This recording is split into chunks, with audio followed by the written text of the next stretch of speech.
This is Audible. Brilliance Audio presents the unabridged recording of Aloha from Hell by Richard Kadrey, performed by MacLeod Andrews. You wanted my deal, and I killed Kissi before because you're unreasonable psycho fucks and you were on Mason's side. I look over at the cop lying in the weeds. These guys I could have handled without anyone having to go to the emergency room. Which reminds me, a door opens and slams. The rookie cop is out of the patrol car, his gun cocked and ready. Yosef heads right for him. "Stop where you are!" the rookie shouts. "Stop, or I'll shoot!" Yosef is almost on him. "Stop!" The rookie fires twice. Exit wounds punch fist-size holes out of the back of Yosef's designer shirt, but he never stops moving. I can hear the rookie's neck snap from all the way over here. I go over to the curb to check on the older cop. He's unconscious, but his heart is beating. "Get away from him, and do what you came here to do," shouts Yosef. He heads for me, but he's been shot and he's a little slow. I get to him first. Squeezing his throat with one hand and his balls with the other, I flip him up and over the front of the cop car. He rolls and smashes the windshield. Before he can scramble off, I grab his ankle and spin, tossing him into the back of the Metro. He bounces off it and takes a swing at me, but he's off balance. I slip his blow and punch him in the throat. He falls to his knees. Don't ever just walk in and take over a situation I have in hand. Understand? He nods, trying to remind his throat how to breathe. And don't tell me how to do what I do. I invited you here, but it's still my tea party. It might not look like it to you sometimes, but I know what I'm doing. Got it? Yosef nods. Resting his elbows on the Metro, he pulls himself to his feet. He's still unsteady, so I lean him back against the car, playing concerned dad now that the kid's been put in his place. The truth is, I don't know what I'm doing 2/3 of the time, but I'd never admit that to a Kissi. What I need to do is calm Herman Goring down. I say, "You're going to get to do a lot more killing soon, and against a lot more fun and interesting opponents than these two. When it's over, you'll have hell and your own kingdom again. That is, if you don't get trigger-happy and fuck up everything." Do you know where Lucifer is? Yosef nods. When I get downtown, that's where I'm heading. Wait for my signal there. Got it? Yes, he says. If his eyes could walk out of his head, they'd march over here and strangle me with my own intestines. I take his hand and drop Traven's car keys in them. Do you remember the hotel where you came to see me? Yes. Drive this car over there and leave it on the street. Leave the keys under the driver's seat. He looks at the keys like I just shoveled dog shit into his hand. Why would I do that? I'm not your errand boy. Because it's not an errand. It's a loose end, and loose ends are what ruin plans and get people hurt. Understand? He takes the keys and gets into the Metro. Before he closes the door, he says, "Go to hell!" Why didn't I think of that? As he heads out, I check on the older cop. His heart and breathing are on the low end, but steady. I take the car keys off his belt and go back to the patrol car. Inside, I reach across the laptop bolted between the seats and unhook the mic from the dashboard. "Officers down at the corner of Adams and 11th Street. One is alive but hurt, and the other is pretty much dead. For the record, I didn't do either one of them.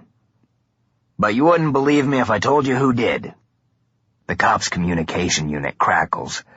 I look for an off button but can't find one, so I kick everything on the dashboard until the noise stops. While I'm in Hulk mode, I punch the shattered windshield out of the way. The safety glass comes out in one piece. I shove it across the hood and let it fall on the side of the road. Sorry, boys. I really wanted both of you to go home tonight. But sometimes pianos really do fall from the sky, and sometimes you're the coyote and catch it in the teeth. I've been there plenty of times. If I see you on the other side, I owe you a drink. If not, maybe it'll help knowing I'm about to do something that's really going to hurt. I start the patrol car and the Crown Vic's V8 engine screams. This is what I need for a Black Dahlia. This is the right way to leave. Like Vidocq likes to say, le merdier. I slam the car into drive and floor it, smoking the tires and fishtailing down the street before I get hold of the thing. Suicide is still a goddamn scary idea, but burning rubber in a cop car at least makes it a little more fun. Crenshaw is up ahead. Candy flashes in my head. Red slash eyes and black ice. Mad dog teeth in my shoulder. Yes, I'm leaving you for another woman. But she's dead, and it's only for 3 days, and I'm coming back. I promise. Shut up. Not the time for that. I push her back with the angel. When Alice's face rolls up, I don't run from it. I examine it from a dozen different angles. Was Medea telling the truth? Is it possible Alice lied to me the whole time we were together? To my surprise, the angel comes up with an answer. Who cares? It's right. Even if she's Lizzie Borden, am I going to leave Alice down there? No. Am I going to give up a chance to twist Mason's head off when he sees I've rescued her? No. Don't think, just go. There's no time, no thought, no consequences. Just a bright flash of pain and then I'm home. There's nothing but the rush. When I can see where Crenshaw passes under I-10, I stop, shift into reverse, and drive back a half a block. I can see cop lights in the distance, heading for the officer down call. Fuck Bava, fuck doubt, fuck everything. I stomp the accelerator and aim the car for a freeway support midway under the roadway, in the center of the crossroads. I take the plastic rabbit from my pocket and hold it in my teeth. I hope you're up there, Mustang Sally. I never prayed to God, but I'm praying to you right now. Please know what the fuck you're doing. I'm doing just a hair over 110 when I hit.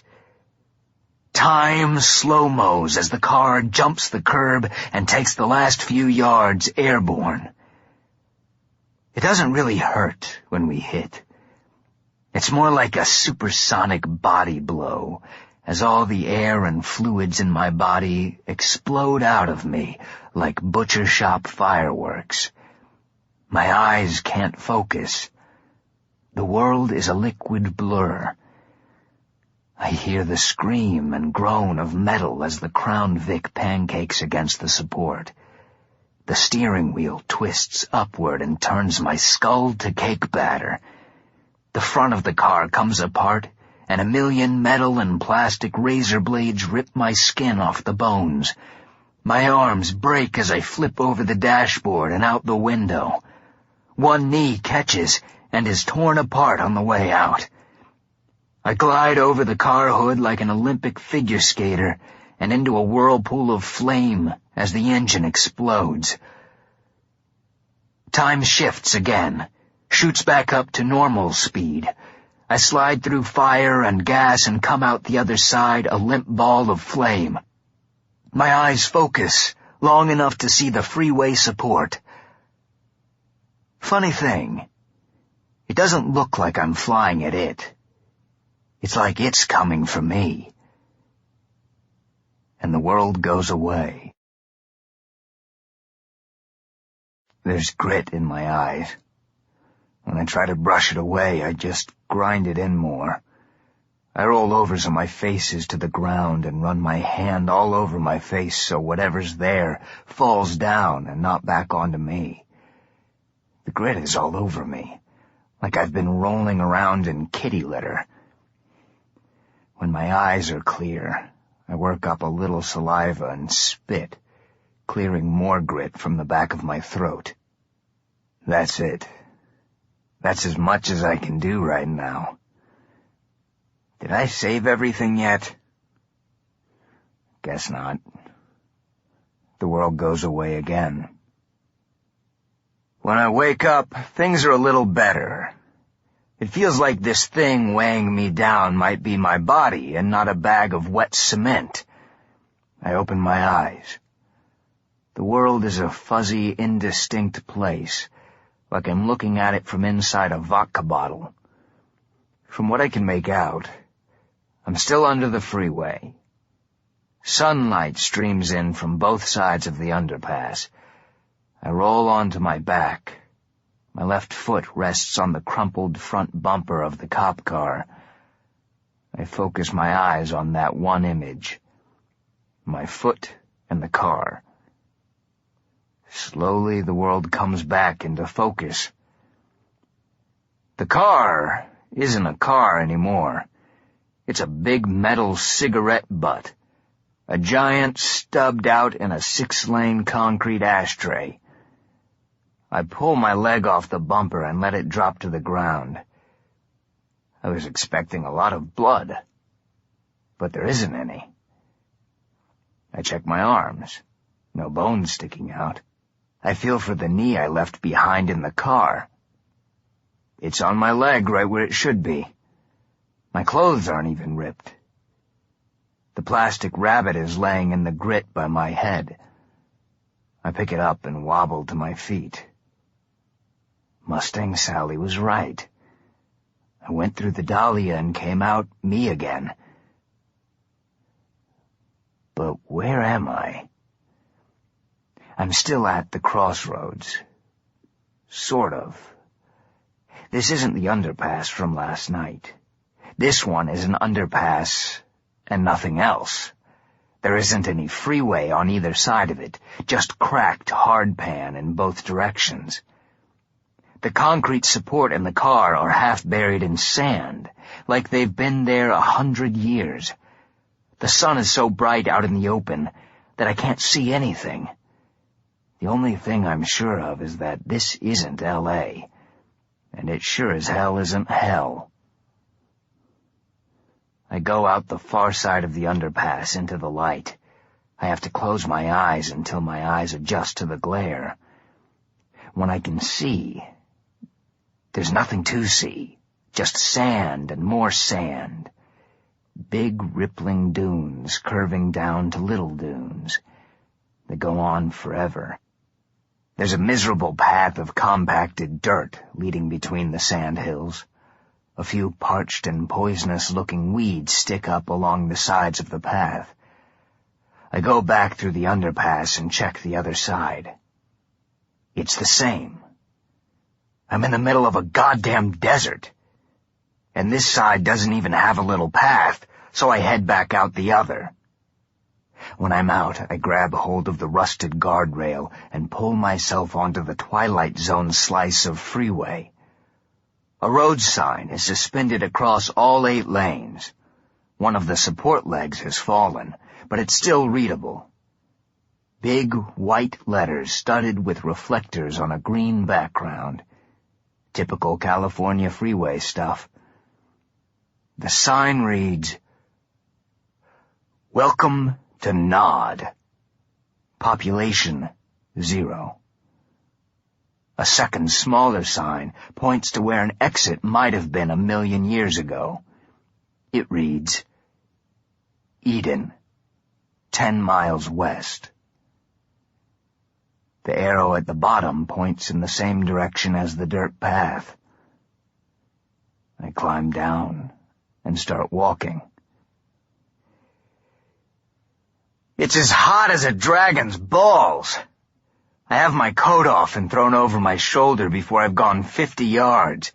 I don't do outdoors. I'll take the arena any day over this Miami damnation tanning contest. Bava showing up and sticking her bony fingers in my skull really threw me at the end. If something has gone wrong and I'm stuck in an afterlife cowtown somewhere between nowhere and fuck all, it could be my fault. Alice was a mole feeding the Sub Rosa intel about my life and me? I don't buy it. That's exactly the kind of psyops party trick Mason would come up with. Then he'd get Aelita to tell Bava because she's security and security believes anything a superior or a halo tells them. I don't believe it. But the angel won't shut up about it. I think the Black Dahlia might have shaken something loose in its head.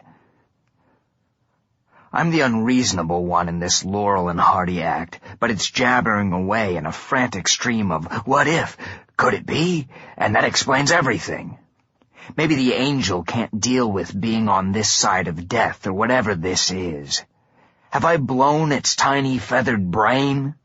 This treasure hunt was going to be hard enough with little Mary Sunshine whispering to me, but it's going to be a whole lot worse if I end up with a crazy person trying to claw his way out of my skull.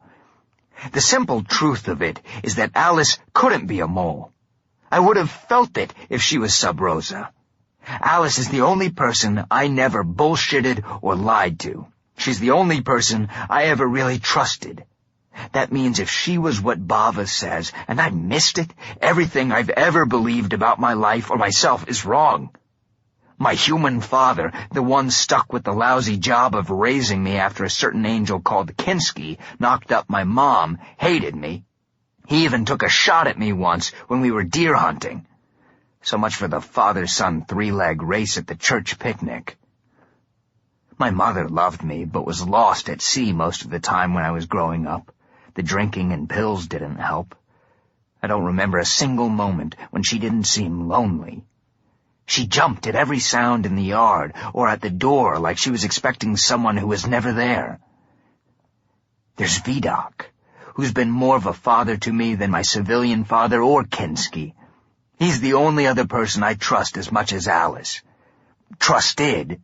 I don't see how Bava's bullshit could be true.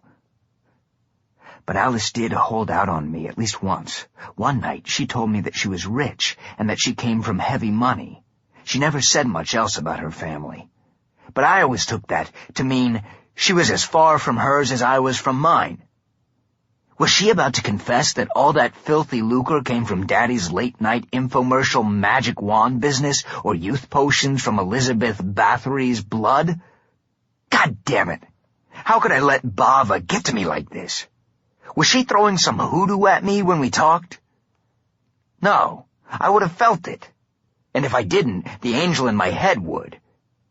It has to be a mind game, and I'm ashamed that it's worked. Or maybe the bitch was telling me the truth. And where in the goddamn middle of for fuck's sake am I? Is Mustang Sally in on Mason's cosmic scam? If there even is a scam. Calm down. Deep breaths. Go to your happy place. Oh, wait. I don't have one. Just slow down and think. But thinking is supposed to be the angel's job. Nice time to stop taking your pills, Saint Acid Test. Fuck me, it's hot here. There isn't even a decent enough shadow so I can slink into the room and go home. Maybe I'll get lucky, and there will be a postcard stand somewhere. Dear everyone, hope you don't mind being doomed. XOXO Stark. The road disappears ahead. A dune has blown across it like the wall of a sand fortress. If the desert has eaten the rest of the road, things are about to get really interesting. The dune is soft and loose. I can't walk. I have to crawl up it. It's slow and hot, with the coat draped over my shoulder. I move one hand, one foot, the other hand, the other foot. If this is a joke and Sisyphus is waiting at the top to hand me his boulder, he can kiss my ass. Halfway up, and I'm getting very pissed off. The angel is freaking out, and the clock is ticking. Even if Mason is lying about having Alice and just wants me chasing my tail all over hell, I need to know. It means that he's ready to make his move on heaven. If I ever get out of here, I'm going to find whichever angel invented sand and make it eat this fucking desert while getting a Tabasco enema. I reach up and get a handful of air. I'm at the top of the dune. I was right. The road is gone. But it doesn't matter. Holy shit. I think I just found the Garden of Eden. There's probably a soda machine, and I left all my cash in L.A. I stumble down the side of the monster dune toward the acres of cool green grass and sparkling waterfalls. The gates in front are dazzling in the desert sun. I don't know what they're made of, but they shine brighter than anything I've ever seen on Earth. But the reflection doesn't hurt my eyes. It's like the gates have an internal glow that evens out the sun. Even the chains holding them shut are glowing. There's a lone angel to one side of the gate. He's like one of those Buckingham Palace guards. He stands like an idiot statue staring straight ahead at attention, like a filthy, sweating madman didn't just stumble in off the Mojave. I wonder how long he's been there. I put my coat back on to cover up some of the dirt and walk over to him. My GPS is out, but the AAA guide said there was a Denny's around here. Is this it? The angel doesn't move. I get in front of him and stick my face right into his, close enough that our noses touch. Nothing. If I wasn't trying to stop the destruction of the universe, I could waste some time giving this guy a hot foot or starting a tickle contest. But duty and getting out of this sun calls. Mom always told me that God helps those who help themselves, so I head for the gates. I grab hold of the chains, holding them closed, and take out the black blade. Before I can swing it, the angel turns into a speeding blur and slams his shoulder into me like a supersonic linebacker. I go flying back to the dune.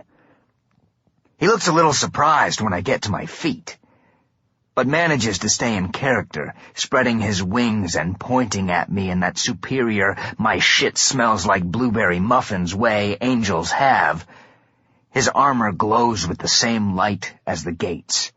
His voice is low, louder than the cop bullhorn, and echoing. I wonder if heaven issues every angel its own reverb unit. Halt! Your kind may not enter the Malkuth of Absolute. I walk back to him, brushing the sand off my coat. Did I get turned around? The sign said this was the way to Epcot. The angel drops his hands to his side. He's a head taller than me, with Yosef's chiseled Ubermensch cheekbones. Only his hair is jet black. If you mean the road to Gan Eden, then yes. But you are not permitted to enter the place that God gave to man and was lost to him. This is a holy place, and only the righteous shall pass through the gate. I get out of malediction and light up. Here's the situation. I was dead a few minutes ago and woke up a little way over those dunes. That tells me that this is where I'm supposed to be. I'm not looking to hang around and track dust all over your daffodils. All I want to know as if there's a freight elevator or a crawl space or something. I'm trying to get to hell. He gives me his stern face, all steely eyes and smoldering passion. He could get a job as a romance novel cover model. Once, only heaven was here, but the sin of man befouled it. So I can get to hell through there? Yes. The serpent brought the seeds of hell into this place. Man tended it, and here it stays like a festering wound. Would you mind pointing out the scar tissue? I need to get going.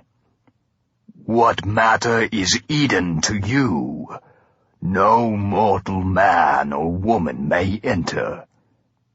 How many mortal men do you get around here? Do you rent the place out for pool parties during spring break? The angel doesn't say anything, and his smoldering act is starting to get old. I blow smoke in his face. Listen up, Hawkman. I'm going in there, even if I have to pluck off all your feathers and stuff you like a teddy bear. The angel waves the smoke away. He stretches and rubs the back of his neck. His voice rises to a normal octave and doesn't echo anymore. Listen, man, it's the end of my shift. I'm really tired and the sun's giving me a migraine. I can't let you in, but I don't want to get into a whole thing about it with you. Can you just hang around and work this out with my replacement? I'm in kind of a hurry. He'll be here tonight, tomorrow at the latest. I really can't wait. He sighs. Yeah, I figured. He manifests his gladius, his angelic sword of fire, and takes a swing at my head. The attack is slow, completely for show. Why shouldn't it be? He's an angel, and I'm just a lost spirit who wandered in from nowhere. I manifest my own gladius, block his blow, and cut a nice diagonal slice through his chest plate. He falls back, eyes wide. April Fool, motherfucker. His gladius is on the ground, but I'm mad. He made me drop one of my last cigarettes. I move in fast and get my sword under his chin. What's your name? Rizol. Well, Rizol, you know that I could kill you entirely here and now, right?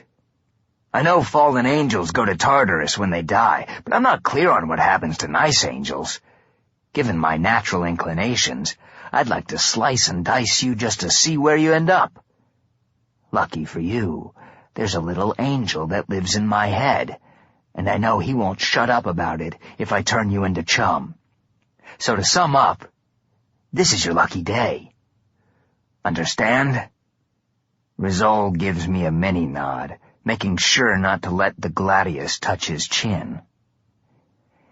Here's the deal. You can walk away, but you have to do something for me. What do you think? You ready to come on down off your high and mighty for a second and make a deal? I don't seem to have a choice. Sure you do. But one of them isn't pretty. The angel nods. All right. I let my gladius go out. The angel tries to stand, but he's favoring the side where I slashed him. I take his other arm and help him up. You're him, aren't you? He says. The Nephilim. The monster who kills monsters. I'll give you an autograph, but if it shows up on eBay, I'm going to be mad. You are an abomination, and will not pass through these holy gates. I should have seen that coming. Never trust an angel. We both fire up our gladiuses and go at each other. Even hurt, the angel is inhumanly fast and strong, but so am I. He's not going to fall for the same trick twice, so I stay in close to him. He can't get a good swing at me, and with his injured arm, he can't push me back enough to put me in dissecting range. But he figures out what I'm doing and kicks my leg. When I stumble, he gets an overhead shot at my back. I see it coming and turn my shoulders so he only gets a piece of me. Still, the blow burns like nothing I've ever felt before. It feels a lot like a magic flaming sword. I snap my head up under his chin and knock him back. I swing at his shoulder, but the prick has been playing possum. He grabs my throat with what I thought was his injured arm, raises his sword with the other, and brings it down at my head. I kick out my feet and fall backward, pulling him down with me. As we fall, I swing my sword up between us. The angel lands on top of me, and my gladius goes out. He's big, and with all that armor, it feels like Chorus Line decided to do a show on my chest. It takes all of my strength to roll him off me. Once he starts moving, he goes easily. In fact, he loses some weight in the process. His left arm falls off where I sliced through it in the fall. I manifest my gladius again and swipe it lightly across his face, giving him a scar like one of mine. He stays on his back, staring up at me. Angels don't bleed, but something thick and clear is leaking out from where his arm used to be, closing the wound.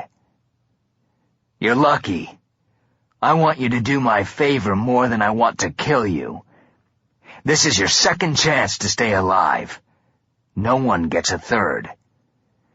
He closes his eyes for a second, then turns his head to where his arm isn't. I agree. Swear, Angel. Swear a holy oath you can't break. He blinks twice, stares into the sun. He's thinking, Father, why have you forsaken my ass? Because he can't choose you over the other angels bootlicking hosannas. Or like the rest of us, you're just another bug on his windshield. I swear, and make a holy pledge as a servant of the Lord, to abide by the bargain we make. I let the gladius go out, grab his chest plate at the neck and pull him up, toss him back against Eden's gates, and get up close to his face so he won't miss a word. Tell Lucifer I'm coming for him. Rizal looks at me. Lucifer was his name in perdition. In heaven, he's Samael. Call him Travis Bickle for all I care. Just tell him I'm coming, and I'm bringing all of hell with me. Got it? What kind of man are you that you'd wage war on heaven?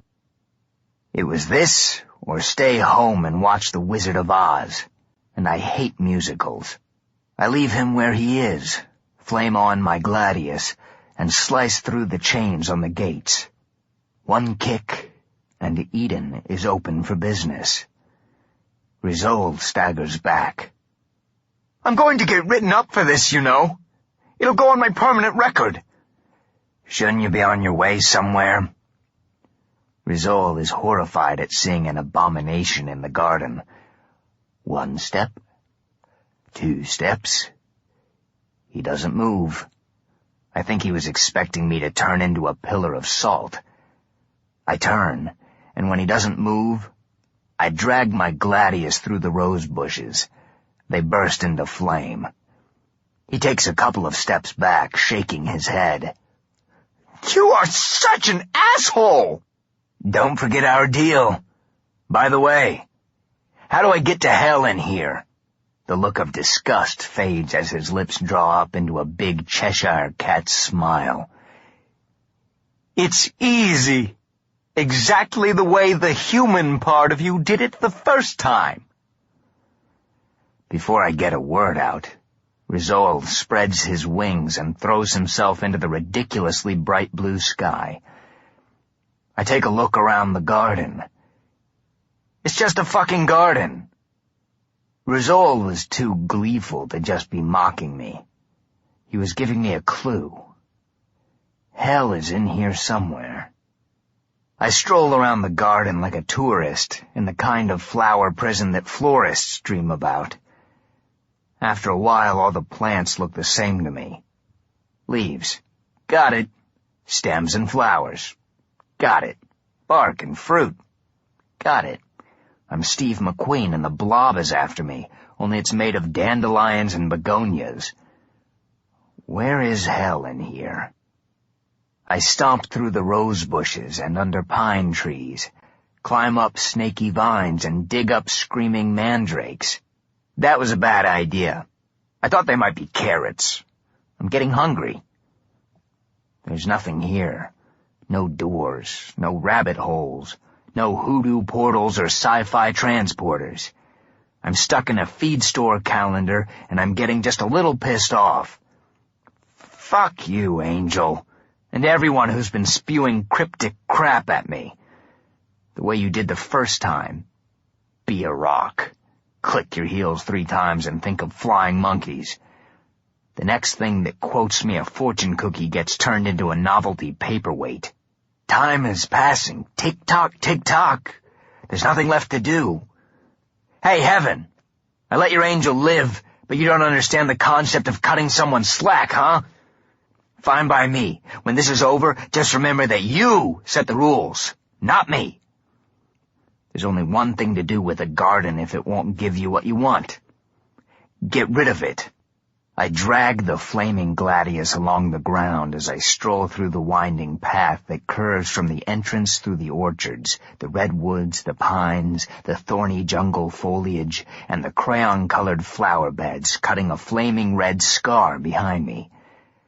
God must have yanked all the animals out of here when he gave Adam and Eve the boot.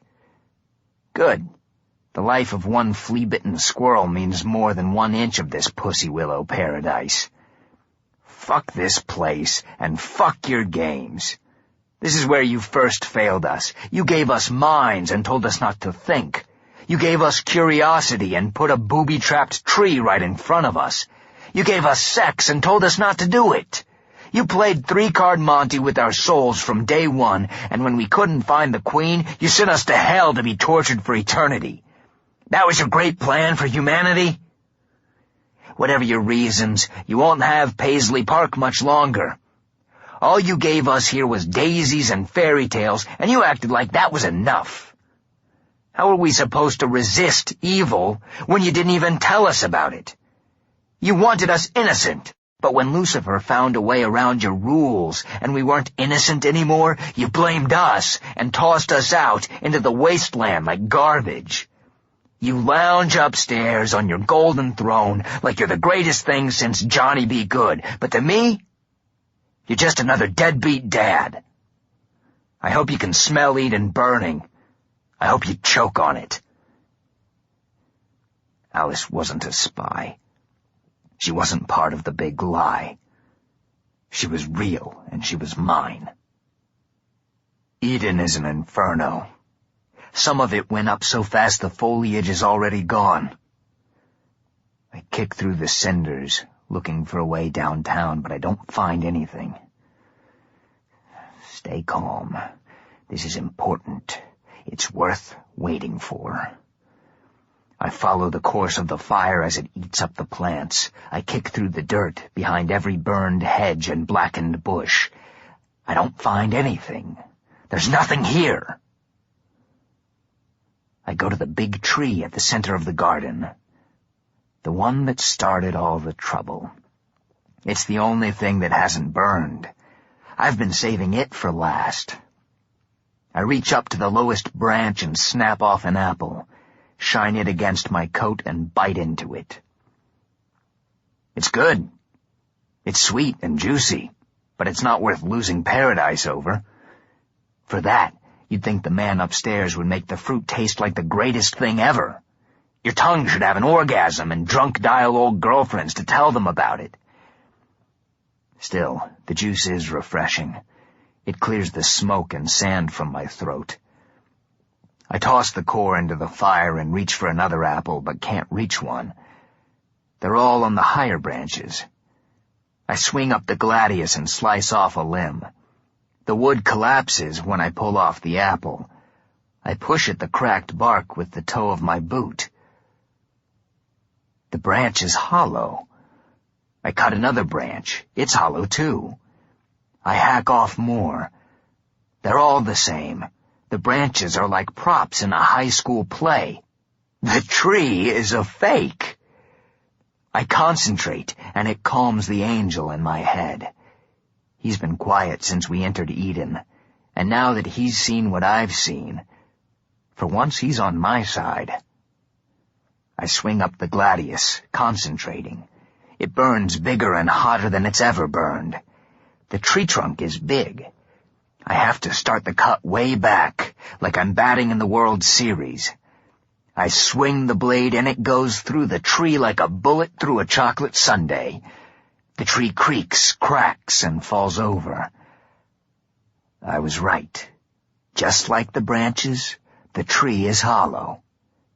Inside, the two halves of the tree are different. Inside the top half is a winding silver staircase that winds up to heaven. In the stump is what looks like a grimy diamond plate metal staircase going into an industrial sub-basement. The angel told the truth. I get to hell the way we did the first time. At the tree. You could have just said that, Tweety Bird. Then I wouldn't have had to burn Dad's prize marigolds. But I probably would have anyway. I climb into the stump and walk down the rusty stairs. It isn't a long walk to hell. Shorter than the walk to Eden. No surprise there. The stairs lead to a long passage that looks like an abandoned maintenance tunnel. Someone needs to sweep up down here. Here and there, whole sections of the ceiling have crashed onto the cement floor. I have to half walk, half hopscotch around it to keep from tripping. In the flickering fluorescent light, I swear some of the rusted rebar looks like bones. After an hour of wandering, I come to another set of metal stairs. It's not the best feeling being this close to hell again, but it's what I signed up for. If Mason has a hellion bike gang with chains and knuckle dusters stationed at the top of these stairs, I'm going to be pissed. I could have stayed home and let Medea Bava kill me while eating $100 chicken and waffles with candy. There are double doors at the top of the stairs, the kind you see in front of old buildings for deliveries. I push with my arms but can't budge them. I go up a few more steps, brace my back against the doors, and push. The doors feel hot against my back. I can't tell if it's the metal or if I still hurt from where Rizal tagged me. I ignore the pain and keep pushing. Nothing seems to be happening. But then light shines down through a space between the doors. I bend my knees and spring straight up, knocking both doors open. And I'm instantly on fire. I roll off the pile of burning trash and keep rolling until all the flames are out. I get to my feet and look around. Fuck me. I'm back in the Hollywood Forever Cemetery, and it's on fire. All of L.A. is on fire. Everything is wrong. This is exactly where I was when I crawled out of hell 8 months ago. Now I'm back. Only I'm not. Everything is wrong. From the smells to the sounds to the light. The cemetery looks like it was worked over by drunk bikers with garbage trucks for feet. Tombstones are knocked over or snapped in two. A lot of them are just dust. Some of the graves are open and spouting fountains of blue flames, like a gas line exploded beneath them. Clothes are strewn across the blackened lawn from bodies nearby that were blown out of the ground when the line broke. I walk to the cemetery gates, but don't step outside. The last time I walked out of here, a Beverly Hills crackhead tried to mug me. I mugged him instead. It was quite a welcome home party. This time I stay put and take in the situation from my own comfy Sheol. To my right, I can see the giant Hollywood sign hanging over everything like a promise to a dead man. The hills and the tops of all the buildings are on fire. Someone must have thrown some hoodoo on the Hollywood sign. It isn't catching, but the hills behind it are glowing orange ash. The fires haven't reached this neighborhood yet, but they're on the move. From here it looks like the whole horizon is burning. The sky downtown used to be all bruised purples and bloody reds. A mean perpetual twilight. Now it's a solid mass of roiling black smoke, lit from below. It looks like the belly of a black snake the size of the sky crawling over us. So where the hell am I? I was pretty crazy the last time I crawled out here. Wasn't even looking for home this time, but I got it anyway. And it looks like someone broke it when I had my back turned. How long was I unconscious after the Black Dahlia? Am I Rip Van Winkle? Was I semi-dead for so long that Mason won and the universe thought it would be a hoot to wake me up just in time for the apocalypse? I get a fistful of graveyard dirt and scribble runes on my forehead while growling Hellion hoodoo. A death glamour. With any luck, no one will notice that I'm alive. I drop my coat on the ground and grab a corpse's hoodie dangling from a statue of the Virgin of Guadalupe. I put on the hoodie and the coat over it. I do a last quick check outside the gates for muggers. Satisfied the street's clear, I pull up the hood, covering as much of my face as I can, and head toward the big cookout. A crack runs up Gower Street, starting at the cemetery. A deep slash, as ragged as a lightning bolt and wide as a bus. What looks like a pool of bright red blood bubbles at the bottom. It smells like sewage, but worse. Rotten eggs and dead fish. I keep moving north, skirting a sinkhole at Fountain Avenue. Hellion bodies bloat at the bottom. Broken clockwork hellhounds writhe and twitch, leaking spinal fluid. I kick in a few pebbles, watch them sink into the cherry muck. Trees have collapsed on roofs and cars, like the ground simply couldn't support them anymore. Cracks have ripped homes in half. A deep geologic rumble shakes the ground under my feet, and the two broken halves of Gower move a few inches in different directions. Fuck me, these aren't cracks. They're fault lines. Have I mentioned lately how much I hate everything? On the side streets, some of the new faults must have been exposed for a while because locals have strung them together with half-assed rope and plank and bridges. Idiot militias toss rocks and spears across the chasms, fighting to see who gets to take the crossing tolls. Sunset Boulevard looks like it was blowtorched from below. As far as I can see, everything is gutted, fried, or melted in both directions. The only things still standing are the palm trees. They burn like votive candles in a dark nave, throwing more shadows than light. Smoldering fronds fall like burning snow. There's a riot on Hollywood Boulevard.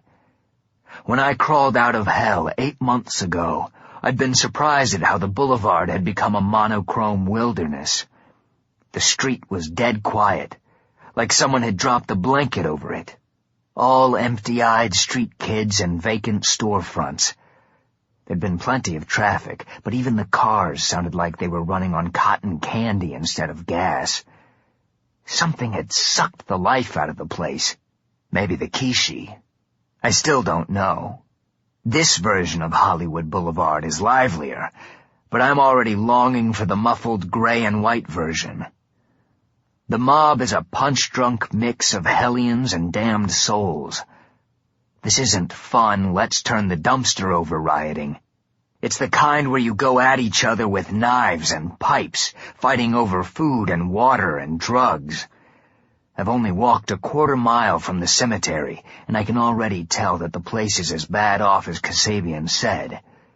Lucifer would never let this happen. If Mason had any goddamn sense, he wouldn't either. When you're riding herd on a kingdom of killer hellions, the first thing you do is make sure they're well-fed and at least half-hammered most of the time. The way this bunch is tearing up butcher shops and stores, they're neither. Yes, hell has stores and bars. It might be hell, but it's better than a dry county in Mississippi. And who let all the damn souls run wild?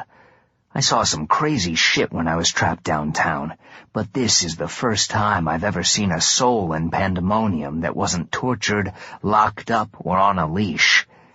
If this really is pandemonium, if it's not, where the fuck am I? A couple of 100 hellion gendarmes take positions at opposite ends of the street, surrounding the crowd. Hell is all about power games and influence. Lucifer didn't like too much power concentrated in anyone's hands, so Pandemonium has 2 police forces with overlapping territories, and they hate each other. Instead of slowing the riot, the cop gangs smash into it like 200 icebreakers. With their riot guns and heavy body armor, they rip through the crowd to claim as much of the swag as they can for their side. I don't stick around to see which side wins because I couldn't possibly give less of a fuck. I hope they slaughter each other fast and get out of my way. I hunch my shoulders, tug the hood, and head back to Gower. Maybe if I grabbed a cop, I could twist him around in interesting ways until he told me where Lucis is. But seeing as how there are 200 of them, that'll have to wait for later. What I want now is to cut back to sunset and do an end run around this particular shitstorm. If this is really a fucked up version of L.A., then Max Overdrive isn't far from here. I can hole up until the riot blows over and figure out a next move. Where are you going? A hand shoots out from the alcove of an out-of-business sex toy shop and latches onto my arm. The hellion the hand is attached to is dressed in layers of ragged coats, tunics, and greasy shirts. A hellspawn hobo. I don't say anything. I stare and hope the death glamour holds. The bum says, "Got anything from the shops? You want to share?" "Nothing for you, Rummy." He grins and licks his lips, showing off a jumble of craggy gray teeth. Like someone hammered broken cement into his gums. Maybe that's how God keeps heaven's other angels in line. A better dental plan. "Got a smoke?" he asks. Something squirms under his grimy face. It looks like my glamour isn't the problem. It's his. Too bad I'm so slow on the uptake. By the time I recognize what he is, he has something very pointy and very sharp against my throat. It's double-pronged. Probably what on earth they'd call a heretic's fork. This fucker isn't a regular hellion. He's a Malbranche, one of 13 horned bastards that Lucifer kept as his private Gestapo and interrogation squad. Even other hellions hate the Malbranche. My back still hurts from Rizola's sword. The last thing I want is to go one-on-one with a professional flesh ripper. I say, "Looks like you've hit hard times." "You've hit worse unless you have something I want."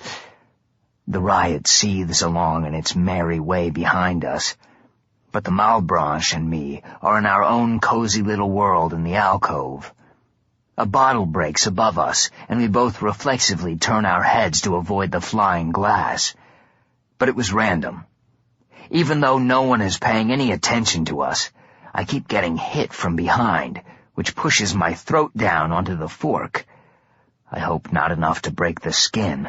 Human blood would be a dead giveaway. I look at the Malbranche's dirty face. His skin is bright red under the grime. "Which one are you? Rubicant?" His laugh is high and a little frantic. "Oh, my, am I still that famous?" "It's your pretty face," I say. "Maybe I have something for you after all." I reach into my pocket, feeling Rubicant push the sharp prongs harder against my neck. "Easy, friend. I wouldn't want to slip." He gives a quick flick of his head at my hand. Bring that hand out slowly, and bring out something tasty with it, or I'll have to pop out one of your eyes for a snack. The alcove is a dim place, and the riot is reflected clearly in the glass behind Rubicant's head. I feel around in my pocket for a minute, trying to buy some time. Any day now, friend, he says. I have to do this just right. Or completely wrong. That sometimes works. I come out with the half-pack of maledictions, and Rubicant's eyes go wide. I hold them out, and he takes his eyes off me. I drop the pack, and he watches it fall all the way to the ground. I glance at the reflection in the glass door and throw myself out of the way. A riot cop tossed from the crowd smashes into the Malebranche, and they go flying through the shop's glass door. I leave Rubicant and the cop playing Twister in the sex shop, grab the maledictions, and run for Sunset. It feels like the fall reopened the wound on my back. I don't want to smell even vaguely alive, so I whisper a little hoodoo and crank up the fumes from my corpse hoodie until I stink like the dumpster behind a used ass store. This is going to be a pleasant way to travel. I'm going to have a hell of a time finding Eleusis if the whole place is as twisted as it was back then. Not that that matters if I've been napping for 20 years. Mason has already won, and this really is L.A. Sunset is as scorched and sterile as a nuke test site. Some of the burning palm fronds fall, and others float over the buildings, carried away by weird convection currents. I stand on the corner and let the angel out of the attic long enough to expand my senses and do a kind of quick mind sweep to see if there's anything alive or lurking in the burned-out buildings. Sunset is dazzling through the angel's eyes. The smoldering street with its torched trees is like a line of suns down a glory road of trembling atoms and subatomic particles. The first time I saw hell, it was a very different story. I was dragged down through Mason's floor and landed in a naked heap on a main street in pandemonium. I must have been out cold for a while, and when I came to, the first thing that hit me was the stink. Nothing human smelled like that. It wasn't just waste. It was filth that had been packed, compressed, and locked away for 1,000,000 years. Hell is the bottom of the universe, and heaven isn't going to let Lucifer pollute the rest of existence with hellion shit and candy wrappers. So they still bury it in the deep, deeper, deepest caverns in their craptacular kingdom, where it sits, cooks, and festers in its own juices until the end of time. The angel gives the all-clear. I shove it out of the way, but I don't lock it up. Unfortunately, I'm going to need all of me to get through this, and that includes my divine squatter. I head west down Sunset so I can cut up Las Palmas to max overdrive. The angel better be right that it's clear down here. I'm not above self-trepanation. I can still see the Hollywood Boulevard riot when I cross Vine Street, and Cahuenga. Getting down Sunset is harder than the road by the cemetery. The fault lines are wider, and the broken pavement is pushed up higher and at steeper angles. Sinkholes have opened around whole blocks, forming skyscraper islands with sewage moats. Maybe that's why everything feels so wrong. I've only gone a couple of blocks, but I swear it feels like I've been walking for fucking ever. Who or whatever built this L.A. got the proportions all wrong. The buildings are right, but some of them are in the wrong place. The Cinerama Dome still looks like a giant golf ball dropped to the earth by aliens, but it's on the wrong side of the street. Some of the side streets that used to cut across Sunset have twisted around like asphalt taffy and now run parallel. That is not good news. It means that even if someone tells me where Eleusis is, I might not be able to find it in these deranged goddamn streets. And I can't even use maps. Lucifer was such a control freak that most of the maps you find downtown are wrong. He didn't want the riffraff knowing exactly which roads led where, or which were wide enough to hold rebel troops. That means I'm going to need a tracker who can walk and take me to the doorstep of Alice's asylum. A hell of a quake must have hit the concrete island ahead of me. An entire block of gleaming new office buildings has fallen in on itself and half disappeared down a massive sinkhole. The acres of broken glass and steel reflect the burning street like the last ice floe at the end of the world. I check out Hollywood Boulevard at the next corner. It looks clear, and there's no noise that way. I run the whole way. Seeing the boulevard here, it's easy to understand why the crowd is tearing things up down the street. The place is picked clean. The ground floor of every building is gutted and burned. Bloody hellions with broken limbs wander through the rubble looking for food, potions, or pills to make the world stop hurting. Damned souls are scattered all over the street staring into space like shell-shocked children. Finding themselves free but still in hell was too much for their already tortured minds. They don't react when I walk by. But the hellions see me and scatter like roaches into the empty buildings. The universe has entered a new level of weirdness when hellions are the ones afraid to be caught out after dark. Half a block ahead is the only intact, well-lit building on the whole street. When I get closer, I understand why. Praise God and pass the ammunition.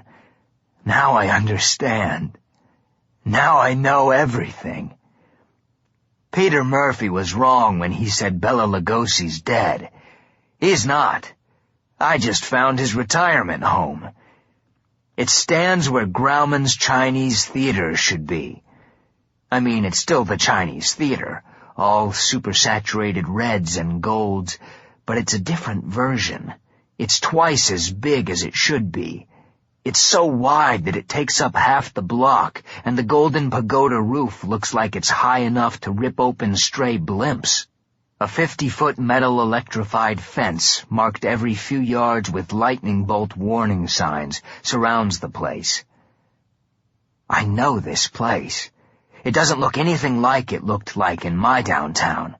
There, it was a kind of King Arthur's castle, but with soft and twisted, almost organic lines, like it hadn't been carved from the rock, but had grown there.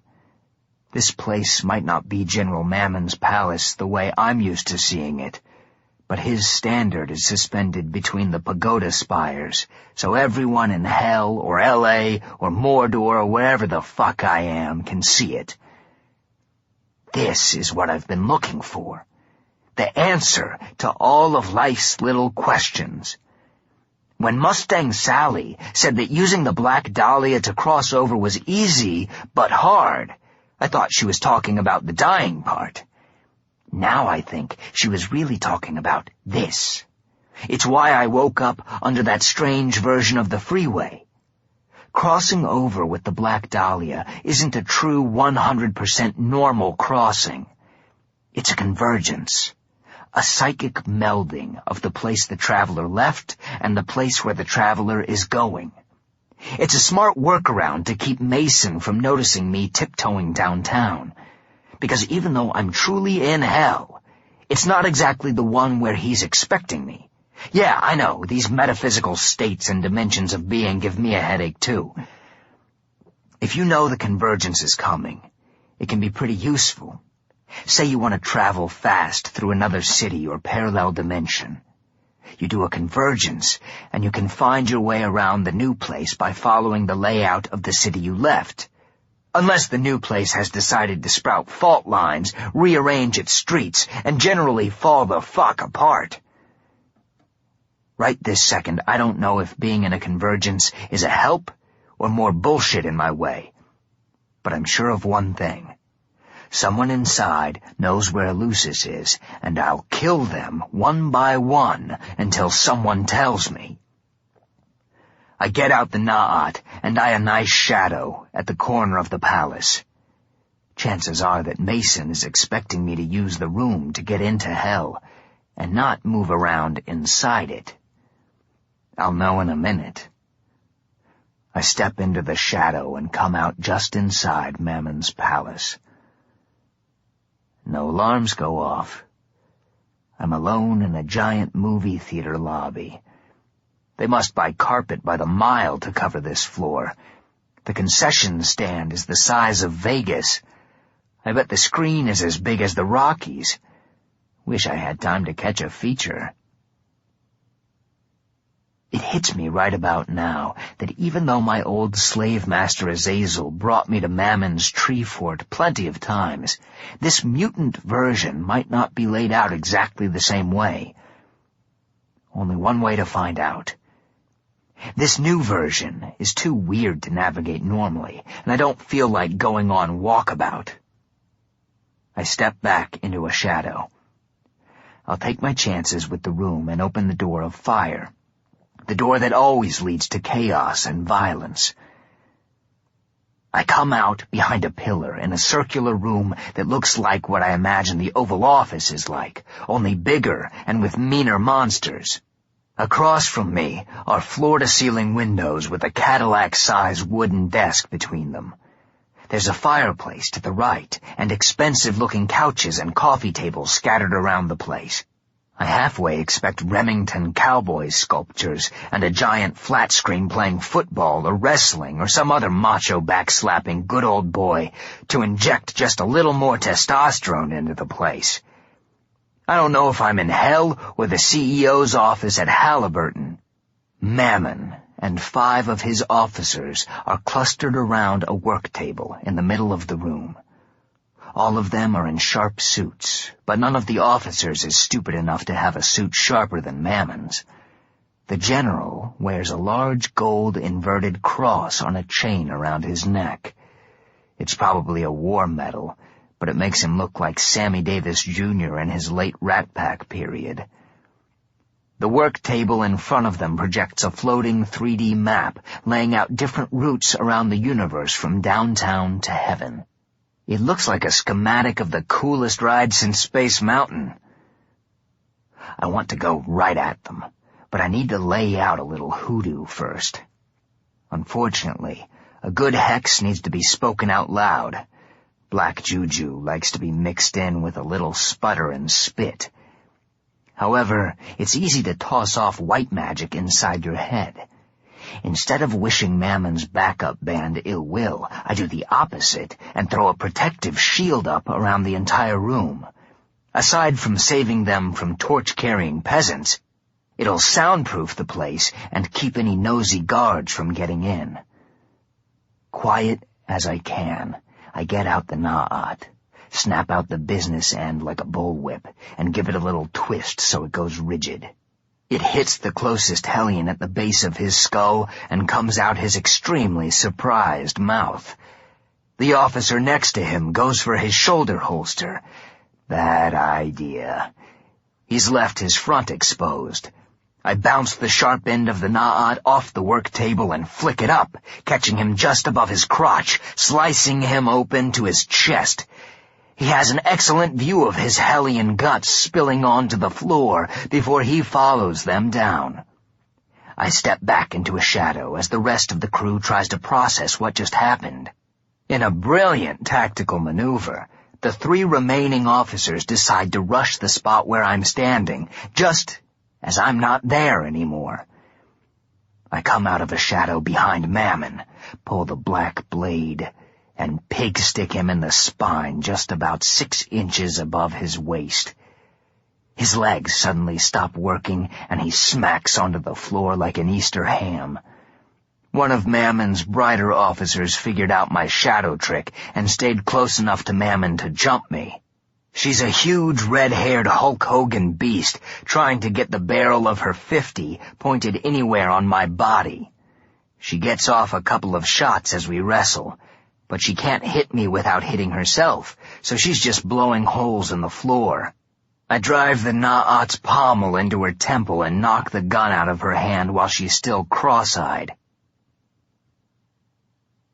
2 officers, one in a slick black Hugo Boss and one in a white ice cream suit, take pot shots at us, but they can't really open up without hitting Mrs. Hogan. She lunges at me. I kick out at her, but she tagged me hard enough that I trip over a pricey antique chair and smack the back of my head into the wall. My brain feels like a shamrock shake. Mrs. Hogan is on her hands and knees, pulling a knife the size of a leg of lamb from under her suit jacket. Hugo Boss and the ice cream man come in behind her, closing the distance so they can shoot me 100% dead. I flick the na'at at the ceiling, knocking out one of the overhead lights. There's a feeble shadow behind the chair I tripped over. It's not much, but I dive for it just as a wave of bullets blast fist-sized chunks of polished wood and plaster from Mammon's office wall. I stay in the shadow for a minute, letting my head clear, when I hear Mammon say, "The battle plan, lady and gentlemen, is simple. Do better!" The officers go back to back, forming a protective triangle around Mammon, which means they're stuck there while I can move around. I'm lucky that none of them can manifest a gladius. Besides Lucifer, only a few of the heavyweight fallen angels still have the power. None of this crew has, or they would have used it by now. I duck into the room, moving from shadow to shadow, swinging the na'at at the overhead lights. I take them out one by one, creating more shadows for me to work from. The white suit shoots at me, but Hugo Boss is busy reloading. I feel 2 shots go through my coat just above my leg, and dive back into the dark. Half the room is in shadows, and Mammon's officers are nervous. Mrs. Hogan doesn't have her gun, so I go for her first. Keeping most of my body in the shadow, I snap out the na'at, leaving it loose until it wraps around her ankle. Then, I pull it tight like a snare. I fade back into the wall while retracting the na'at, and it pulls her across the floor like she's tied to a freight train. When she hits the wall, I grab her lapels and pull her upright. The sight of even just my hands gets Hugo Boss itchy. He blasts away. Only I'm back in the shadow, and his red-headed teammate is suddenly full of holes. I pull back my hands and let her fall.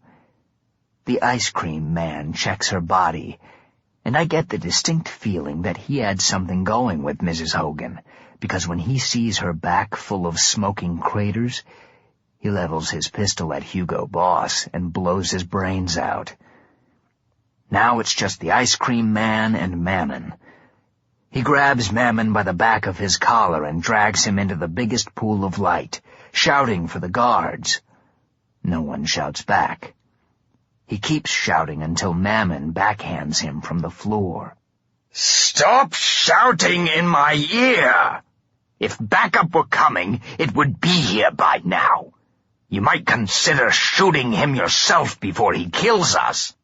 I step out behind the pillar where I first entered the room and shout, "He's right. No guards get in here without a permission slip from me." The ice cream man blasts into the dark. "That's a clever ploy. Use up all your bullets shooting at nothing. Did they teach you that at military school?" says Mammon. But the ice cream man isn't listening. He's not a soldier anymore. He's an angry boyfriend looking to get back at someone who got his girl killed. Join the club, fucker. The ice cream man shouts, "Show yourself!" "I am," I say. "Don't look at the shadows. I'm right out in the open with you. Come and get me." He's pissed enough about Mrs. Hulk that he lets go of Mammon and prowls around the edges of the light, listening, trying to figure out where my voice came from. "Get back here!" shouts Mammon. "He's goading you." I take out Mason's lighter from my pocket and toss it onto the nearest couch. The ice cream man spins and blasts the enemy furniture. I throw the black blade. He sees it at the last second, but can't get out of the way, and the blade buries itself in his right eye.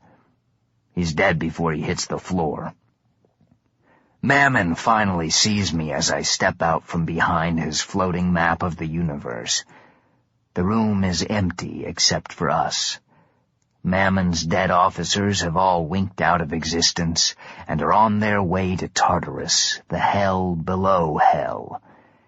I get Mason's lighter off the couch and put it back in my pocket.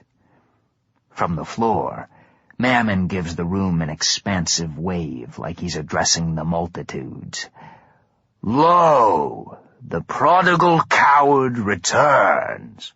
It's been a long time, assassin. How have you been? Enjoying your life upstairs? That's a breathtaking tan." I take my time getting to him. You'll notice I'm not rushing over. I want you to get used to seeing the world from floor level. He looks me over. "Nice coat. But I hate the shoes." "I like what you've done with the place. Is that why you threw in with Mason? He got you a good decorator?" "I'm with Mason because I appreciate winners." "Like the 5 I just slaughtered? Or was it that time when you threw in with Lucifer to take over heaven?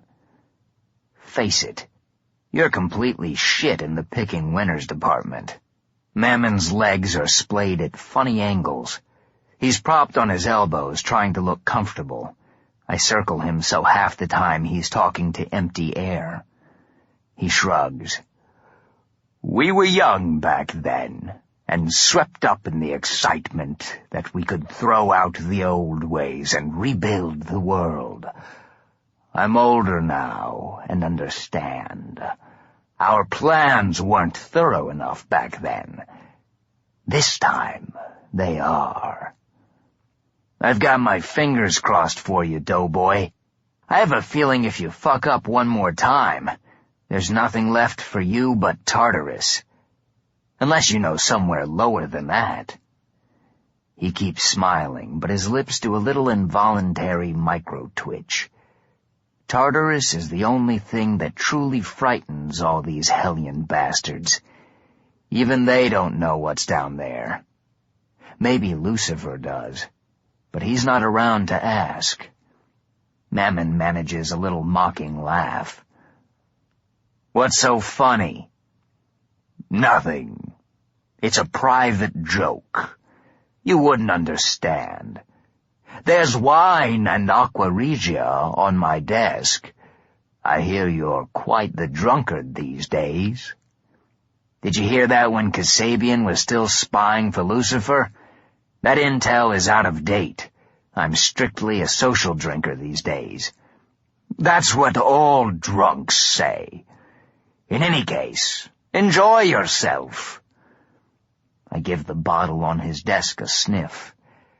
They don't smell poisoned, but it's hard to tell with aqua regia, since it's already mostly poison. I start going through his desk. "Where are the maledictions? I'd strangle the Pope for a smoke." "Sorry, I quit."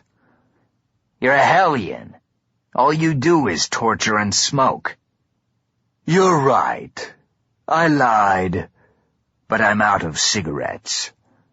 Maybe if you let the guards in, one of them could bring some." "How's the view from the carpet, Tom Thumb? Does the world smell different down there?" I go through the rest of the drawers. There's a silver flask in the bottom one. I take it out, admiring Mammon's family crest on the front. I hold it up and he says, "Be my guest." While I'm pouring aqua regia into the empty flask, Mammon says, "You're going to be dead tomorrow, you know."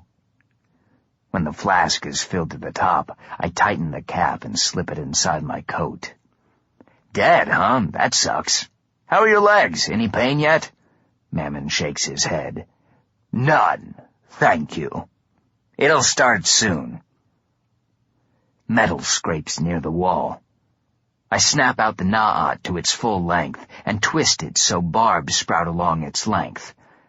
A scared, muffled voice screams where the na'at is pointing. It sounds like it's coming from a weird metal sculpture across the room. It's about 6 feet tall and covered in hand-hammered silver and roughly the outline of a human body. It looks like something from Moonin's discount bin. I get closer, letting the na'at keep some distance between us. There are openings in the sculpture, like eye slits. There's movement behind them. I shove the na'at right up to the opening. The muffled screaming starts up. When I get closer, I can see eyes inside the helmet. They're brown, the pupils wide and dilated with fear. They're human.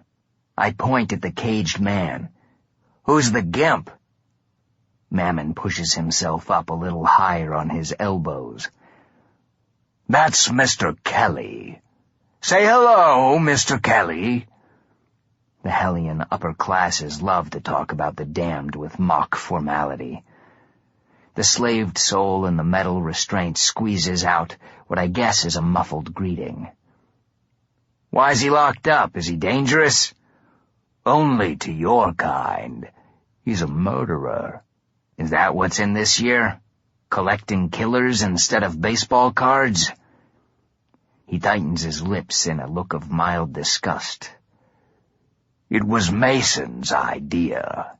He issued senior officers interesting souls, so we might become more acquainted with human minds. The one he gave me was a bore, so I put him in storage." The soul is in something like a Hellion suit of armor welded inside an external cage. I put away the na'at and start slicing through the bars with the black blade. With a little force, the bars come off easily. When I get the front clear, I start slicing off the armor. "Just out of curiosity, where's General Semyaza these days? I know he's on the run, but I also know you have spies. Where's he hiding?" "You admire the fool, don't you? Semyaza, the lone Hellion general, brave enough to hold out against Mason Fame, the dread usurper of Lucifer's throne." I just asked where he was. I don't need a campaign speech. Mammon pulls himself around, so we're looking straight at each other again. "Remember the private joke I mentioned? I'll share it with you after all. When you so subtly threatened me with Tartarus, I laughed because that's where your hero is. Semyaza is Tartarus's newest and I dare say most famous guest." If Mammon is telling the truth, then the game is over. There's no game at all. With Semyaza out of the way, another general will have claimed his troops, and there won't be anyone to stop Mason from launching his war. It was a long shot that Semyaza could do anything anyway. Now even that slim chance might be gone.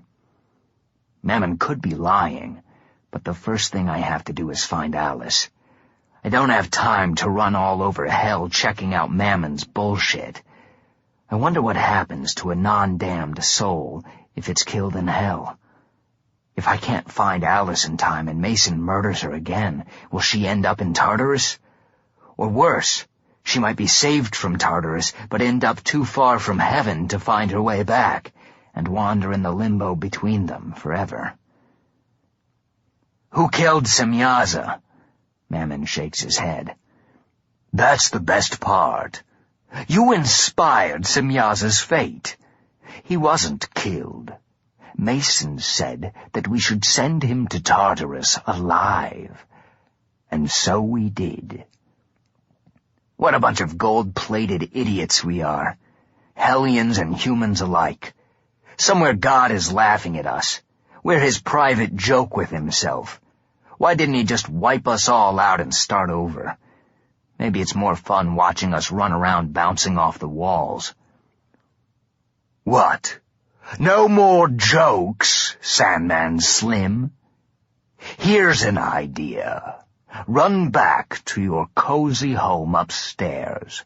Drink, watch movies, fuck whomever it is you fuck these days, and let the grown-ups get on with their work. We're really awfully busy." I cut the last few pieces of armor off the sole and pull him out of the cage. There's a metal restraint around his head, holding a leather bit in his mouth. I slice through the lock, and the restraint falls to the floor. I go back to Mammon, leaving the soul to rub his aching jaw. "When is it happening?" "When is what happening?" I want to kick him in the throat, but I don't want to kill him, so I just give him the toe of my boot in the jaw. "That was me being nice. The next thing that happens is I start cutting off the parts of your body you can still feel, starting with your fingers." Mammon rubs his jaw, considering his answer. When he answers, his voice is low. "The troops are already massed. All that remains is to agree to the final details of plans and bring the troops under a single command. From there, Mason will lead us to heaven." "Do you really think you're going to win this time? Heaven has the high ground, and they know you're coming. Lucifer will have told them everything." His eyes narrow when he smiles.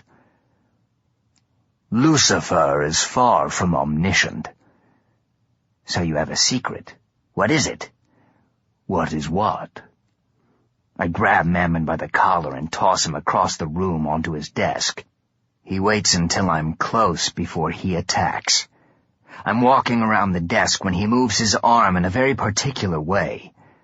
He's angel fast, but I recognize what he's doing, because these days I can do it too. Mammon swings his gladius back over his head, trying to slice me in half as I come around the desk. I dodge it just in time, feel it burn through my coat sleeve. He swings again, but I've already manifested my own gladius. I block the strike. Mammon is flat on his back, not a prime defensive position. When I block his next shot, I slip my gladius under his, shift my weight, and flip his sword over and down onto his chest. He screams, and I stab my sword into his fighting arm as far as it will go. I hold it there until his arm blackens and his gladius goes out. Hellions smell bad at the best of times. Burning hellions are like a bonfire in a garbage dump. He lies on the desk, blinking at the ceiling. "You still with us, General?" He doesn't say anything. He just holds his burned arm with his good one. I don't have time for him to lie around and go into shock. I open the bottle of wine, lift him up, and hand him the bottle. He takes it in his good hand and drains half the bottle. I pick him up off the desk and sit him in his leather executive chair. He's looking at me, but his eyes have the vacant stare of someone on a bad acid trip. "What doesn't Lucifer know about?" It takes him a few seconds to focus on me. "The key. The key Mason was building to get into the room of 13 doors. It will never open the room, but it will do something else. It will open heaven to us." "Maybe you've made a passkey, but how can you break through all of heaven's defenses and get close enough to use it?" "There's a weak spot. One of the protective seals is missing." "You mean the Druja moon?" His eyes go wide. "How do you know about that?" This time I laugh at him. "Because I had it, back in L.A. He grabs my coat sleeve with his good hand. "Where is it? Name any price." "Too late. I traded it for some magic beans." He drinks more wine. "This isn't anything to joke about." "I took the Druja moon off a dead vampire, A young girl. The only one of her kind I ever felt bad about killing. When I found out one of the Drooge's powers was to mind control Hellions, the plan was to come down and get you assholes to rip Mason to pieces for me. Where is it now? I also found out that it controlled zombies, and as it happened, we had a substantial zombie surplus in L.A. right then. Instead of letting everyone get eaten, I destroyed the Drooge. That killed every single zombie in the world in one night. By now, your secret weapon is in 1,000,000 little pieces clogging up the L.A. sewer system. Mammon stares at the floor. I can't tell if he's listening or getting drunk. He lifts his head. It would have been good to have. We could have built a great weapon from it. Made it control the other angels, he says, and looks up at me. Baphomet said, if anyone was going to ruin this for us, it would be you. But you'd been gone so long, many of us thought that you wanted to forget all about this place and wouldn't get involved. We should have erred on the side of caution. If it's any comfort, L.A. is completely zombie-free these days, so you can bring the wife and kids to Disneyland. It's too bad you killed your patron, Azazel. I would have enjoyed torturing him to death for creating you. So even without the Drooge, Mason has a backup plan he thinks will still get him into heaven. How? I don't know. It's the one thing he keeps secret from everyone, including his generals. It's hard to read Hellions, but the angel and I agree that Mammon is telling the truth. Damn Lucifer for not being here. He might be able to figure out Mason's secret. The Kissi stole the Drooge thousands of years ago and dropped it on Earth just to see what would happen. They like to create amusing chaos. It's their main nourishment. But Kissi are hit-and-run types, not known for their long-term planning. We always thought of them like a bunch of ADHD kids with superpowers, always playing games and breaking things for the dumb joy of breaking them. But when they stole the Drooge and dumped it on Earth, did they have a secret of their own that no one ever considered? Maybe we've underestimated them this whole time. Mammon finishes the wine, and I set the bottle back on the desk. You're being awfully cooperative, I say. You've already crippled me. Torture is the next logical step. Why shouldn't I skip all the messiness and tell you what you want to know, since none of it will help you? While we've been talking, Mammon's enslaved soul has been creeping over to the desk. We'll see. The truth is, the war isn't the main reason I'm here. I want you to take me to Eleusis. He raises his eyebrows slightly. Don't be stupid. I don't drive.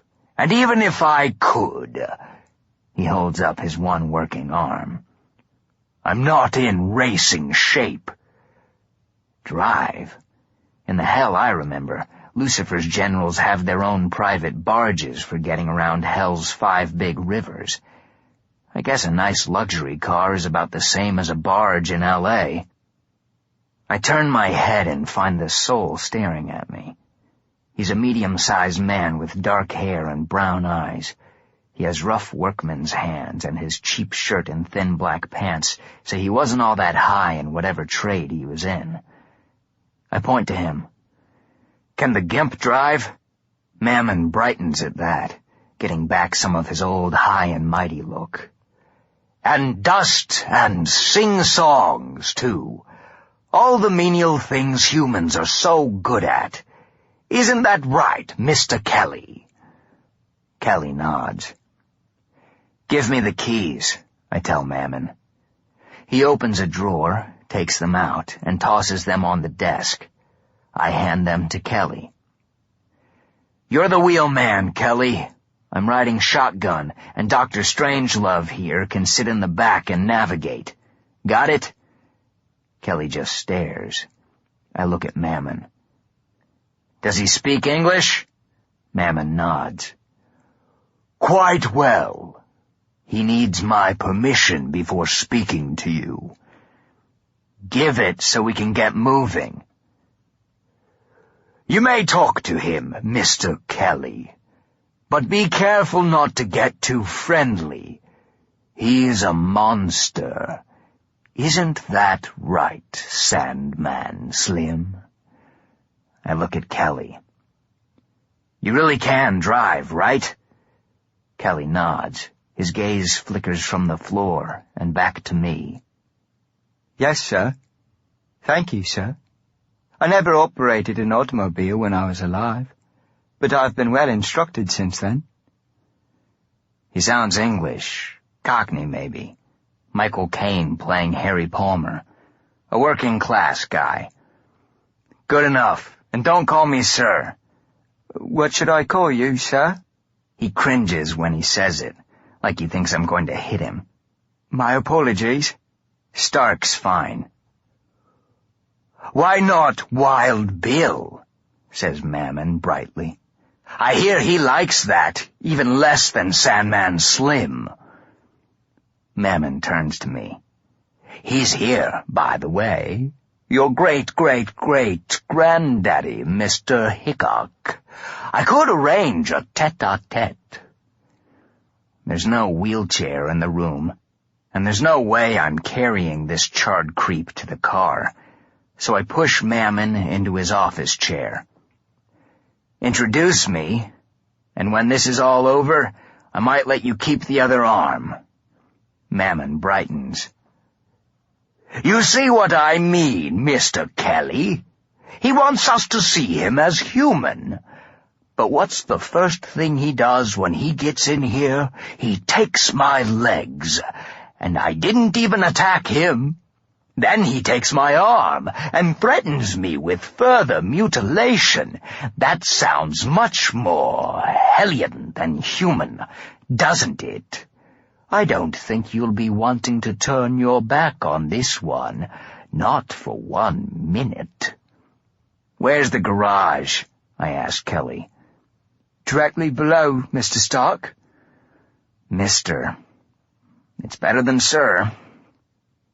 I don't want either of them to see the room, so I blindfold them both and take them downstairs through a shadow. Mammon's barge turns out to be a pristine early 60s Lincoln Continental limo with a drop top and suicide doors. I think more than a little of this world is put together straight from my unconscious. I'll know for sure if I end up in a motorcycle race against Steve McQueen. The Lincoln isn't like a modern limo. The car is wide open on the inside. No partitions or sliding windows separating the passenger compartment from the driver. It's like a club, or a prison cafeteria. Candy would love this heap. I can see her in the passenger seat with her feet up on the dash, hitting the button on her robot sunglasses in time with the radio.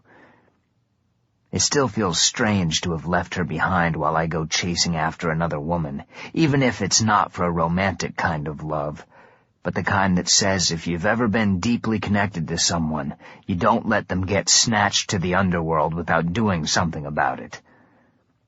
When this is over, and if the universe is still standing, maybe I'll bring her down here. I wouldn't take her to the hell I knew, but I could see her getting off on a weekend in the Convergence.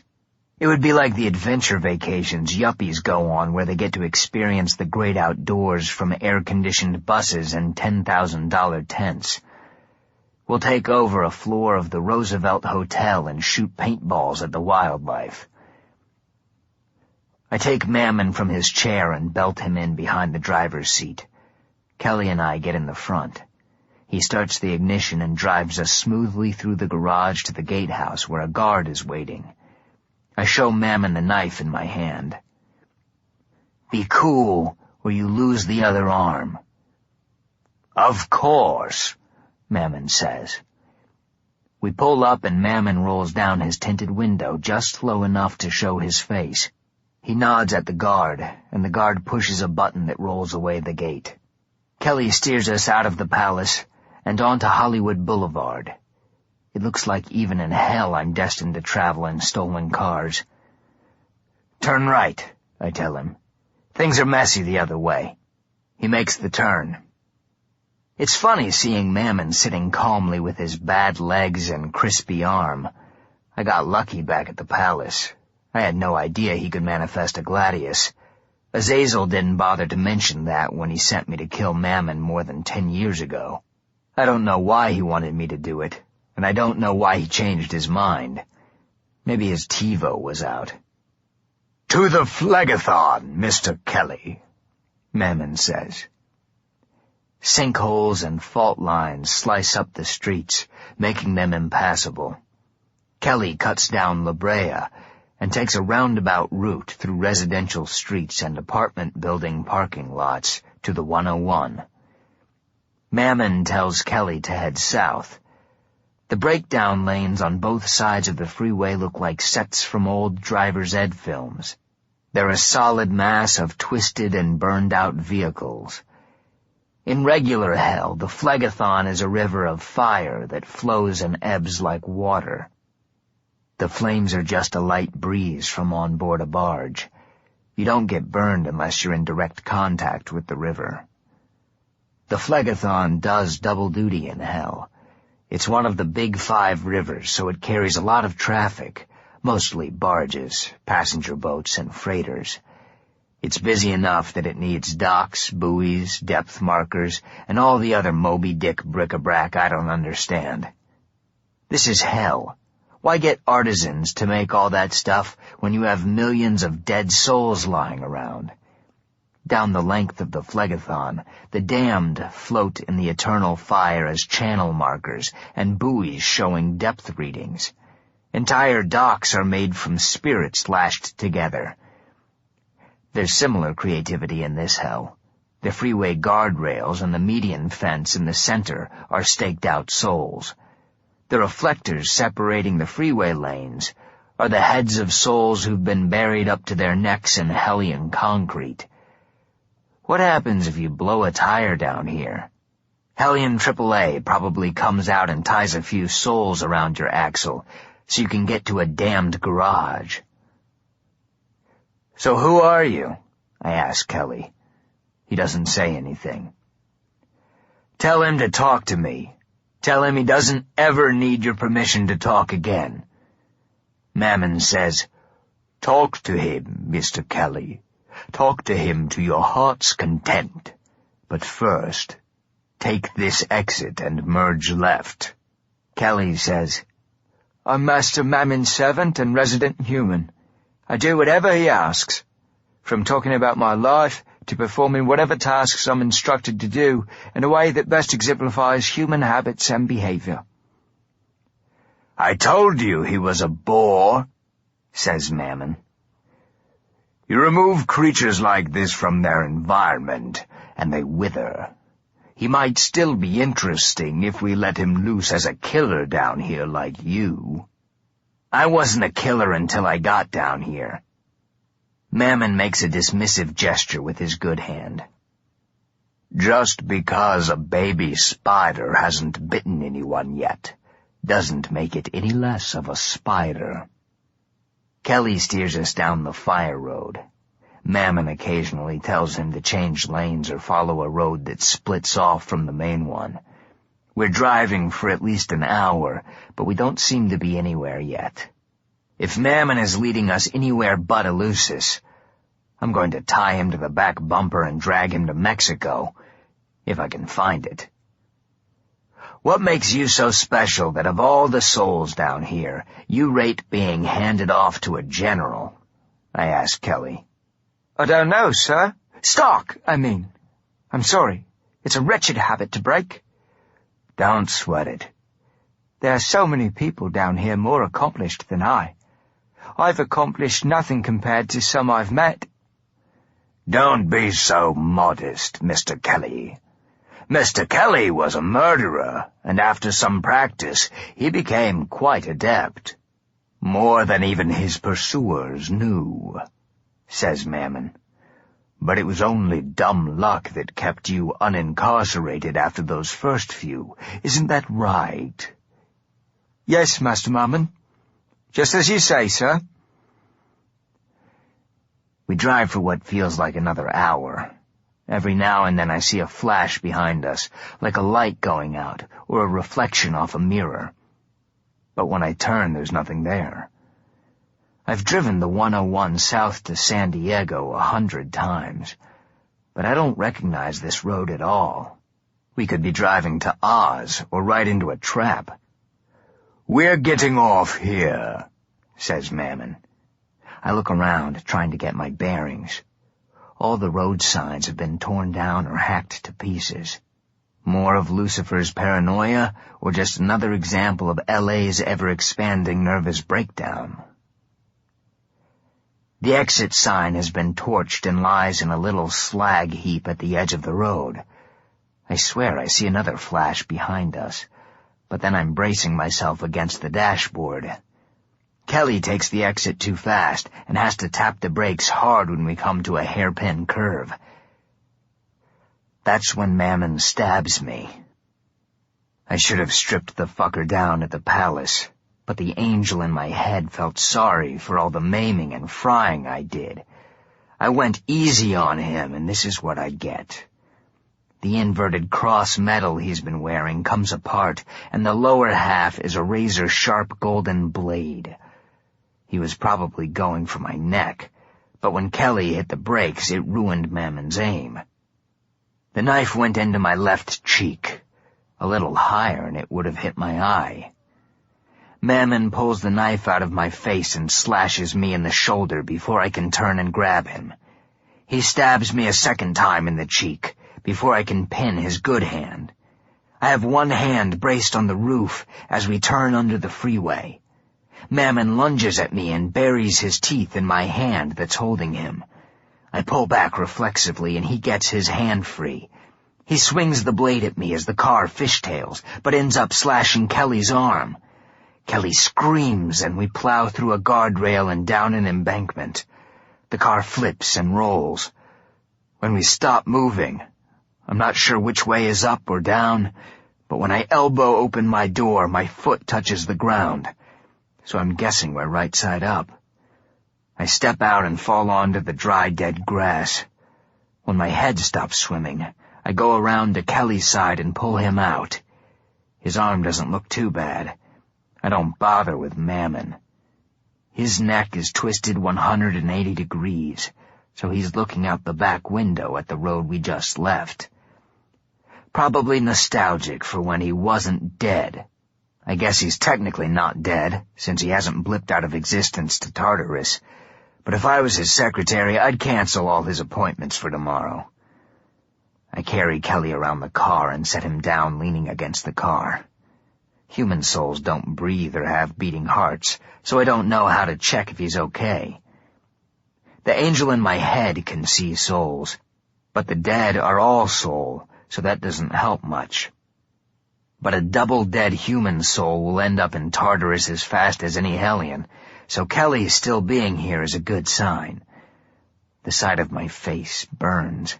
I touch it where Mammon stabbed me, and my hand comes away bloody. Shit. Exactly what I don't need right now. Kelly moans and starts to move. It takes him a few minutes to get his bearings. He rubs the back of his neck and stares at the ground. When he sees the car, he sits up straight. "You bloody back!" He yells into the car at Mammon's broken body. "This is fucking perfect!" "Get a grip, man. This really isn't the moment to freak out." "Of course. I'm sorry." He holds his arm where Mammon stabbed him. It clearly hurts, but is more of a shock than a wound. I say, "Wait here while I look around." I walk up the slope to the freeway to see if there's any trace of a town or a sign or wandering Boy Scout with a compass. 3 strikes, I'm out. We could be in Egypt for all I know.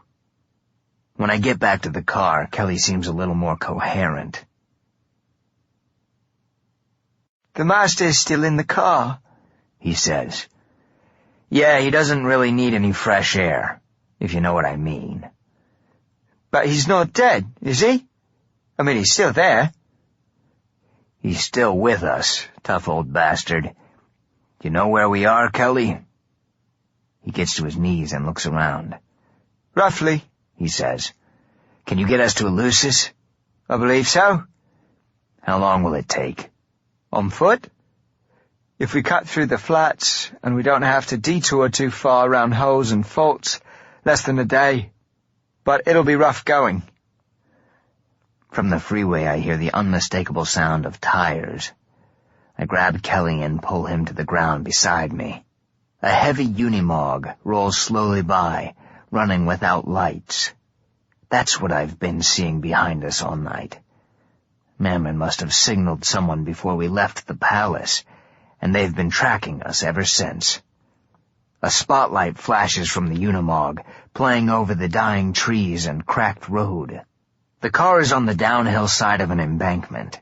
The light moves back and forth across the exit, but I don't think they can see us down here. A second later, the spotlight goes out, and the truck drives away. We've got a posse after us. More good news. Like Mammon said, it's a good idea to err on the side of caution. I need to do something in case they catch up to us. Kelly, will we be passing through any towns or settlements? Anywhere someone might see us? It's hard to say. Things can change so quickly here. It's best to assume we will. That's what I was afraid of. I open the car and drag Mammon out. Don't die on me now, you prick. Give me a few more minutes. I pop the lock on the trunk with the black blade and start tossing things. It's full of the usual car junk. A tire iron, spare tire, jumper cables. But there's also military gear. I go back to where I left Mammon with a sturdy leather satchel and drop it beside him. With the knife, I cut a large square of fabric from his suit jacket and lay it out flat on the grass. Kelly creeps over closer to see what I'm doing. You might not want to watch this, I say. If it's all the same to you, I'd rather stay. This looks like it might be quite interesting. Okay, I say. Here's the situation. We have to walk to Eleusis and then get all the way to the asylum and back out again. I'm wearing a glamour so I don't broadcast that I'm alive. But I'm bleeding, so I need more. And if Mammon signaled the posse, he might have told them I was the one who took him. I can't look like me. Are you getting my point? Jack gives me a big wolfish smile. If you're about to do what I think you are, I wouldn't miss it for the world. Okay, but if souls puke, don't do it on me. I'll remember that, sir. And don't call me sir. Yes. Sorry. I close my eyes and try to remember any binding spells I picked up along the way. Something to keep Mammon here with us a little longer before he croaks. My head is still a little foggy from the crash, but I come up with a minor bit of hoodoo that should hold if I work fast. The next part I've never actually tried myself, but I saw it done a couple of times by old juju priests I met through some Dharma bums in a New Orleans Sub-Rosa clan. I try to get the words and rhythms of the old Hunjins in my mind before I start working.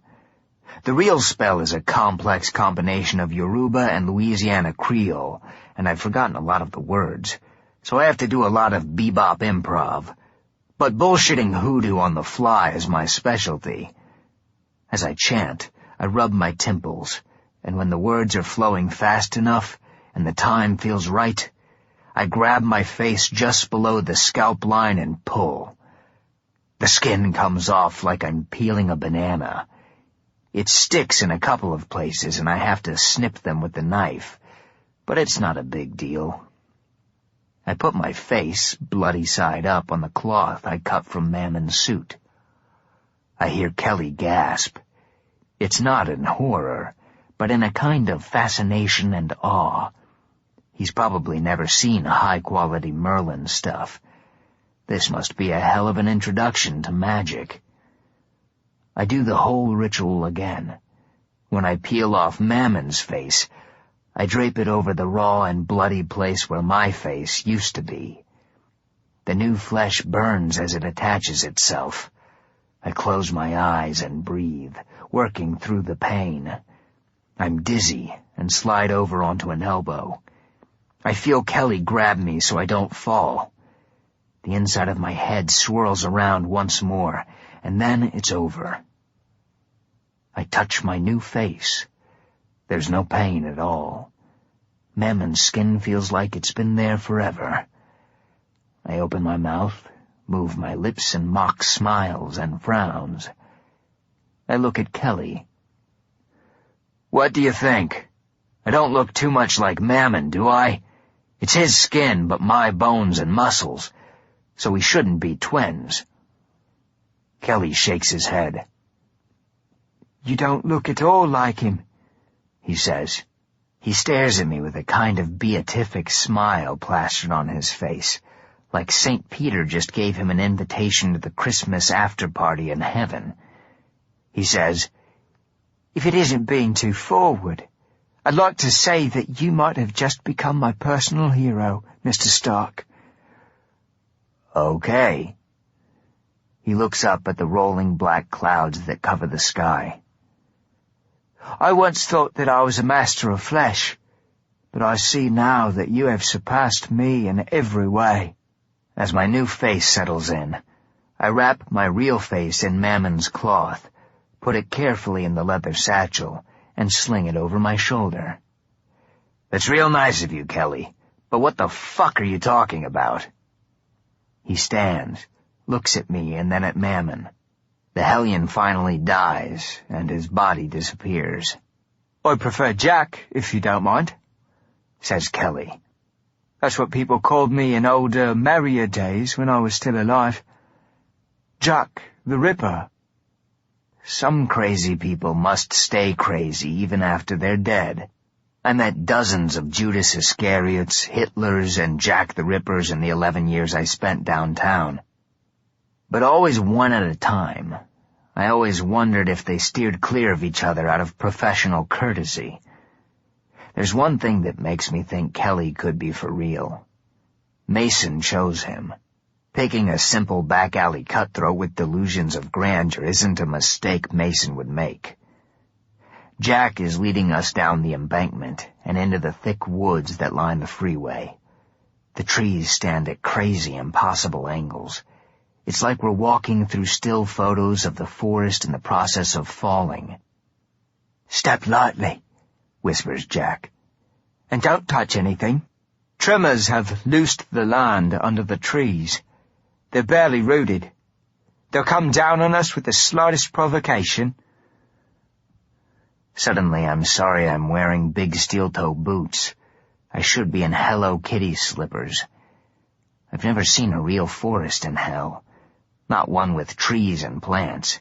I've seen places called forests, but they're usually tightly packed mazes of saw blades and spinning pylons studded with needle-like hydra teeth.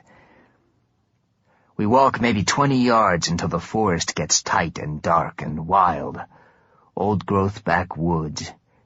It's hard not to bump into limbs and the solid trunks of the drunken trees.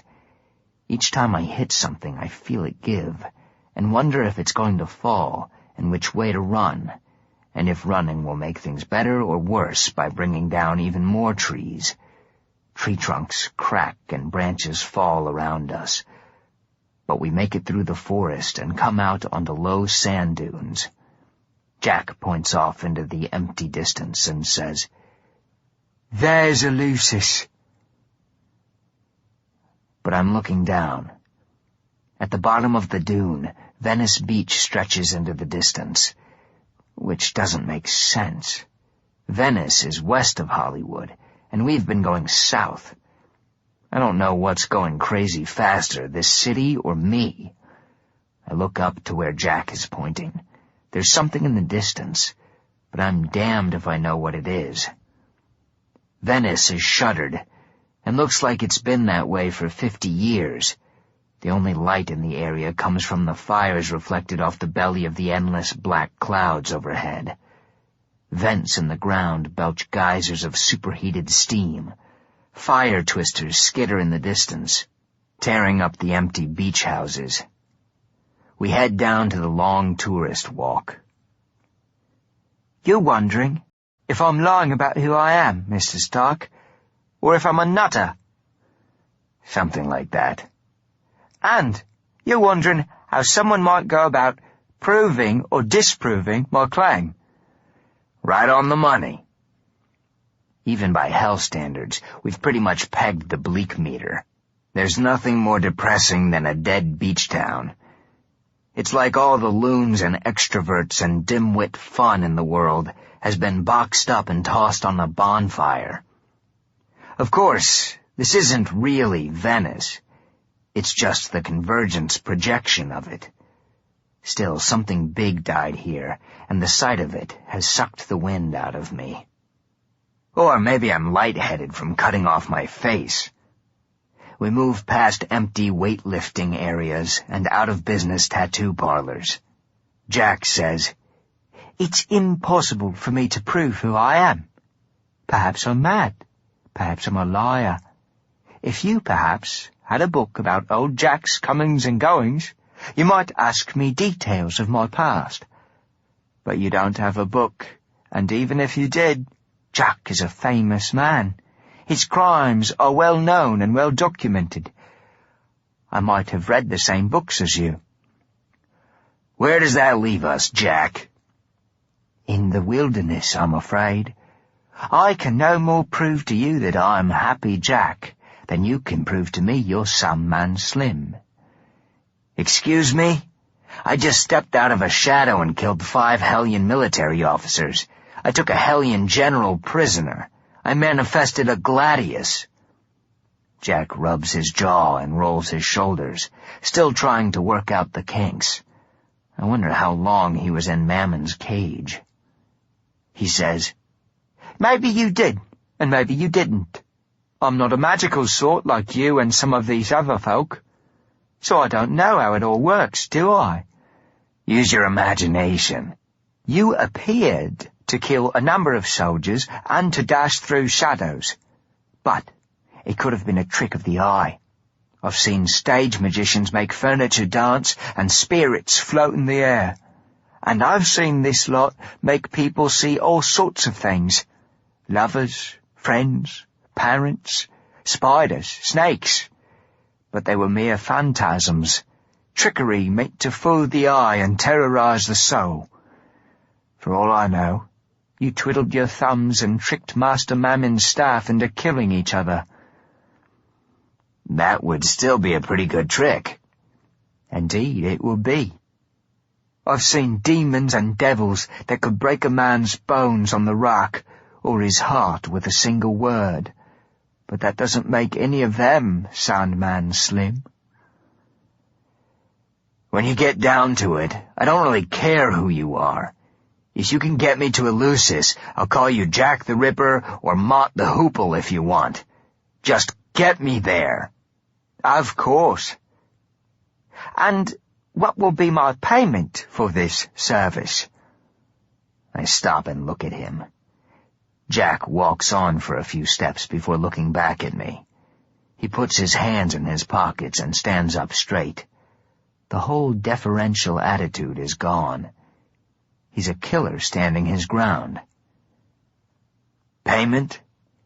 And here I thought saving you from a tin-can coffin might cover it." "Perhaps. Let's put our minds to it as we go and see what we come up with. Shall we?" He starts walking, and I follow, staring at the thick, foamy sea that looks more like tar than water. I should have tried to get the car started, but on the road the posse would have caught up with us.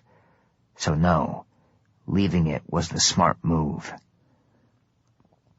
"Okay, Jack, I've got to ask. Assuming you are old Leather Apron, what's your story? Did the clap eat half your brain? Were you a religious freak? Did a talking dog named Sam tell you to kill all those women? There is no God, and I know nothing about a talking dog, though I'd surely like to see one. You're an atheist. You were a fallen angel's slave. In hell. And you're an atheist? Walk me through that, Jack. Why is it necessary for God to exist, for hell to exist? The problem is that when good people imagine hell, they imagine it as the opposite of the real world and as remote as the stars. That's their delusionment. Hell and earth are the same thing, separated by nothing more than a thin shroud of understanding that this is so. I lived in hell every moment I dwelt on the other earth, and I made it my business to bring hell to all God-fearing souls, to remind them that horror is the fabric from which the world was made. You didn't date a lot when you were alive, did you, Jack? I don't consort with whores, thank you very much. I rip 'em. Fucking hell. I get out the flask and have a drink. The Aqua Regia burns in just the right way going down. I start to offer Jack a drink because you always offer the other guy a drink, but I screw the top on and put the flask back in my pocket. We're off the beach and heading inland, picking our way through the dead neighborhoods. At the corner of one of the main streets, where rows of burning palms converge on it like a weird offering to a glue-sniffing beach god, is an office building with a 3-story clown sculpture in front. It's in whiteface with dark whiskers and is wearing a top hat, white gloves, and ballet slippers. I know it's supposed to look whimsical, but whimsy in a place like this is like jerking off at a funeral. Someone might enjoy it, but you wouldn't want to know them. Assuming that you are Sandman Slim, tell me about yourself and your work. I've heard your name many times. Hellions talk about you like the boogeyman. I might be a monster, but I never mailed a kidney to a newspaper. Half a kidney. I ate the other half. Mom always said it's a sin to waste food. How many aliens have you dispatched, Sandman Slim? How many humans and human souls? No idea. How many women? I yelled at a meter maid once. Soon we're in a residential area. People in Venice are sun worshippers, and most of the houses have huge windows.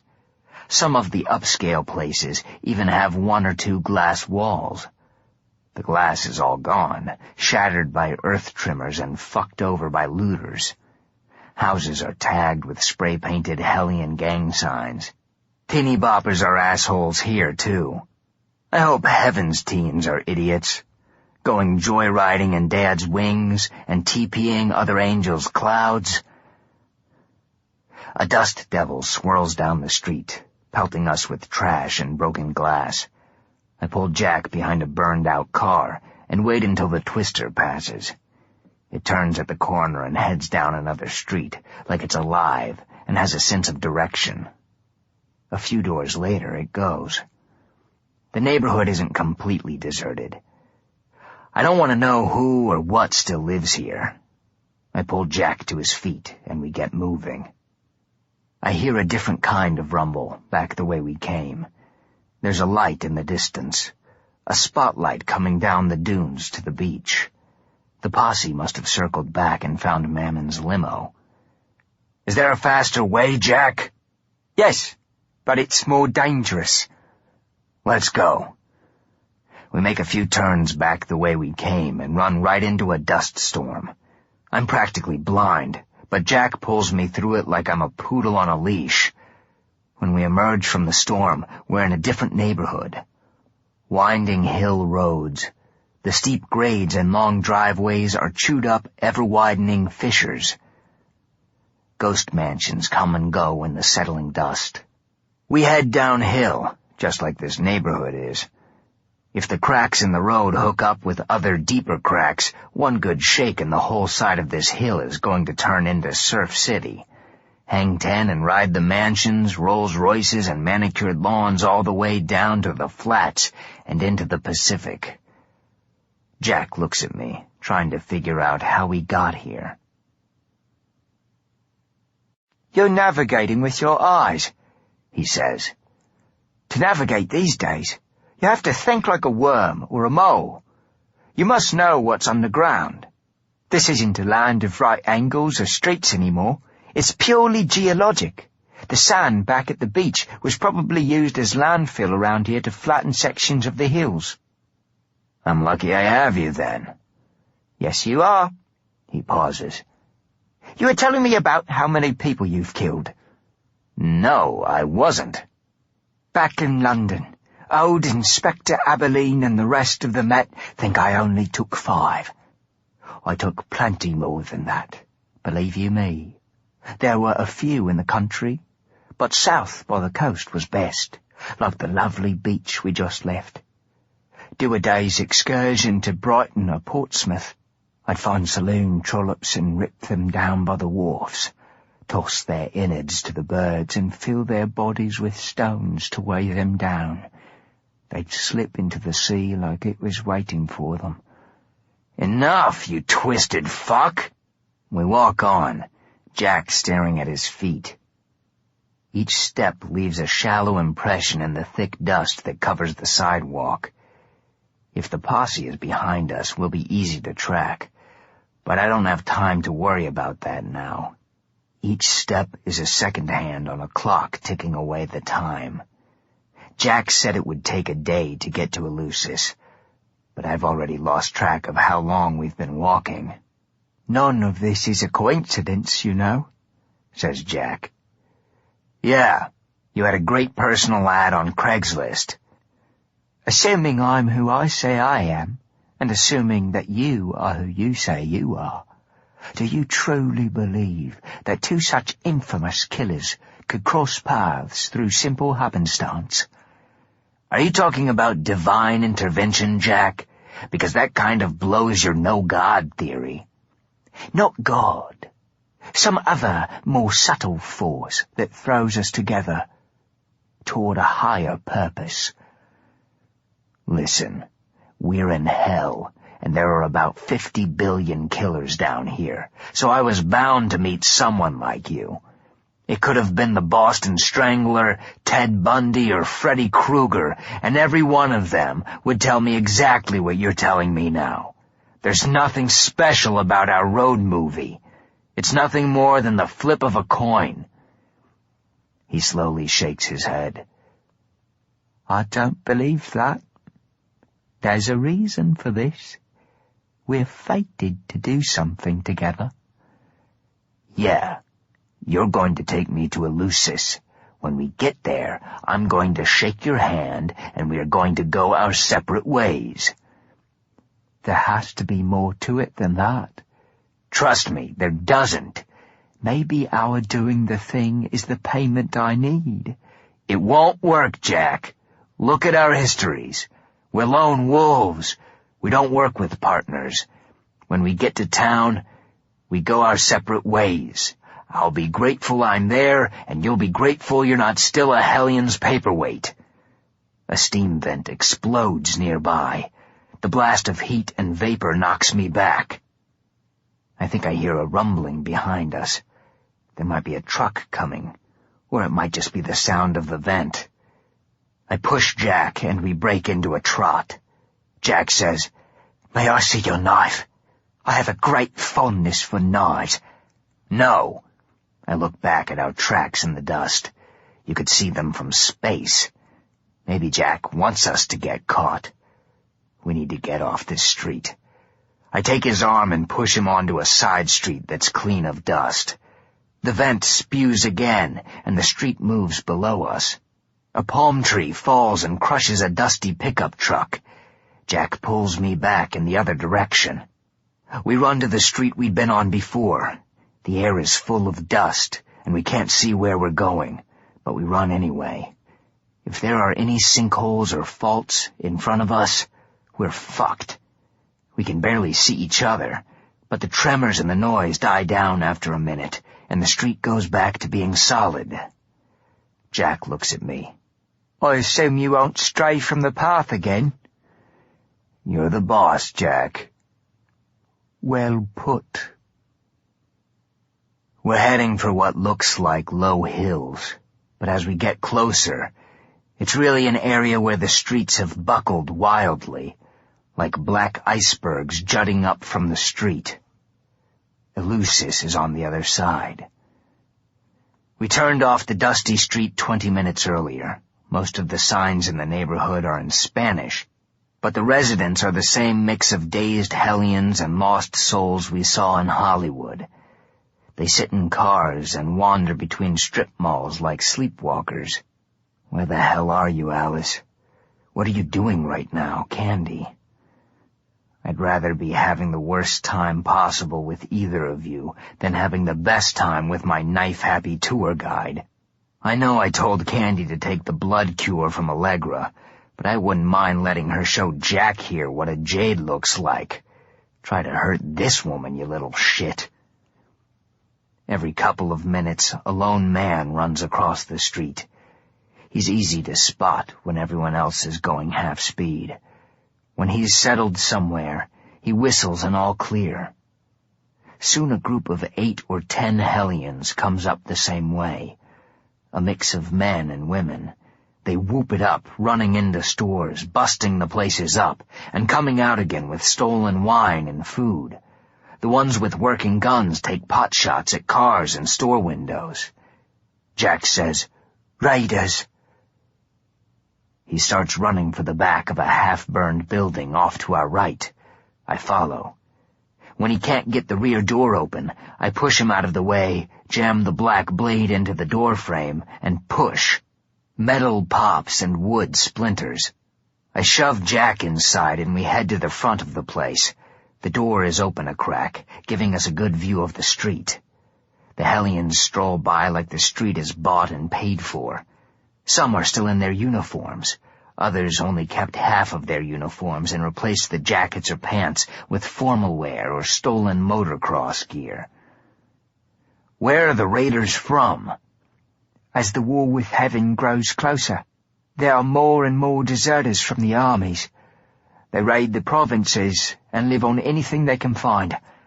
I once drove the master on a mission to arrest a group hiding in Eleusis. That's why I know where it is. The raiders stop in front of the building we're hiding in. Suddenly I wish I'd brought a shotgun or two. But they're not looking at us. They're looking back down the street.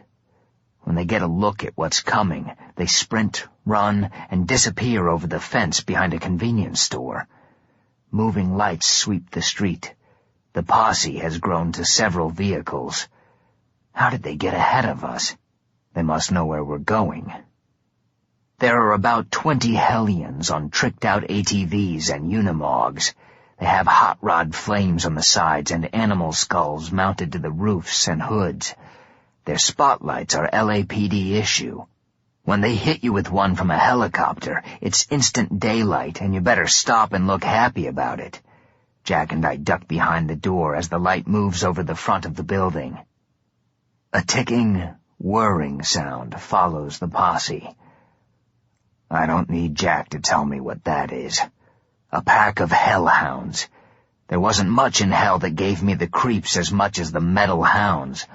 Maybe my subconscious really is shaping the place. The hounds are the only things I've seen that look just as hard and awful as they do in regular hell. The hounds move in packs.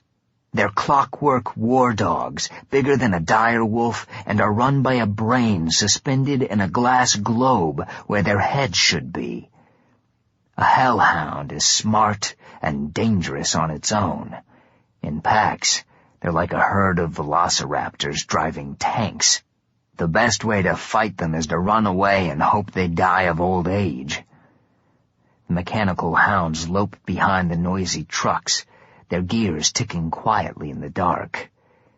God damn it, Jack, how much longer before we get there? If we cross over to the street behind this one, With luck, we can beat them all to Eleusis. I know of a wall with just a little bit of a hole in it. Let's get moving.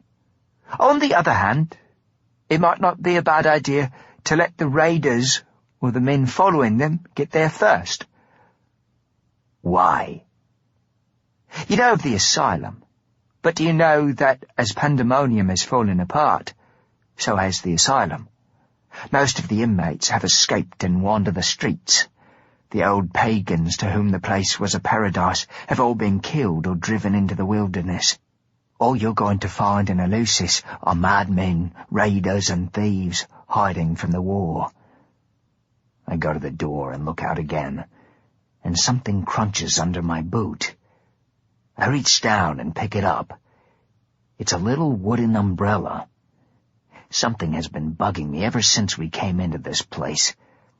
I look at the dusty hula girls against the wall and tiki lamps, and it finally sinks in that this half-collapsed shit shack is the bamboo house of dolls. The roof is down over the bar, but the jukebox is where it belongs. The glass dome in front is broken. Dust lies around the interior in small dunes. The player is queued up to Martin Denny's cover of Miserlou. A friend of mine is still in the asylum. Do you think there's a chance, if she's still in there, that she's alive? I couldn't say, but it's my understanding that whatever inmates remain in the asylum are of a more benign nature. The ones with strength and will escaped long ago. Something tickles my hands and legs. Drites. Hell's sandflies.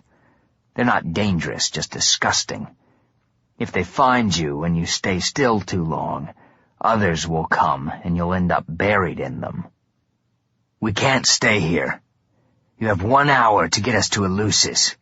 1 hour or what? He sounds defiant, like I hurt his feelings. Or I'm going to think you've been fucking me around this whole time. Don't forget, I'm the one with the knife. Let's start there and let our imaginations go. He nods at the back door.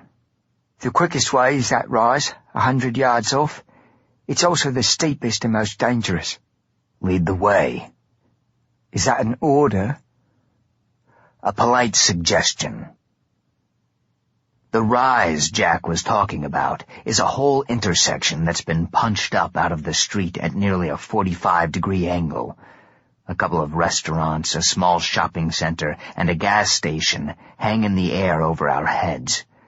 The sinkhole below is so full of wrecked cars and motorcycles that it's nearly level with the street. The junk stews in the same bloody sewage that was in the sinkhole outside Hollywood Forever. I start climbing, hanging on to gas pumps at the bottom and moving up to the empty garage. When I make it around there, I pull myself up on metal parking lot crash posts. I turn around to check and see Jack slowly following me up. I don't think he's happy to be around me anymore. His whole theory about fate having a reason for tossing us into the same salad has evaporated. He looks like all he wants is to get through this without ending up in Tartarus with Mammon. As Jack climbs, cracks form under his handholds. He's followed me through the garage and is pulling himself up the crash posts. As he puts his weight on each post, the cracks under it widen. The last 2 posts wiggle like rotten teeth. My arm is wrapped around the solid base of the shopping center sign. I move up to a newspaper vending machine that's anchored in the sidewalk. Jack grabs onto the solid foundation of the shopping center sign before the posts give way. When he's secure, I crawl into the entrance of a liquor store. If you cut through the place, the back door will take us to the top of the rise. The liquor store stinks inside.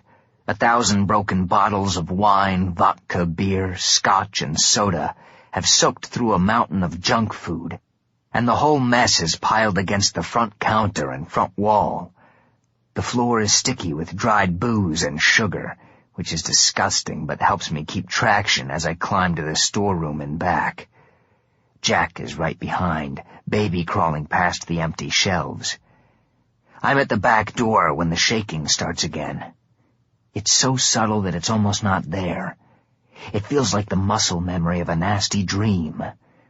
I thought it was an earthquake, but I think our climbing has upset the delicate balance that's kept this slab of L.A. junk wilderness upright. The shaking turns into a steady vibration, 2 heavy bodies scraping against each other. The bottles beneath us clatter together, softly, and then like a truckload of xylophones being pushed down a long flight of stairs. It's hard to hold on to the shelves as the tremors deepen. Parts of the ceiling fall down on us. There's a sick liquid moment when the whole intersection shifts. Up ahead, the rear wall cracks and the rest of the ceiling starts coming down. The whole liquor store is sliding forward. "Move your ass, Jack!" I scramble past the shelves and kick off the top one, grabbing onto the door frame at the top. I climb to the back of the storeroom and pull on the door. The twisting building has jammed it shut. I grab the doorknob and shove the black blade into the metal lock. It pops out and clatters against the wall like a bell. The door swings open, and I pull myself up onto the rear step. Jack is stumbling over office furniture. Cracks open at my feet. The store is breaking away from this last anchor of ground. The building growls and creaks like an iron elephant with the bends. It lurches, slides left and down. Jack is pulling himself up on the door. I grab his wrist as a subterranean shriek of snapping concrete and shearing metal launches the liquor store down the way we came. It crashes into the garage, and both structures shatter like 100-ton dollhouses before disappearing into the sinkhole below. The slab sways like it's bobbing in a bathtub and begins to fall. I grab Jack and jump to the roof of a dry cleaner's beyond the edge of the slab. I tuck and roll as we hit. Jack flops like a sock full of oatmeal thrown from a speeding car. When the section of road hits, one of the cleaner's walls collapses, and we slide down the roof like worn-out kids at the worst amusement park in the world. Jack and I lie on the broken pavement until the dust settles. We only slid a floor, so our asses are spanked and bruised, but we're pretty much intact. Jack was right. Eleusis is right where he said it would be. There's a 20-foot stone wall topped with broken glass across the street. It's exactly how I pictured it. It wouldn't be Eleusis without the wall. Heaven's vision of paradise in the abyss. Hell's only gated community. Jack is still on his back when I get up and head for the wall. A couple of minutes later, I hear him behind me. "Thank you for saving me back there." "Don't mention it. Really, don't." "I still think we were brought together to accomplish something bigger." "If everything works out, maybe I'll get a chance to stop a war. That's pretty big, don't you think?" Jack grunts. "Anyway, it's all, as the big brains say, academic, Jack. I saved you from Mammon, and you got me to Eleusis. We're even Steven." Up ahead, a gutted city bus has jumped the curb and plowed into the stone wall. The damage is mostly blocked by the bus's body, but through the windshield I can see where part of the wall has collapsed. I glance back at Jack. He looks nervous and a little confused. Is that a good look or a bad look for a serial killer? Whichever. I want to cut this freak show loose. I climb into the driver's side window and call back to Jack. "Take it easy, man, and thanks for the memories." He yells something after me, but I don't stop. I kick open the front door and head into the city. Finally, Eleusis. Fuck me. I wonder if Kasabian is watching me through the codex. Is he eating pizza with candy and giving her a blow-by-blow? He must be laughing his ass off by now. Eleusis, God's city in the inferno, halfway across hell from pandemonium. is part of goddamn North Hollywood. Lightbringer, Lucifer's biopic, was supposed to be shot in a Burbank soundstage just a couple of miles up the freeway. I'm still in L.A. This whole fucking world is L.A. I'm almost there, Alice. I think. I hope. Who fucking knows anymore? I could walk a block and end up back in Venice or the cemetery. We seem to have come in a big circle from Hollywood back to Hollywood. But it's not the same Hollywood, and where I am can't be entirely random. Mammon was taking me somewhere, and Jack has been taking me somewhere, and I don't believe Mammon, but I do believe Jack. He didn't have any reason to lie. He thought we were partners, Hope and Crosby on the road to Zanzibar. This is what I get for putting my life in the hands of a crazy road spirit. Mustang Sally would love wandering around like I have. More streets, more roads, more crazy-ass tracks in the dirt for her to claim. You're going to get a lot more salty peanuts than candy the next time we meet, Sally. No more sugar rushes for you. I hear stones crunch and fall behind me. I'm not scared. I recognize Jack's footsteps. Don't get too close, Looney Tune. I really want to punch something right now. On the other side of the rubble is a big intersection. Malls and parking on one side, a 40s-style apartment house on another, the Scientology Celebrity Center nearby. There are bodies curled up under the dead trees and bushes where they've turned the Celebrity Center into a pagan flophouse. Most are dressed in hospital greens and bathrobes. A few are in straitjackets that look like they've been gnawed apart. There are even a few demented hellions with them, refugees from the asylum. Finally, something like good news. I'm getting closer. There's faint noise in the distance. Yelling, gunshots, maybe even engines revving. Someone is having fun somewhere in Eleusis. I should probably wait and get the lay of the land, but one of these sleeping beauties knows where to find the asylum. I step down from the rubble and head across the street to the parking lot. I don't get 10 steps when Jack grabs me. I spin and come up with the knife under his chin. Do not even begin to try your Ripper act on me. I'm not one of your scared Whitechapel girlfriends. I'll teach you what every slash and cut you gave them feels like. I felt them in the arena, and they don't feel good. Jack looks past me, shaking his head. He raises his hand and points.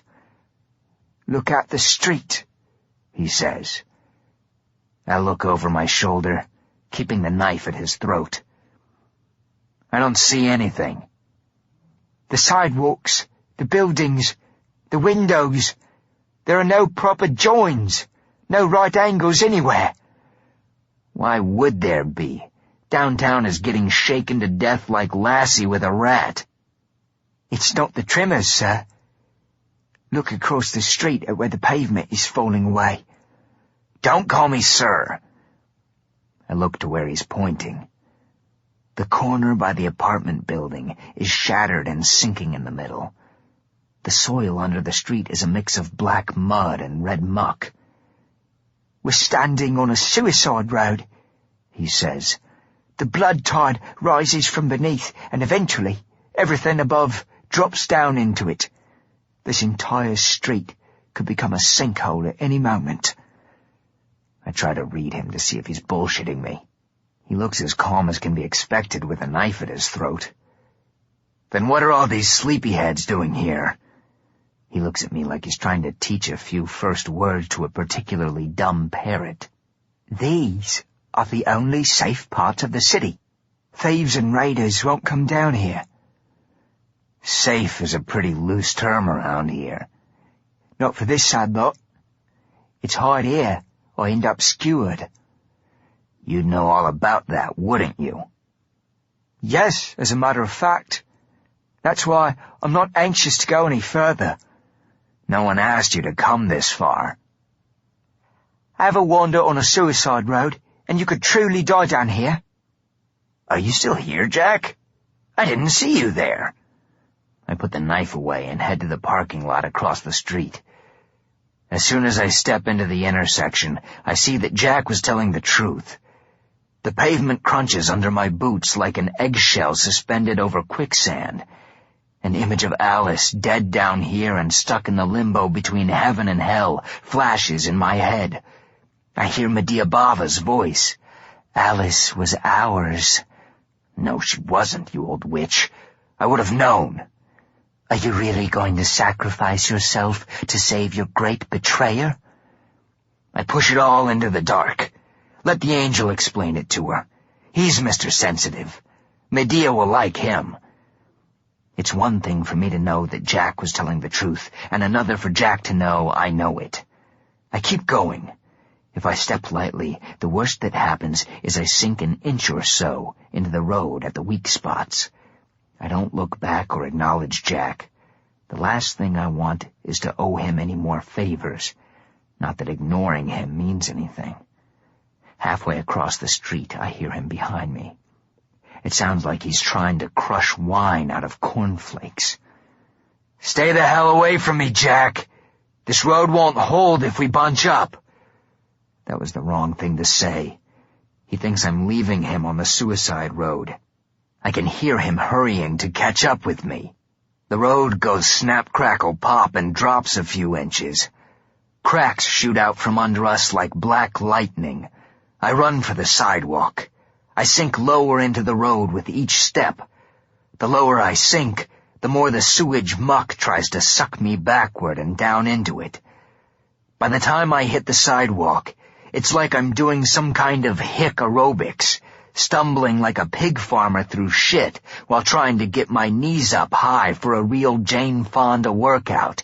Feel the burn, Jethro. The corner of the sidewalk crumbles as I jump from the muck, but a couple of steps in, it holds. I finally turn around and there's Jack, up to his knees in blood and mud.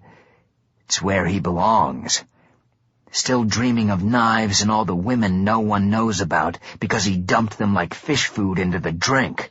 Fuck him. Let him go. But I know the look on his face. It's what I looked like when I fell from the sky into pandemonium. It's a feeling way beyond fear because your brain can't get hold of it enough to be afraid. You want to be afraid. Afraid would be 100 times better than this. This is total fucking incomprehension at what's happening, and it's all happening to you. It's being sane 1 second and stark raving spiders tunneling their way out from under your skin insane the next. I kneel by the edge of the corner far enough back so I know the ground is solid, and I hold out my hand. It's the least I can do. Literally the least. Jack scrambles for it in a panicked, stumbling slog, sinking faster now that he sees a lifeline. He's almost up to his waist by the time he reaches the corner. "Help me!" he yells. I move my hand half an inch closer. He's practically swimming when he reaches the corner. God damn it. He gets close enough to grab a couple of my fingers. I close my hand around his and pull. It's the very least I can do. I'm amazed and a little pissed off when he swings a leg onto the sidewalk. I let go and let him get out the rest of the way on his own. I look over at the Celebrity Center bushes where the asylum refugees have been passed out. They took off. They're crazy, not stupid. The street was sinking. I lean back against the low wall around the mall and look up at the black boiling sky. Are you explaining to Candy for the 500th time what an asshole I am, Kasabian? Is she pissed at me for saving this walking, talking piece of shit? Candy wouldn't have done it. She'd have put her boot on Jack's head and helped him down under the muck. And I would have loved her for it. Panting and stinking like sewage and rotten fish, Jack pulls himself onto the sidewalk and collapses. I light a malediction. "Stay over there, Jack. You smell like what comes out of Moby Dick after a truck stop burrito." He just lies there gasping and trembling like a trout tossed on land by a passing boat. I smoke for a couple of minutes until Jack stops shaking. "You scared off all my crazies, you know. I was going to get them to take me to the asylum. Now they're gone. Do you know where it is? Be very careful how you answer. If you lie, I'll know it. And I'm going to feed you back into the muck face first." He points to a dome on top of a hill that's mostly mud and dead grass.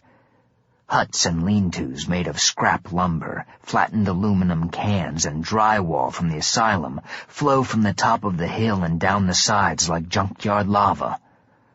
Looks like a lot of the crazies had it together enough to escape, but not enough to cut the apron strings and leave home. I shake my head. I smoke. Maybe this jigsaw puzzle L.A. is God's payback for burning Eden. In the old days, when I was killing for Azazel down here, I hardly ever thought about the guy. Now I can't get him out of my head. He's like the high school sweetheart you moan about whenever you had a few too many highballs. You don't want to think about her. In fact, you never think about her until you've poisoned your brain with umbrella drinks. Then she's one big whiny question mark in your life. Where did it all go wrong, baby? Only God and I never went steady. I barely thought of him in the world, and only thought of him downtown because in the brief time Mom sent me to Sunday school, they taught me that he was a God of love and forgiveness. Just what the doctor ordered. Forgive me for all the scams and games and shenanigans, and rain down that love on me, or at least call me a cab. Even Hitler got to die before climbing into the coal cart. Nothing. Nada. Turns out when I reached into the hat, I didn't pull out the shiny, happy Sunday school God of love. I got the Old Testament God of wrath. Cities turned to salt. Newborns killed in their cribs. Twin Peaks canceled when it was getting good again. No one came to save my charbroiled ass, just like Mason. But ever since then, I think the big man has had his eye on me, slipping me a rubber cigar every now and then. Like right now. Where Jack is pointing is the Griffith Park Observatory. James Dean shot part of Rebel Without a Cause there. Any tourist with cab fare can visit the damn place. Back home, it would take me an hour to get there and back to the hotel, where Candy and I could break more furniture. But no, I have to dodge sinkholes, earthquakes, hellions, and serial killers to get somewhere that in any sane universe I could take the bus to. I wish I could say, "No more Mr. Nice Guy," but the boat sailed on that one a long time ago. I take a drag on the malediction. "Hey, Jack. What were you before you became a monster?" He pushes himself onto his knees, stands and tries to wipe the mud and blood off his clothes. "An upholsterer," he says. "Seriously?" He looks at me. "Yes." I guess Ripper sounds better in the papers than Jack the Ottoman repairman. He ignores me, knocking mud off his feet until you can see his shoes. Maybe he's right. Who needs heaven when hell makes so much more sense? "Okay, Jack. This is where we part ways. I'm heading straight up that hill. You can go anywhere you like, but I'd stay out of pandemonium for a while. They'll have probably noticed they're down one general." "You can't just abandon me here." "I think I just did. You're in paradise. It's a world of shit, but it's better than being in a sardine can for the next 1,000,000 years, isn't it?" "Can I at least come with you? You won't have to take care of me." "I just saved you a second time. I don't care what you do. You want to follow? It's no skin off my ass. But get in my way once, and I'll kill you just like I'd kill any hellion." He says, "Understood." But I'm already moving. I run at a steady pace, but I don't sprint. The street is straight, but there's plenty that can come at me from side streets and the scorched foliage around the old buildings. I let the angel out a little to expand my senses and look for trouble. Even this far off the suicide road, the land under the buildings isn't stable. Walls sag on old apartment houses, and wooden Victorians have their walls held up with tree trunks and wooden power poles cut to length. The palms that line both sides of the road burn like the ones on Sunset, turning the dark street orange and brighter than streetlights would. There are more pagan souls on the street as I go deeper into Eleusis, away from the wall and the suicide road. They duck under cars and cower in burned-out buildings when they see me coming, and I remember that I'm wearing a hellion face. Thanks for reminding me. It still burns a little, and it's starting to itch as it heals. One more level of bullshit to deal with. But at least it's clearing the streets. A block ahead, one of the big apartment buildings has collapsed across the road. I slow down as I get closer. Plenty of places to hide in all that rubble. A hellion dressed in army-issue pants and a red leather jacket sprints around the corner, sees me, and hauls ass my way. I grab the Na'at from my coat. Alice is right up the hill, and I'm not stopping now for anyone. I twist my wrist so the blade pops out at the Na'at tip. The hellion is female, soon to be a dead female. As she gets closer, she barks at me in frantic hellion. She's out of breath, and her voice is rough. It takes me a minute to figure out what she's saying, and then I get it. "Run, asshole!" A second later, more of them come tearing ass into the street. Maybe 20 of them. Like the woman in half a uniform, they're deserters, though they don't look like they have enough gear or sense to be raiders. Just a bunch of non-coms who'd rather live on what they can steal from empty homes and liquor stores than get stomped by God's golden hordes. I can sympathize. They're running straight at me, but from the looks on their faces, they're not stopping any time soon. I sprint toward them, the Na'at up and out. I'm not letting a few purse snatchers and shoplifters get in my way. They part like the Red Sea when they see me coming. I pick up speed. If there are more raiders on the other side, they won't be expecting me. I can see Griffith Observatory from here, so I'm not heading down any streets so God can get his rocks off by dumping me in Malibu or Disneyland. A metallic roar fills the air and echoes off the buildings. Telltale mechanical clicking after that, like 1,000 clocks clicking out of time. A few last deserters make it around the collapsed house just long enough to see freedom before being snatched back by steel claws like a fistful of butcher knives. They're bunched together when they make it around the building. All the light shows is a mass of gracefully moving shoulders and flexible backs, so they look like a clockwork flood. A hellion dressed in priest's robes gives up and stops running. The hellhounds don't even slow down. The hellion disappears into a wet spray of bones and thick, clear blood. Like on a synchronized mechanical cue, half the hellhound pack rears up and attacks the raiders from the back. Ambush predators. They get their steel teeth into the prey's throat and choke them or drive them headfirst into the ground and snap their necks. Hellhounds are strange and beautiful things. Candy would dig them. I'd love them more if I were seeing them from a little farther away, like, say, France. The part of the pack not having thieves for lunch breaks from the larger pack and heads down my way. I look like a hellion. To their bottled peanut brains, I'm part of the gang they're turning to chum. The strategy in this situation is simple. Run the other way. I keep the Na'at open. Waving it at these clockwork poodles would be like trying to scare King Kong with a lit cigarette. But it'll clear the street of slow hellions if they get in my way. Jack's been following me after all. He's in the middle of the street a block down. I think he's hypnotized by the hounds. He's probably never seen them at work before. When he sees me coming, it snaps him out of it, and he starts running. He's not fast enough. I pass him easily, thinking of the old joke.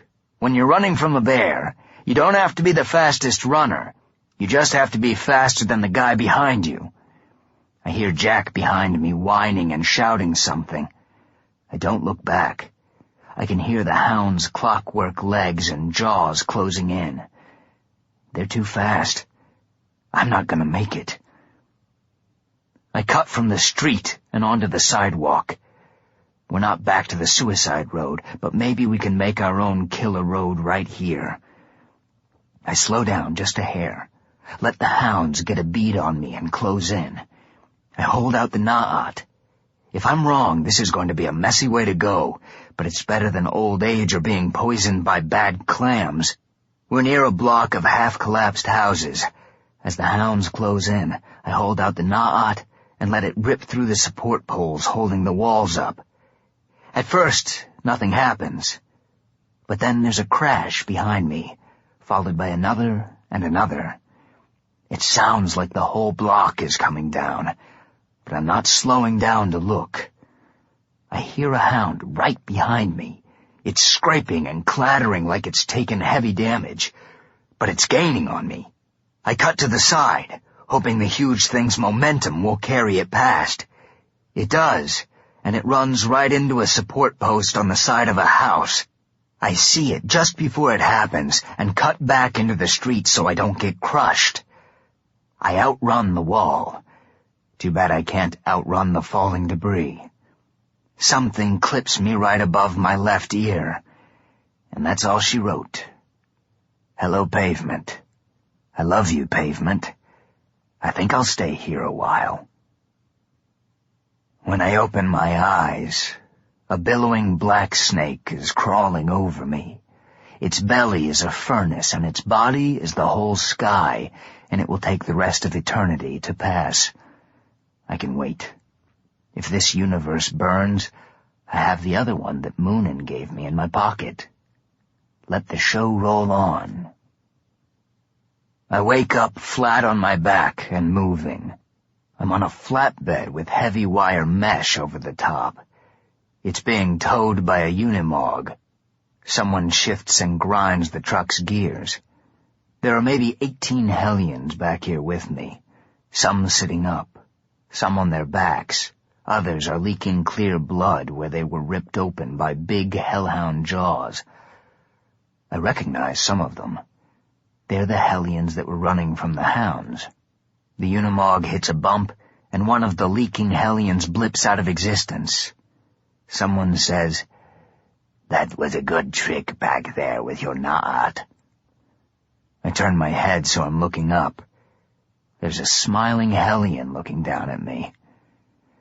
"So good I cold-cocked myself with a brick," I say. Like a lot of hellions, he looks like a spiky-horned toad after some Hollywood plastic surgery. Slim down the cheeks and neck, a chin implant that gives him a long horse face. He's bruised and battered. It looks like the beatdown took his stubby horns, too. But his big white canines are still there.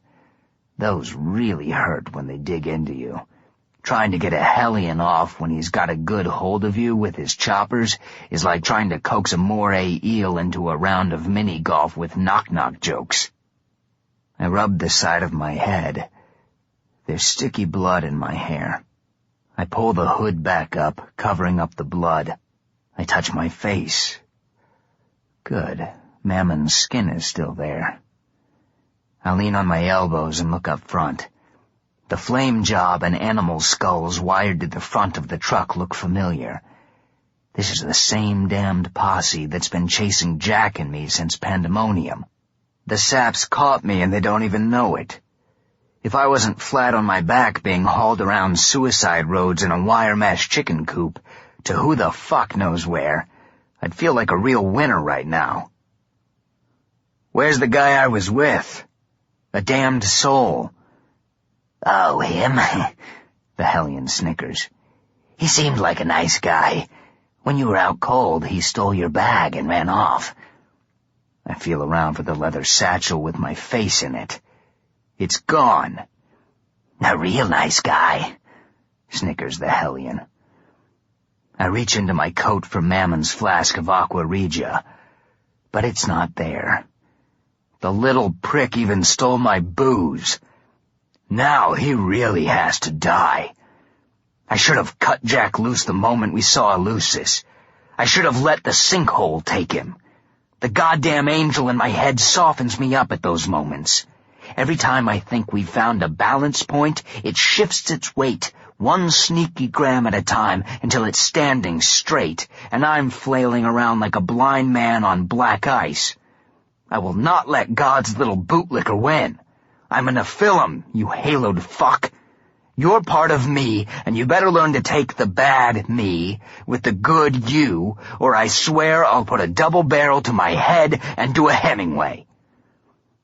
Then we'll see which one of us is left to Mr. Clean the Wall. I'm Berith, says the hellion. Who are you? Shit. For 50 points, name a hellion I haven't killed. Ruax, I say. I wait to hear.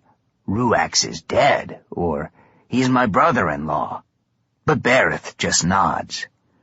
I sit up and lean against the wire mesh enclosure. Where are we headed? No idea. Jail, I suppose. A hellion with a mangled arm pipes up. Then back to Pandemonium. We're so fucked. Berith looks out at the road. I don't want to think about that. The truck rolls steadily, but it's not in a rush to get anywhere.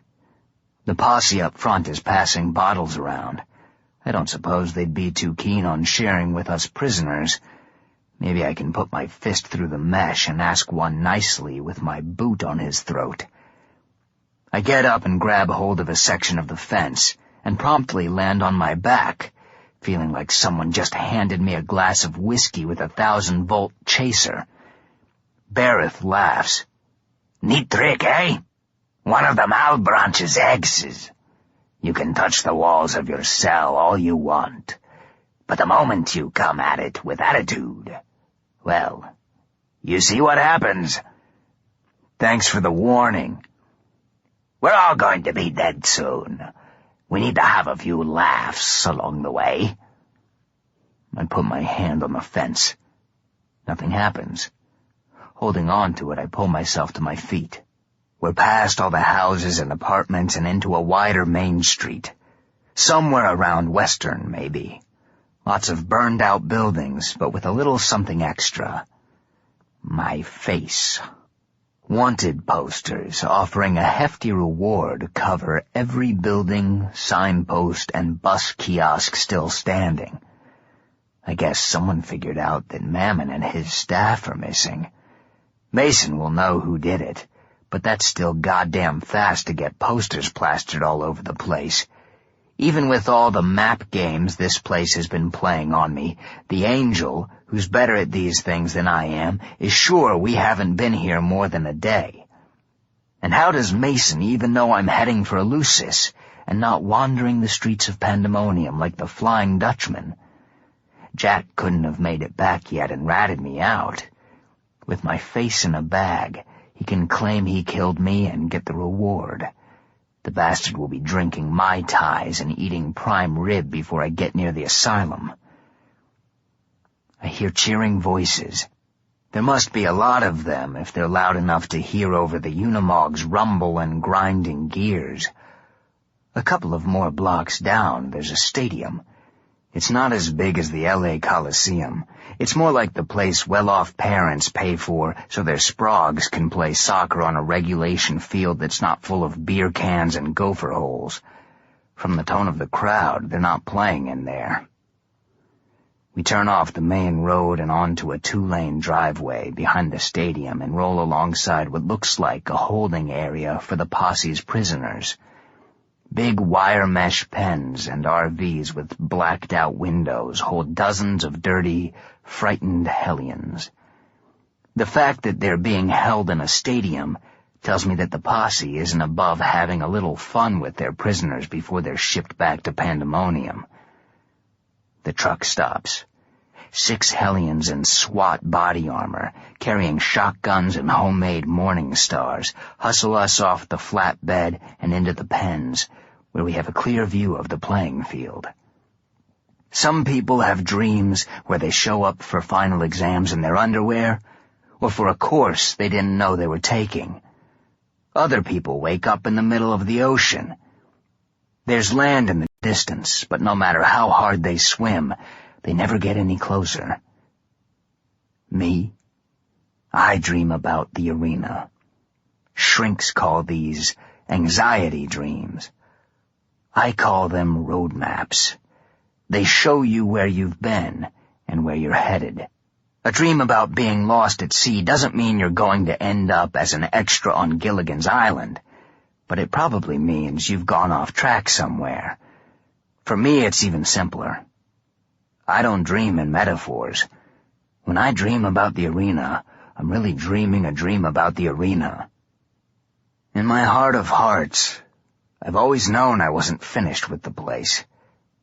It's like a drunk who goes on the wagon but decides to pitch his tent in the Jack Daniels parking lot. Yeah, he cleaned up, but he didn't run very far from what made him a lush in the first place. Once I'd killed the other members of my old magic circle and sent Mason downtown, I should have walked away from the whole hoodoo world and become just another brain-dead civilian. Take a mail-order course in taxidermy or sell maps of the stars' homes to tourists. Instead, I hung around with lurkers, renegade angels, and jades. I'm surprised it's taken me this long to get back here. If the Bamboo House of Dolls didn't have such a high-quality jukebox and Carlos didn't make such good tamales, I would have been back here months ago, and this would all be over with. All those dreams about tests and being lost and being back in the blood and the dust are just lines on a map. The elevation marks reveal that no matter how low you get, there's always somewhere lower to fall. Some of the Hellions from the flatbed go right up to the fence to get a good look at the current fight, trying to convince themselves they're not seeing what they're seeing. Others, the ones with a firmer grip on reality, are at the far end of the pen puking and shitting themselves. They're not in denial about what's coming. The arena isn't much to see. Just a flat soccer field with semis parked 100 feet apart to mark the boundaries of the killing floor. Hellions and even a few pagan collaborators filled the stands between the trucks, drinking, cheering, and throwing bottles and rocks at the Hellion prisoners forced to fight each other. I shake my head. Lucifer wouldn't have put up with the peanut gallery getting his arena floor messy. These small-time bullies have no class. I look around the stadium, not really paying attention to the current fight. There's the unmistakable sound of metal smashing into meat and bone. The crowd cheers. The bone crunch comes again. A cheer. Then a bigger cheer. I go to the fence and look through.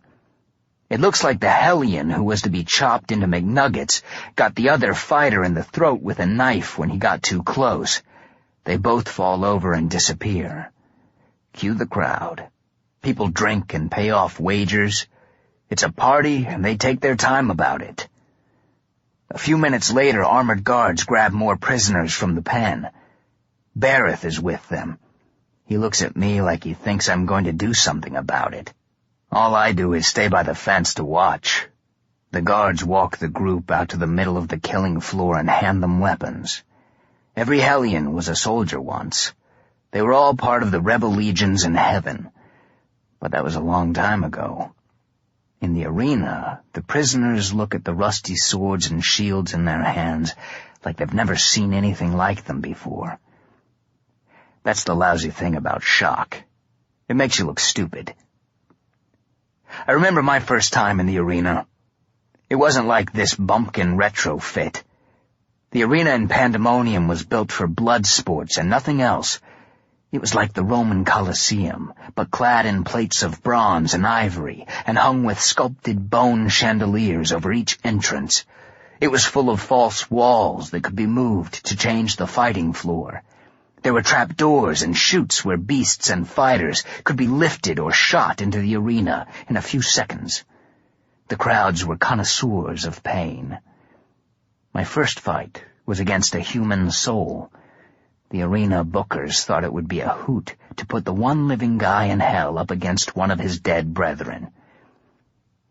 The thing is, the guy I was up against was from one of the lowest regions, one reserved for child killers, so I didn't exactly think of him as one of my brethren. I'd been in hell long enough to have built up a thick skin of fury.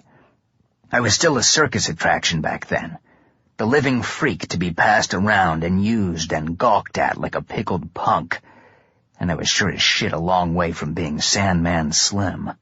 I went into the fight all teeth and claws and righteous idiot fury. It was the first time I used a Na'at, and I had no idea what to do with it. I can't say I was scared going up against a real killer. I was too crazy for that. And when I did think about it, more than anything I was amazed at where my life had taken me. The unreality of hell became even more unreal. That's probably what saved me. The kid killer knew how to use blades, and I didn't. He gave me my first scars. Later, they changed me, made me stronger, and I became a kind of living body armor. But that night in the arena, the slashes just hurt. I tried using the Na'at the way I'd seen Hellions use it, but I mostly bounced it off the ground and hit myself in the face when it sprang open into different configurations. That routine went for big laughs.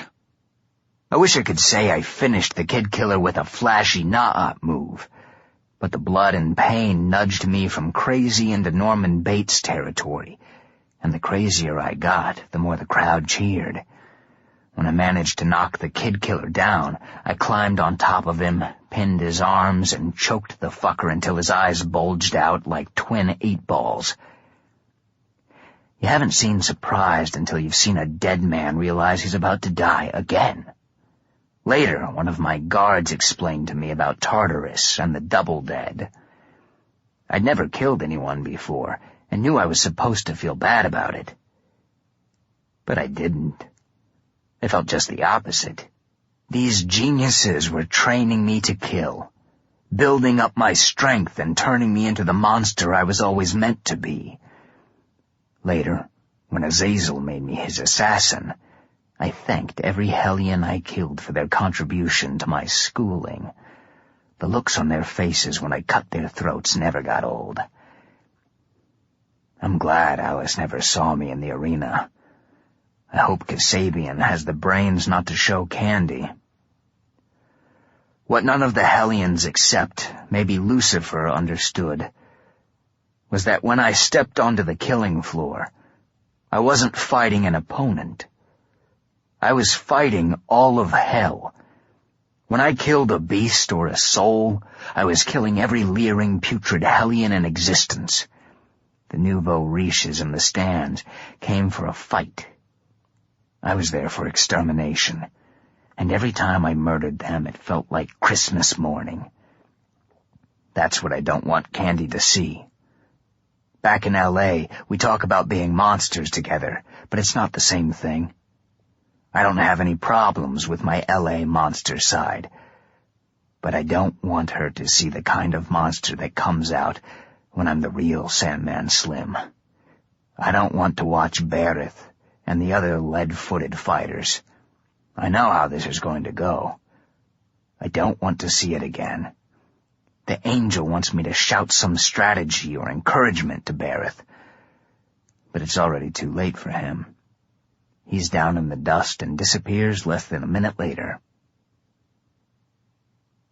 The crowd cheers the winners, but cheers even harder when the guards knife each of them in the back.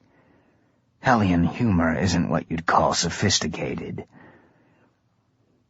I want out of here. but I don't want to get stomped by 100 armed hellions. I look around for a good shadow. There's one on the ground at the far end of the pen. I walk over trying to look like I'm going over to puke. When I stick my foot into the dark, the ground is solid. The posse has thrown up an anti-hoodoo cloak around the place. I can't use any decent magic in here. What's plan B? Hiding is my favorite choice, but everyone in the holding cell is trying to hide behind everyone else. It's like the saddest square dance you ever saw in here. I still have on my coat and hoodie, so my human arms are covered up. I feel inside the coat. The Na'ad is still there. So's the knife, Lucifer's stone, the plastic rabbit, and Moonan's crystal. I check my leg. The pistol is still taped to my ankle. The posse must have just tossed me into the flatbed. Good. That means they're drunk or just plain stupid. I like stupid. There are lots of possibilities in stupid. Instead of hiding in the back when the guards come back looking for someone else to toss to the wolves, I move up by the gates. The two closest guards look me over and whisper to each other. The talker motions me to come closer, so I'm right against the gate.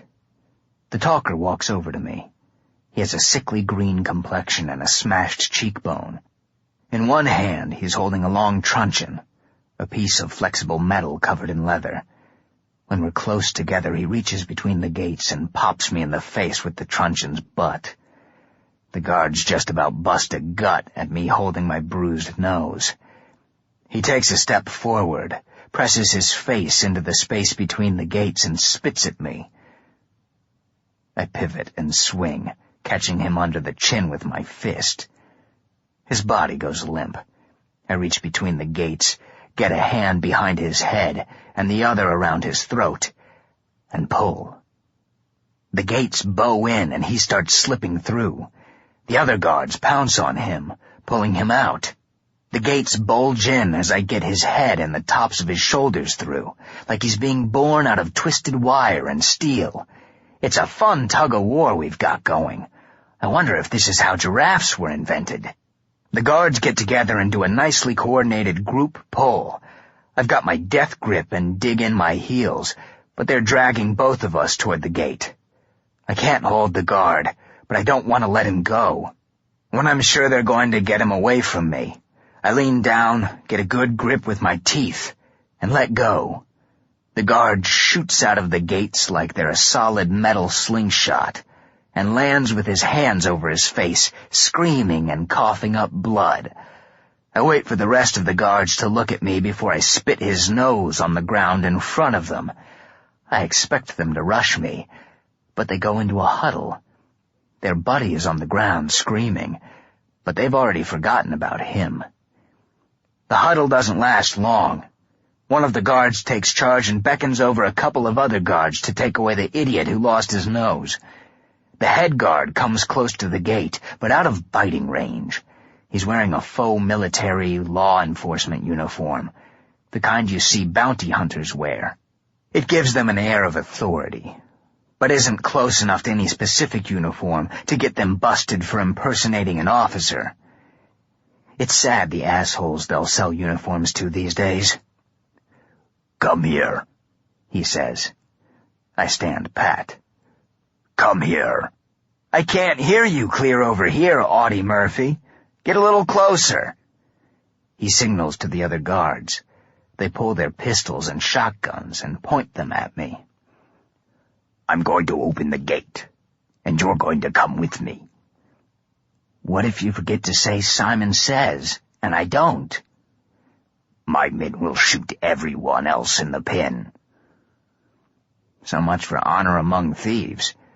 I try to look like it's a hard choice, but all I want is out, and I'm not sticking my neck out for any more psycho killers today, thanks.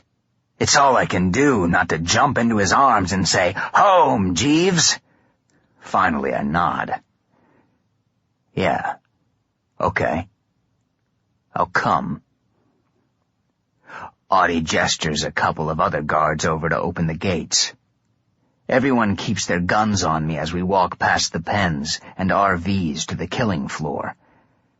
The place reeks of dust, sweat, and blood. When I step onto the floor, the crowd shrieks like banshees at spring break. The scene is twisted and familiar and, in a terrible way, comforting. The guards lay out weapons on the ground. I start to reach for the na'ad in my coat, but decide that no one around here needs to know anything about me other than that I don't like getting spit on. The gear on the ground looks like it was pulled out of a garbage dump. Rusting swords and battle axes, spears with broken shafts repaired with duct tape. I stroll around the weapons like a window shopper at Christmas, taking my time. I find a battered old na'ad and pick it up. It's stiff, and the first time I try to open it, it jams. I get down on one knee and whack it against the steel toes on one of my boots. It springs out to full length and holds. I notice guards haven't hauled out any other prisoners for me to fight. That means they're going to throw guards at me to fight. I wonder how many. Turns out it's just one. When my opponent comes out, I'm not sure if it's a hellion or someone is backing a moving van into the arena. The guy is big the way a sonic boom is loud, just a big knot of muscles with a head on top, like a cherry balanced on a fist. He's holding a shield the size of a car hood in one hand and has a vernalis over his other. A vernalis is like a metal crab claw that extends up to the fighter's elbow and is as long as an average person is tall. When it snaps shut, it can cut a tree in half. Maybe I should have stayed in the back of the pen with the other scaredy cats.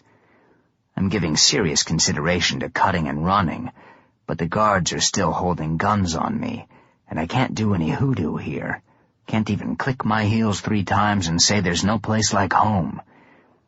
No one gives a signal, blows a whistle, or drops a hanky. Crabman just howls and charges me. I get out of his way, but not too far or too fast.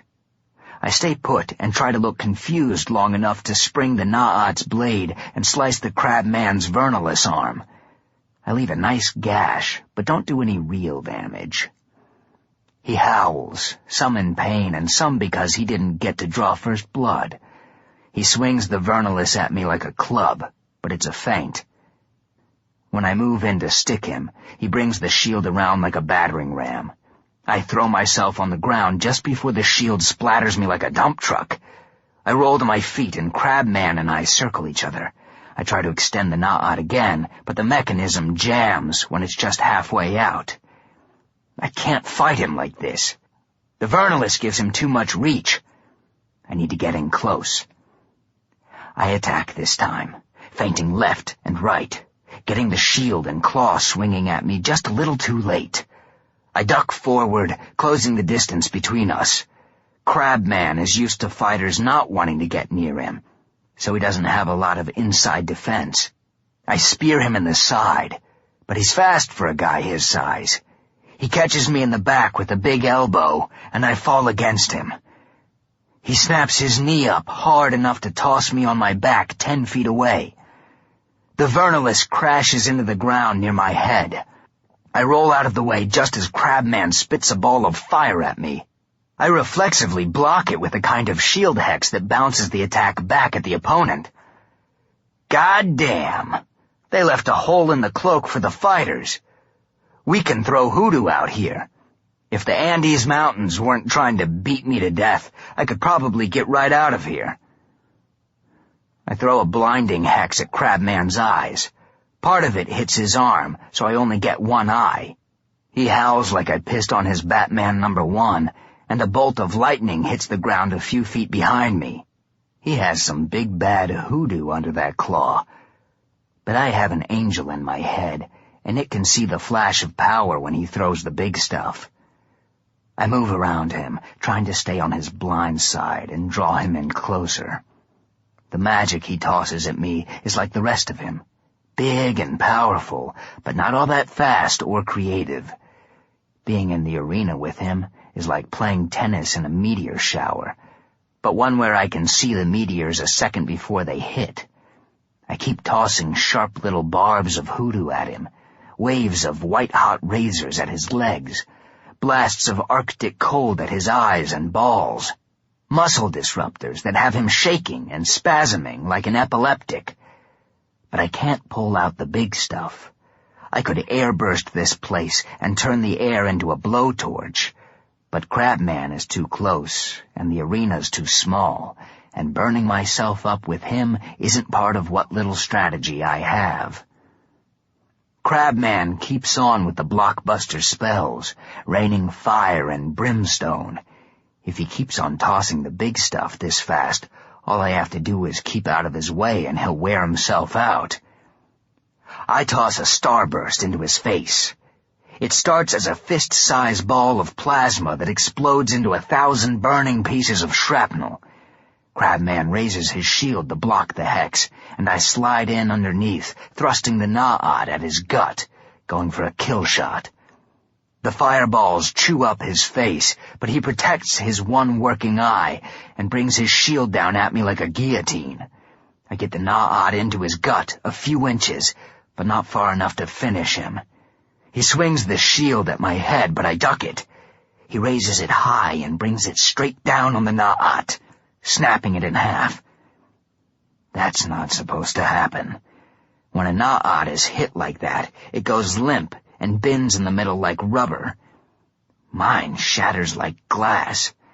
The break is clean and bright, like someone's taken a hacksaw to the thing and cut part way through it. I look at Crabman. The Na'at was rigged and he knew it. In the second it takes me to understand that, he gets my left arm in the vernalis and closes the pincers. There's a single white convulsion of pain as he crushes my arm and snaps it off a few inches below my shoulder. It's a race between the arm and me to see who can hit the ground first. I win. The crowd is going completely apeshit. For a second, the mad screaming and stomping sounds like I'm back in the real arena. I relax. I don't want to croak in a backwater Hooverville soccer mom park. But being back in the real arena, I can die happy. Crabman is bowing all the way around the stadium. Me, I just lie there and bleed. I'm done, and he knows it. I want to go to sleep and stay that way. The angel in my head starts shouting.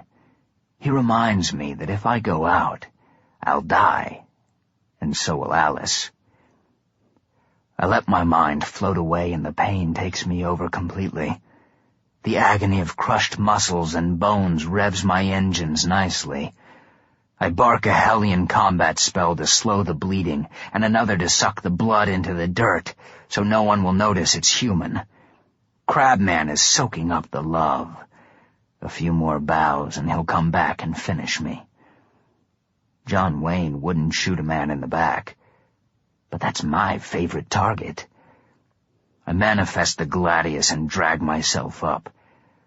I'm not what you'd call steady on my feet, but I'm close enough that I don't have to be. I raise the gladius as high as I can and slice off Crabman's vernalis arm. The crowd goes silent. Crabman stares at his stump. I take off one of his legs next. He falls on his face, balancing on one arm and one leg. He's trying to move around to face me so he can attack. He swings his shield blindly, hoping I get too close and he can crush me. I let him close the distance before taking that arm, too. I keep waiting for the armed guards to open up with the shotguns, but they're watching, as stunned as the drunks in the stands. I stagger around in front of Crabman. I want him to see this. He's got one leg left, and I slice that off at the knee. I want him to look in my eyes. I want the crowd to soak up every minute of this. I'm killing all of them. Every portion of pain I bring on Crabman, I'm bringing down on them. Genocide is evil, and evil tastes good right now. I slash Crabman from right to left, through his chest. Before he comes apart, I swing the gladius up and over, slicing him neatly from skull to ass.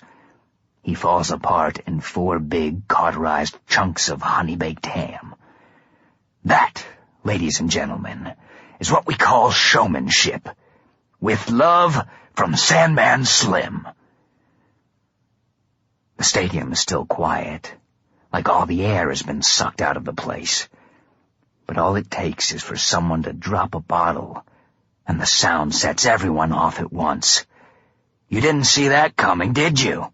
Some ugly half-dead Hellion foot soldier that could pull out a gladius. Sleep tight wondering what other secret things us infantry grunts can do. My left arm has stopped bleeding, but it's still a big open wound. I bark a pain spell, hold the gladius to my arm, and burn the wound closed. Then I fall over and drift into a comforting blackness. I feel a couple of guards drag me back to the holding pens. I don't go back into the pen with the other prisoners. They toss me into one of the blacked-out RVs alone. Even through the half-dead haze, I can see they're scared shitless. Maybe I'm a spy, or an officer from Pandemonium come to check up on them, and they just tossed me into a death pit with a roid rage moron. The smell of my burned skin is making me nauseous. Damn, I could go for a cigarette right now. I feel around for the maledictions. This really is hell. 1 cigarette left, and it was crushed beyond all recognition in the fight. I toss the pack into the dark. The angel is trying to remind me of something. I reach back into the pocket and find Moonin's Hoodoo Healing Egg. I bite into it, and something soothing and sweet flows down my throat. In a few seconds, my head is clear. I'm still weak, but the pain is gone, and the world feels firm under my ass. I let the angel loose. I need to think through this, because unless my new stump has a 007 plan to get us out of here, I'm going to have to call leaving my arm back in the arena a major setback. I wonder if there's a way to turn off the anti-hoodoo cloak around this place. I'm not too proud to crawl into a shadow and whimper in the room for an eternity or two. Mason's already putting up wanted posters. He knows I'm here. What do I care if one of his pet magicians detects me using the key? But I'm back in the holding area and the cloak is on, so I can't throw any hoodoo. And there's no way I'm fighting my way through all those guards with a wing clipped. I need to stop for a minute and catch my breath. I don't know how long Moonin's egg is going to last. I need to keep moving while it does. I let the angel take over my senses. It can see right through the RV's tin can walls. I expect to see Rommel and the Africa Corps around the place, but there isn't a Hellion within 100 yards of me. I'm Chernobyl in a white trash pied-à-terre. The angel does a 360-degree scan around the place. The few Hellions brave enough to be within eyesight are all on the arena side of the RV. Behind me is an empty field, but the RV is protected by the same Malbranche hex that zapped me good back in the flatbed. I cut a person-size hole in the wall and fall through. If I keep the RV between me and the posse, I just might be able to slink away into the dark with my tail tucked between my legs. I guess this is Plan B. Just a few blocks away, the streets are packed. I'm not sure where I am. I try to look nonchalant with my missing arm and the side of my coat soaked with dried blood and scorched by the gladius. The crowd makes it easy to disappear. So does the fact that a lot of the losers lying in the street and begging around the food stalls don't look much better than me. I wonder if any of the big brains back at the stadium have figured out I'm not in the RV anymore. One of the brave ones is going to check out the arm I left behind, see that it's human, and eventually figure out who it belongs to. My wanted posters are all over, so knowing the arm is mine doesn't bother me. But I hate the idea that some hellion cocksucker is going to stick it on his wall as a trophy. This is the first crowded patch of land I've seen in Eleusis. Hardcore raider country.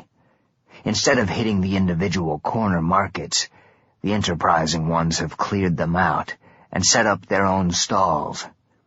It's a county fair midway, full of ugly hellspawn and starving pagans desperate or brave or stupid enough to pick through the gutters and garbage for leftovers.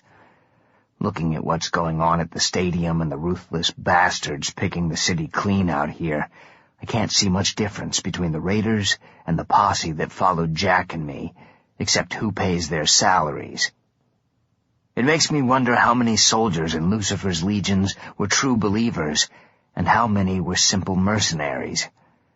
Another nice design job, God. You ate your roughage and shit out an angelic army that could be bought off with beer and Twinkies. There are impressive cracks in the sides of some buildings. Like the houses, some are supported by power poles, others by gas station hydraulic lifts and broken-down backhoes. There are open cesspits on the side streets near piles of trash 2 stories high. That's where most of the crazies and the pagans hang out, picking up and pocketing anything they can eat or trade. Cracks in the sidewalk ooze sewagey blood, but I don't see any big sinkholes. That's probably why everyone is bunched up in this part of town. Being crippled like this isn't going to make getting Alice out of the asylum any easier. But nowhere's going to be safe when Mason starts his war. There's no way around it. The trip is a package deal. I have to get Alice, and I have to stop Mason. One doesn't mean a goddamn thing without the other. I keep touching my left side, looking for my missing arm, wondering if I made a mistake. Maybe I'm still lying on the street where the brick tagged me on the side of the head. Maybe Crabman hit me with an illusion hex and my arm is still there. I swear I can feel my fingers move, but that's just phantom limb syndrome. It'll take a while for all the nerves that went to the arm to realize there's nothing there and die. Maybe when I get home, Allegra can set me up with a big steel Iron Man mitt. That would scare the ugly off the baddest lurkers. Sandman Slim, the cyborg Nephilim. The street is full of stalls, and raiders make the place almost look like regular hell. But it's not, and I still don't know where I am. It looks like Eleusis' wall goes all the way around Griffith Park from the 101 on one side and the Golden State Freeway on the other. I can still see the observatory asylum dead north. If someone around here had a cannon, they could shoot me straight up the hill and I'd be there.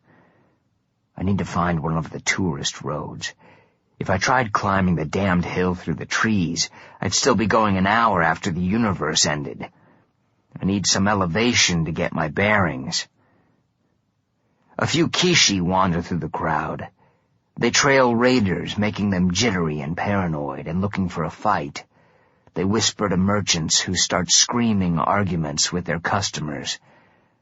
There's one on a side street tossing lit matches into empty windows. Nothing's caught yet, but give it time. I don't dare try to scare them off. I don't want to give myself away, and I'm too weak to threaten them. Right now, the hard thing is keeping my head straight and my thoughts focused. Moonan's egg isn't going to last forever. I can feel an edge of pain in my arm already. Maybe that's normal, and maybe it's a sign the egg is wearing off. This is the first time I've been dismembered. I'm not an expert. I stumble against a table. Booze, cigarettes, and bottles of potions clatter against each other. A few fall. I bend down like I'm helping pick things up, but I'm really trying to pocket a pack of maledictions. The owner comes around the stall and yells at me, punctuating his point by kicking me on the left side where I can't do anything about it. I come to a large intersection, Lucis isn't burning, but L.A. glows like coal and spits fire into the sky. I duck into a 4-story parking garage. The bottom floor is set up like a squatter camp. There are pagans and crazies from up the hill, cook fires and tents. The place stinks from bodies and waste. I go up the ramp to the 2nd floor. There are fewer people, and no one bothers me. I keep climbing. The 3rd floor is trashed, almost like a bomb went off. Every inch is blackened and scorched. It doesn't look like a bomb, more like a fire. One big enough and hot enough so it didn't leave anything but half-melted car frames. I'm exhausted after walking from the stadium. I find a spot in the dark, back by the elevators, and lie down. The cool concrete feels good against my head. I'm glad Alice isn't here to see me like this. It might shake her confidence in my knight in shining armor act. The air is relatively clean up here, but I still get whiffs of the body stink from down below. One smell doesn't belong. The overwhelming vinegar reek. I tilt up my head, and Yosef is standing on the melted frame of a Mini Cooper.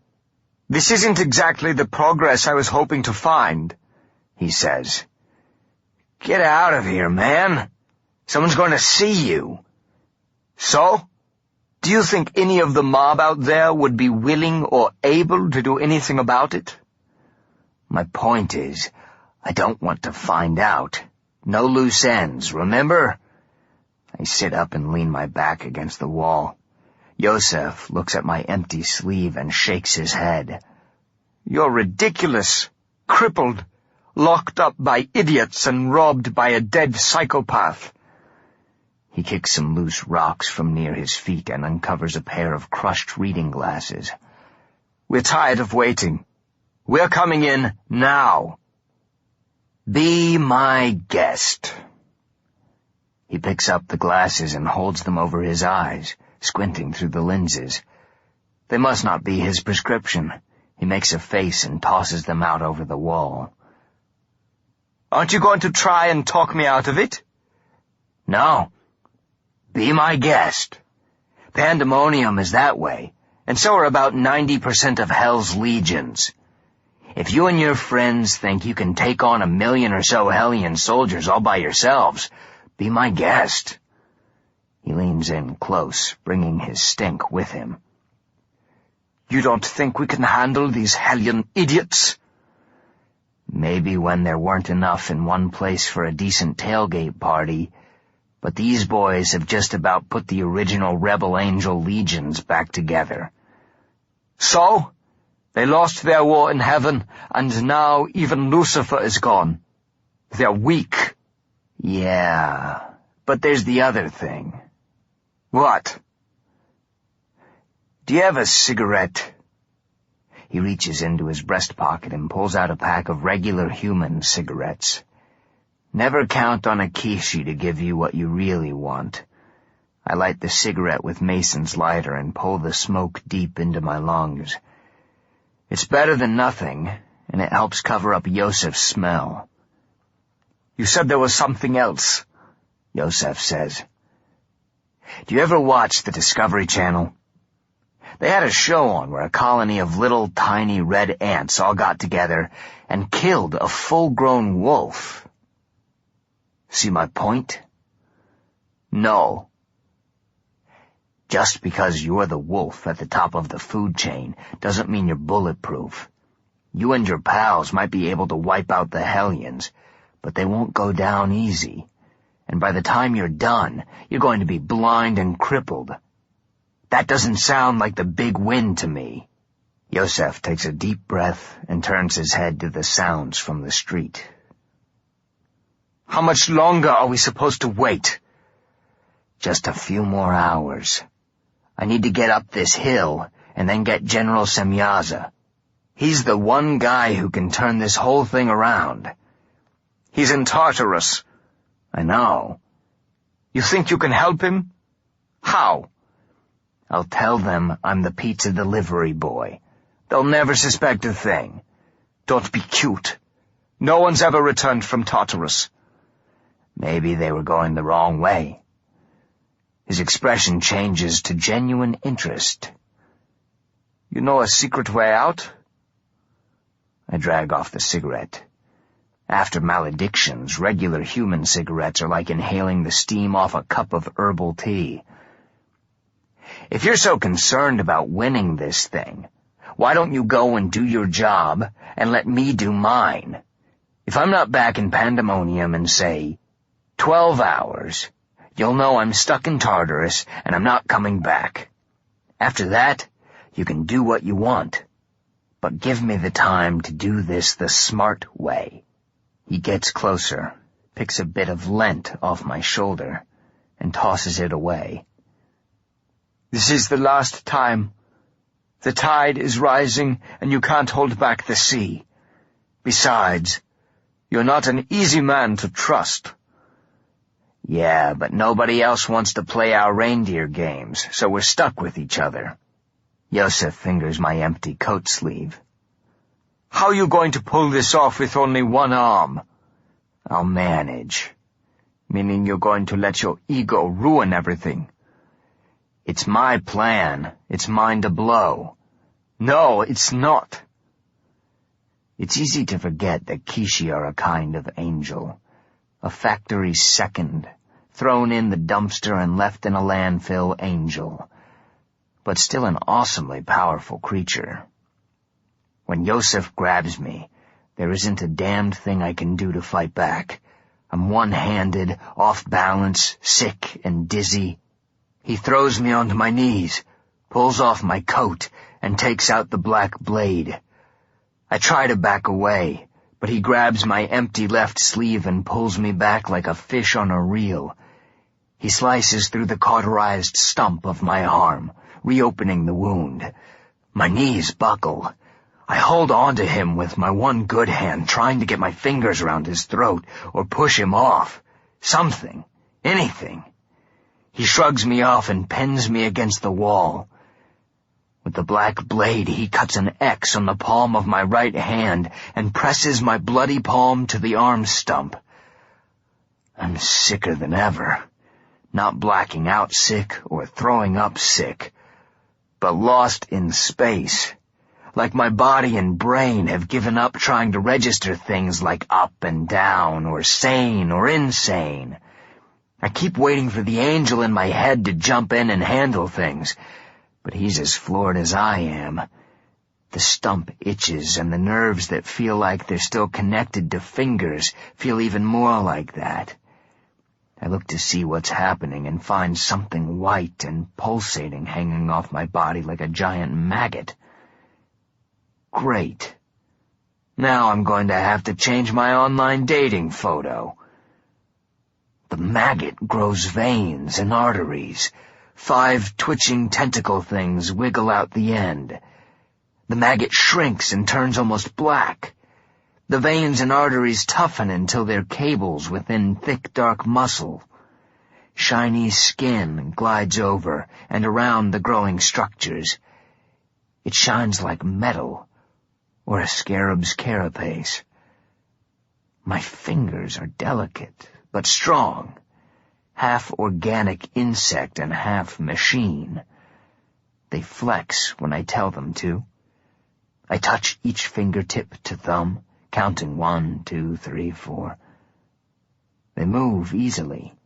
Yosef is back by the Mini Cooper, wiping my gore off his hands with a white handkerchief. That should give you a decent chance of not fucking things up entirely. He folds the handkerchief and puts it into a back pocket. I could lie and tell you that I can't make the arm look any more human than that, but we both know I'd be lying.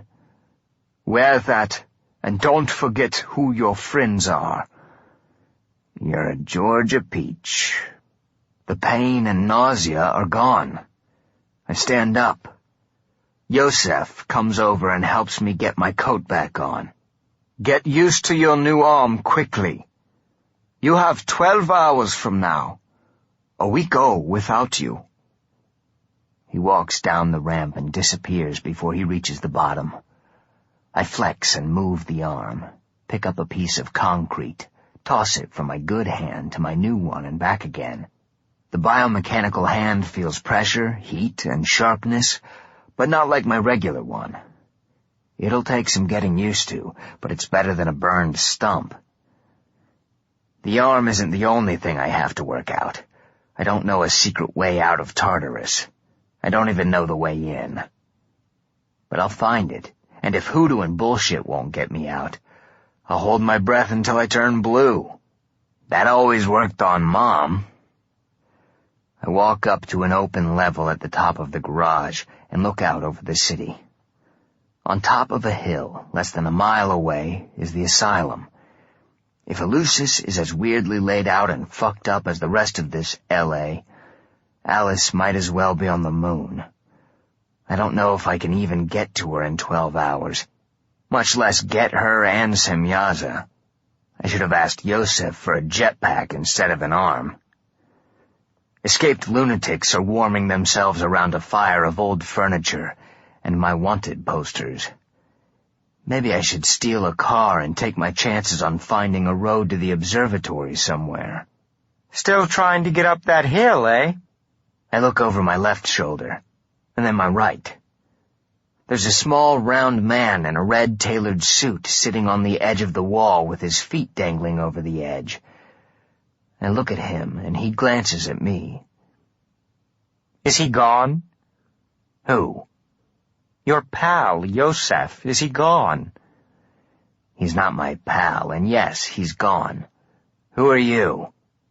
I've had my eye out for you, and then I see him fitting you out with a bug claw. I just naturally assumed that you two were buddies. I circle around behind him, trying to get a better look. Who are you? He shrugs. Who is any of us, really? Don't get cute. I was born cute. You're the monster. I get out the na'at and hold it where he can't see and walk over until I'm close enough to get a good look. It's Mr. Moonin. Only not. It's one of his brothers. They're not just twins. They're the same in every detail, including the clothes, except that where Moonin is all black, this one is all red. The angel in my head makes a sound I've never heard it make before. I put the na'at back in my coat. What's your name? The round man bounces his heels off the side of the building. Kid, you couldn't pronounce my name with 3 tongues and 1,000,000 years to practice. Moonin told me his. Did he? Didn't he? The red man holds up his hands, the fingers spread wide. 5 brothers. Each of our names and consciousness corresponds to a color. Yellow, blue, green. I'm red, as you might have noticed. Moonin is black, the sum of us all. He ticks off each color with a finger. Now, if you were the literary type, or had ever read a book in your life, you might know that the mythical Nordic deity Odin travels with 2 black ravens. One was called Hugin. Guess what the other was called? Moonin named himself after a bird? It's his idea of a joke. Don't hate him, he's the youngest.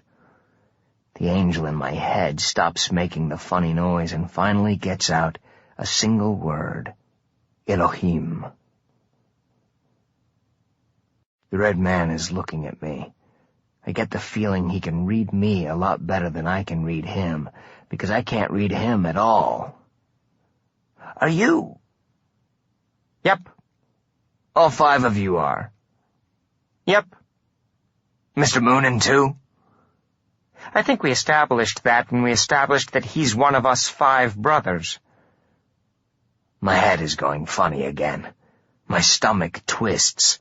I'm swamped by a fascination and anger that I've been carrying around a lot longer than the 11 years I spent downtown. Moonin lied to me. I thought he was one of the few people I could trust. Calm down, he didn't lie to you. He just didn't come up and say, "Hi, kid, I'm God, how's tricks?" Would you have believed him? I wouldn't. And I'd know he was telling the truth. At least I can call him Moonin. What am I supposed to call you? Santa Elvis? How about Neshama? That's one I think you can pronounce without breaking your jaw. What are you doing down here? He holds out his hands. Surveying my handiwork. I lean on the wall with him and look out over the city. Something explodes a few blocks north. A fire starts in a building down the block. I guess the Kissi with the matches got his wish. If this was my erector set, I'd return it and get my money back, I say. Neshama shakes his head and shrugs. It wasn't supposed to be like this, you know. Eleusis was a beautiful place once. The whole universe was. Well, it was still I back then. We're building perfection. But it went wrong. Did you invent understatement back then, or did you come up with it later? At least I dreamed big. What do you dream about? You know exactly what I dream about. It's why I'm here. A dunce on a white horse tilting at windmills. Very original. You know what my brothers and I did? We invented light, and atoms, and air. If you get the credit for light, you deserve the credit for skin cancer, too. So another bang-up job on that one. He puts his head in his hands in an exaggerated gesture.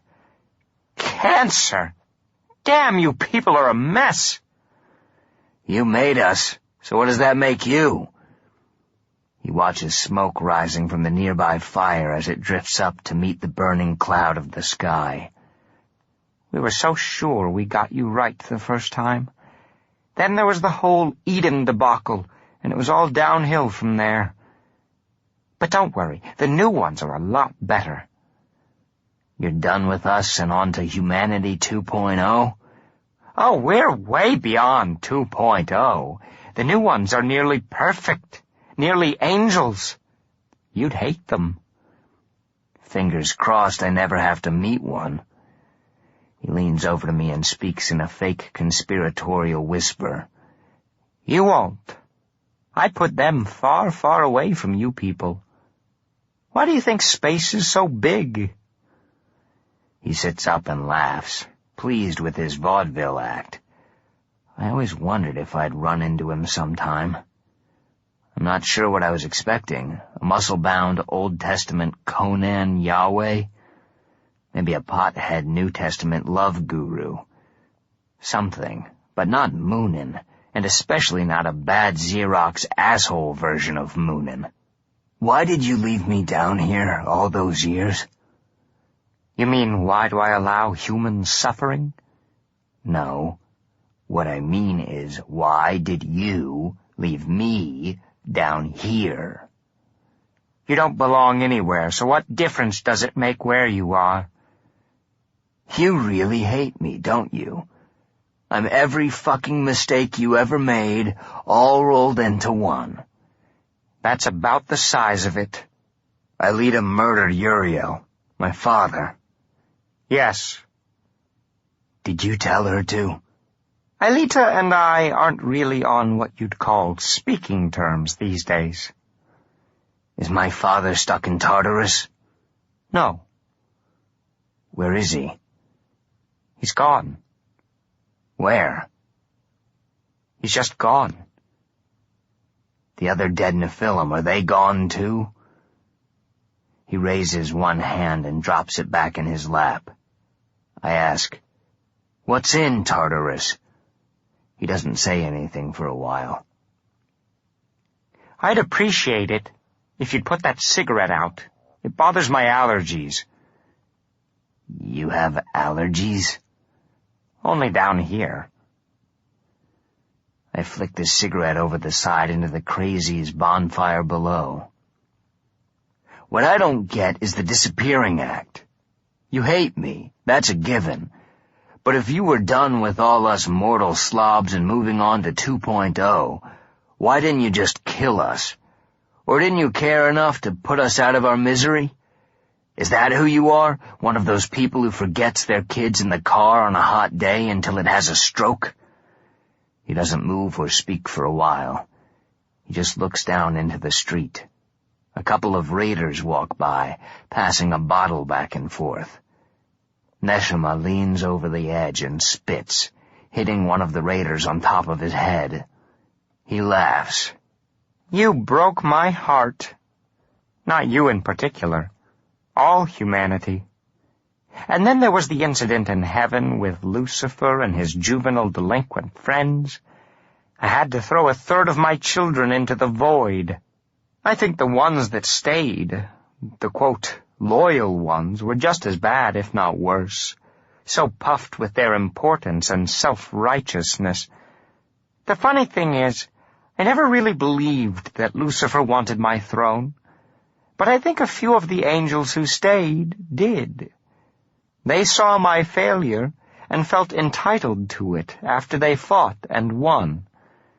He shakes his head, looks down while he bounces his heels off the building. Like any decent god, I willed myself into being. I created time, space, and matter, and set out to construct a universe. When I was finished, nothing quite worked the way I wanted. The angels rebelled, the Kissi wreaked havoc, and all of you on Earth, well, you were just you. Then one day I realized I wasn't me anymore. I'd gone from one big me to 5 smaller ones. I never bothered trying to put myself back together. What was the point? Some of me wouldn't want to do it, and I didn't want to fight with myself. You know, I'm pretty sure if you asked nicely, they could find a bed for you at the pretty hospital on the hill. Watch your tone. I could turn the rest of you into an insect to match that arm. Just what I need for this whole thing to turn even more Kafkaesque. A just course. I've been wondering, who would build an asylum in hell, and who'd it be for? Ah, that's the first interesting thing you've asked, says Neshama. Originally it was for the fallen. Some of them went mad when they realized what they'd done and gave up. Occasionally damned human souls develop a similar condition. So when I took back this portion of hell to create Eleusis for the heathens, I left the asylum intact. It's pointless to punish the insane. They don't understand what's happening or why. Treatment helped them come back to themselves so they could properly resume their suffering. I rub my new arm where it meets my shoulder. The contrast between soft flesh and hard chitin is startling. You are one cold fucker, I say. Coming from someone who blissfully hacked another sentient creature to death not an hour ago, that's quite something. Father Traven said something interesting about you. He used a word I'd never heard before, so I looked it up online. There was this Greek bunch called the Gnostics. He rolls his eyes. Not the fucking Gnostics, please. They didn't call you God. They called you the Demiurge. They didn't believe you're an omnipotent Ubermensch. You're more like one of those dads who tries to build a barbecue in the backyard, only you can't follow the instructions, so you lay out the bricks wrong and the cement dries too fast, and the thing comes out as crooked as Poker and Juarez. Then, around sunset, you announce it's finished, even though it looks like a brick cold sore. You throw some T-bones in the fire and pretend it's what you were going for all along. That's what you did to the universe. He swings his legs back over the wall and hops down onto the garage roof. He smiles at me. You actually read something. There's evidence of a true miracle. Right up there with the loaves and fishes. Why are you such an asshole when Moonin is such a good guy? He throws up his hands in disgust. Everyone is so in love with poor sweet Moonin. It's why he's always gotten his way. He hides down there in his cave collecting toys, holding on to the past because he doesn't want to have to deal with any of this. Neshama gestures to the burning city. But he's part of our collective being, and as responsible for this disaster as any of the rest of us. At least he's not a whiner. Take away his toys and see how long that lasts. Why do you think he's hiding? He never learned to share. Neshama takes a flask from an inside pocket. He unscrews the top and takes a long drink. Do you think I could have a hit off that? It's been a long, weird day. He shakes his head. You wouldn't like it. I drink Aqua Regia. How bad can this be? He shrugs and hands me the flask. I upend it and spit out everything that touches my tongue. Neshama takes the flask away and bursts into belly laughs. What is that shit? Ambrosia, he says. Food of the gods. He takes another sip and puts the flask back in his coat. So, if you're down here, and Moonin is on Earth, where are the others? Around. We travel a lot. Are any of you in heaven? Always. At least one of us. Lucifer knows you're broken, doesn't he? He nods. Lucifer was always the smart one. That's why he and the kid never got along. One's all heart and one's all head. This all happened after Lucifer left. Why don't you send him down here to fix it? It wouldn't help. You're right about one thing. I didn't build everything as well as I might have. This was going to happen sooner or later. Do the 5 of you know what the others hear and see? Not everything. We like some privacy, too. Otherwise, we'd all still be together. Do they know about us talking right now? They can hear every word. Then you got the message I sent back with the angel from Eden? We got it. You didn't have to cut him up like that. He nods at my new metal bug arm. But I guess you're even. I look away. The building the Kissi torched is really roaring. I can feel the heat all the way over here. I wonder if we should move, but Neshama doesn't seem worried, so I decide not to be. Maybe I was a little harsh. I'd just gotten over being dead, and he threw the first punch. I guess that makes it all right, then. Neshama walks across the parking lot and looks out over another part of hell. The view isn't any better from over here. I don't say it because I can see it on his face. He says, He's not Lucifer anymore, by the way. He's Samael. So I heard. Speaking of your kids, what's the story with Aelita? She makes Lilith look like Mother Teresa. Didn't she get enough FaceTime with Daddy? You're not a parent. Don't tell me how to raise my family. I don't know if she has Electra complex or Oedipus complex or diaper rash, but she really wants you dead. You need to get her some Prozac. We walk all the way around the roof. The sky remains a solid mass of smoke. Earthquakes rumble on the horizon. I knew that Lucifer was a troublemaker, but I also knew he'd grown out of it. But I never saw this coming with Aelita. I've tried talking to her, but she might be a lost cause. You could always kill me. That's what she really wants. Don't think I haven't considered it, and that's not what she wants. You're just a symptom of what she sees as a larger condition. Sounds like she's gone Gnostic on you and thinks Daddy's the demiurge, too. He turns and looks me in the eye. Who the hell are you to talk about misbehaving kids? Your whole life has been about breaking things. You're not a dumb kid. Why do you go looking for trouble? 'Cause one of your angels ruined my mother and father's lives and made me an abomination.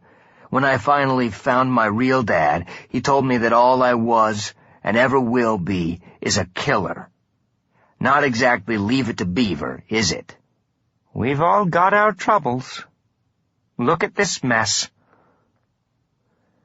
Neshama leans his elbows on the low wall. I do the same. Some of those old Greeks thought that the world couldn't be such a cruel mess without it being on purpose. They said that who or whatever made it, deep down inside, had to be evil. What do you think? He asks. I feel in my pocket for a cigarette my brain knows isn't there, but my body has to check for it anyway. I flex my new hand and run it over the concrete, feeling the rough surface. I say, I'm not 100% either way, but off the top of my head, I don't really think you're evil, just out of your depth. Or like a kid who gets a note on his report card. If Chet applied himself, I'm sure he could do better in class. Funny, that's how we feel about you. I'm a Nephilim and a killer. Do you think I'm evil? I'm not 100% either way. Besides, there are worse things to be than a killer. What about thou shalt not kill? What about the Egyptian army Moses drowned when he closed the Red Sea on them? Do you think he could have turned them around with a few kind words? Do you think I could do that here? He points to the city below. Do you want to know the difference between a killer and a murderer? Sure. It's where you aim the gun. That sounds more like the Old Testament guy I was looking for. Well, chatting has been a little slice of heaven, I say. But I have to figure out how to get up that hill so I can do a couple of miracles and save the universe. You wouldn't be in the mood to help or anything? He looks into the distance and smiles. I think you have it in hand.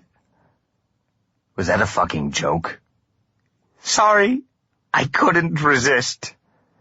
I take a couple of steps to go when I hear him clear his throat. I think you have something of mine? Oh, right. I walk over and give him the crystal. Moonin says that's your insurance policy. If everything ends, you can start over again. Is that what he told you? The truth is, no one knows what it will be. But something is better than nothing. You and Moonin. It's like Jesus and Lucifer, isn't it? One's all heart and one's all head. He puts the crystal in a pocket of his red waistcoat. It's a tight fit. He's the youngest. I'm the oldest. You do the math. What happens if Alita kills one of you? He leans over the wall and looks down at the street. See that manhole down there?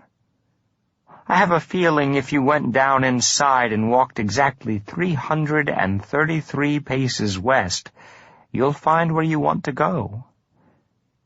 Seriously? Why that number? Because that's how many it is. Not 332 or 334. Count off 333 and look around. You'll be there. Seriously? Thanks, man. And after all the things I've said about you over the years. Don't worry, I've said the same about you. Will you be here when I'm done up the hill? He shrugs. Hard to say. I work in mysterious ways. I start for the ramp, wondering if I'll need something to pry up the manhole cover. Nice meeting you, Spider-Man. I look back. Neshama is waving, a shit-eating grin plastered on his face. I have no choice.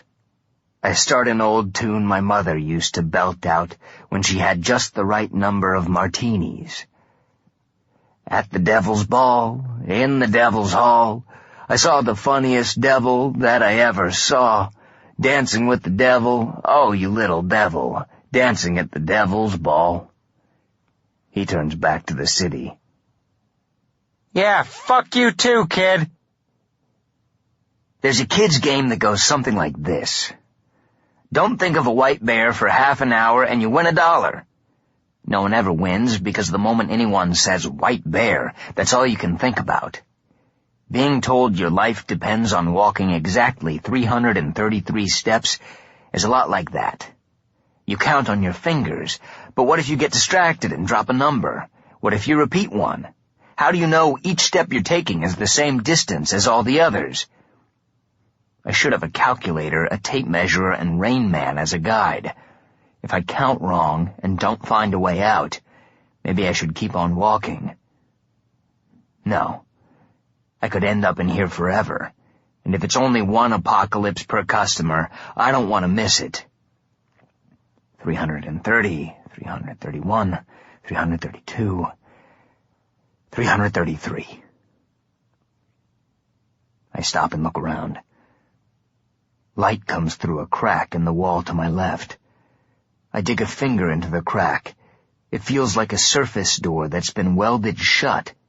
But it was a sloppy job, and the dampness in the tunnels has been working on the joins ever since. I push my new hand into the crack, gouging out layers of corroded iron and faded paint. The new hand works pretty well. It feels the shape and roughness of the metal, but it doesn't bleed or register pain. I might just have to keep it. When there's a clean, clear crack an inch wide in the door, I brace my feet and put my shoulder and body into it.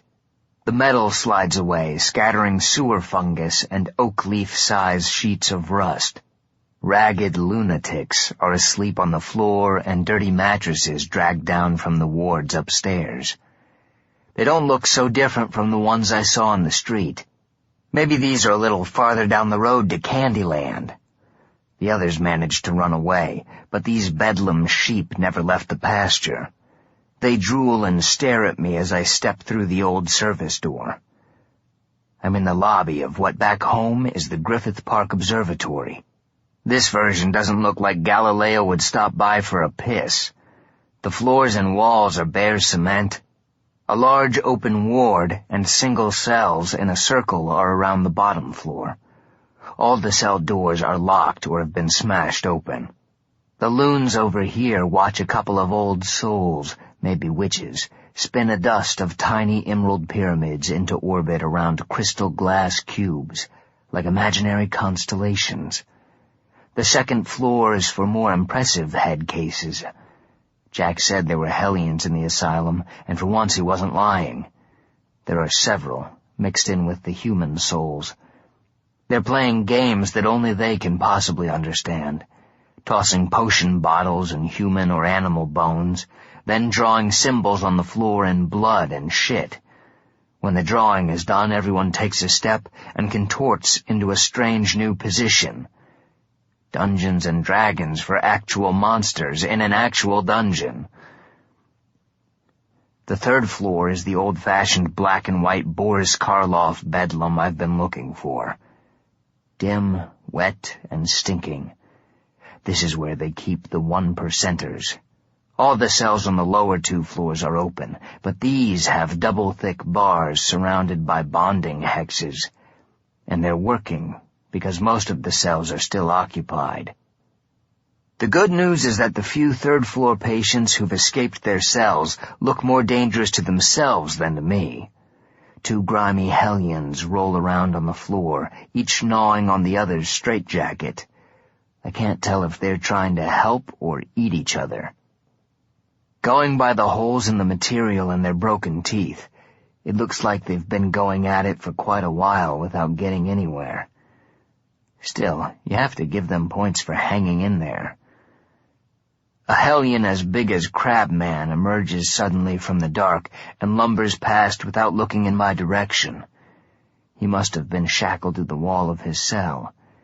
He has metal cuffs and chains attached to his wrists and is hauling 2 huge carved stones behind him. Going by the deep scratches on the floor, it looks like all he's done since getting out is drag his heavy chains and rocks around and around the 3rd floor. As he passes each locked cell, damned souls and hellions pound the doors and howl at him. There's a short hall off the main corridor. The worst of the worst will be down there. I go through the hall quietly and peer around the corner. Just 2 guards at the end. That's where Alice will be. My breath catches in my throat. This is the closest I've been to her in over 11 years, and there's only a couple of bored doormen in the way. For the first time I've been down here, I'm scared. Normally I'd get out the Na'at and go completely brontosaurus on 2 lousy guards. But if I do anything spectacularly stupid, there might be another guard in the cell who could kill Alice. The angel reminds me that I'm also wearing a brand new arm that I've never used in a fight. For once, I need to think this through. A couple of minutes later, the rock-dragging hellion makes the turn to this end of the corridor. The guards by Alice's cell don't even look up. They've heard him walk by 100 times. The guards couldn't look more bored. I flatten myself against the wall as the backwater Sisyphus passes. I get out the black blade and slice through his heavy chains while giving him a little kick in the ass. Not enough to hurt him. Just enough to push him into the side hall so that the guards will be the first thing he sees when he realizes he's free. At first, he stands there, probably feeling off balance with the big load off his back. Then, he looks at his empty hands, sees the dark and gangrenous flesh around the shackles where they've been biting into his wrists for who knows how long. The guards aren't pleased. They want him to keep dragging the stone exactly the way he always has. They don't want him to improve himself. The boy with the wrist shackles must be picking up on the guards' negative waves, because he heads right at them for a heart-to-heart. I can't be sure exactly what they're saying, but I hear a lot of ows and don'ts, along with the kind of crunching I've come to associate with smashed bones. The angel reminds me to be patient and wait for the conversation to die down by itself. In a couple of minutes, a still disoriented giant wanders out of the side hall. He's covered in blood and other colorful fluids that I don't want to think about. He stares at his stones, lost and desperate without them. I go over and pick up the end of one of the chains. He looks up when he hears the links rattle against each other. I hold the chain out to him. He eyes me for a full minute. I'm not sure what he sees. I wonder if the insane can see through glamours. I still have hellion skin plastered on my face, so I'd be pretty confusing to look at if he can see my living body. Slowly, he puts out a hand. I wrap the chain around his palms and close his fingers over the metal. He leans forward. The weight is different, but familiar enough that he knows what to do. The moment he puts his head down, he forgets about me. He leans into the weight and pulls. The stones scrape reassuringly along the floor behind him. I go down the side hall, stepping over pieces of the guards until I come to the door in the back. It's locked and the sliding viewing panel is welded shut. I can't be 100% sure what's on the other side. I slash open the iron padlock with the blade. Before the lock hits the floor, I kick the door open as hard as I can. It swings back, and one of the hinges pops as the door swings open and hits the wall. As I step inside, I hear a stifled scream from the farthest, darkest corner of the cell. It sounds awfully human. Alice? Nothing. Alice? And a second later, there she is. 11 years I've been waiting for this. I've lost track of how many beings I've killed and destroyed everything on my way. I've been beaten, stabbed, burned, and maimed across 2 planes of existence to get to this moment. And here I am, and here she is, and we're together in the same room, maybe a few hours before the end of everything. I want to grab her and kiss her, but I don't think the feeling is mutual. She has her back to the far wall and her teeth are bared. She's holding a wooden stake. It looks like she broke the leg off a chair and sharpened it on the floor. That's my girl. Alice, keep away from me! She screams and kicks a metal dish covered with foul-smelling slop at me. Have these pinheads been trying to feed her hellion food? Even I wouldn't eat most of that stuff, and I didn't come here on a direct flight from heaven. It's okay, I tell her. It's me.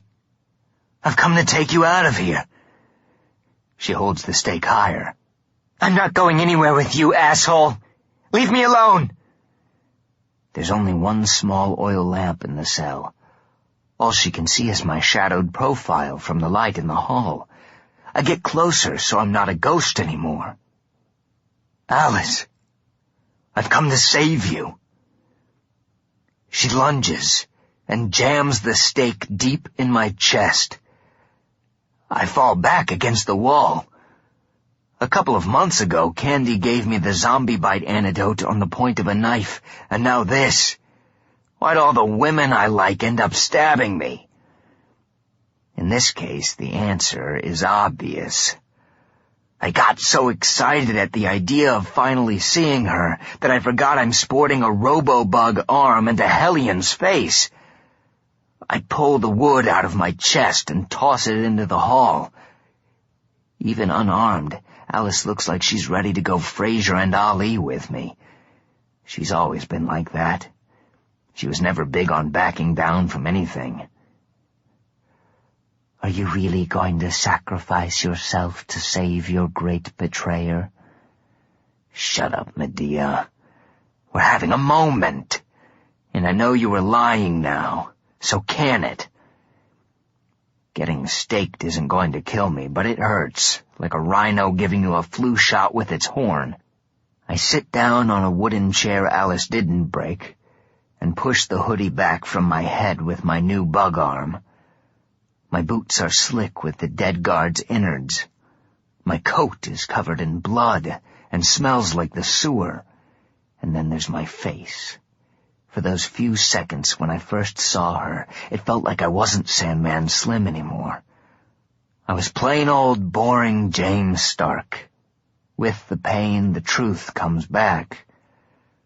I'm in a hellion asylum, rank, mangled, and horrible. I'm finally the monster I always said I was. I have to laugh. There isn't much else left to do. Go down into the deepest, darkest parts of hell, and you'll see what I mean. They laugh all the time down there. I reach into my coat pocket and feel around. For a second, I don't even know what it is I'm looking for. I pull out what Mustang Sally told me to bring through the Black Dahlia. My hands are bloody from my chest wound, and I've left sticky red fingerprints all over the small plastic rabbit. I wipe it on my coat, but that just smears the blood. Fuck it. I toss the rabbit over to where Alice is hiding in the corner.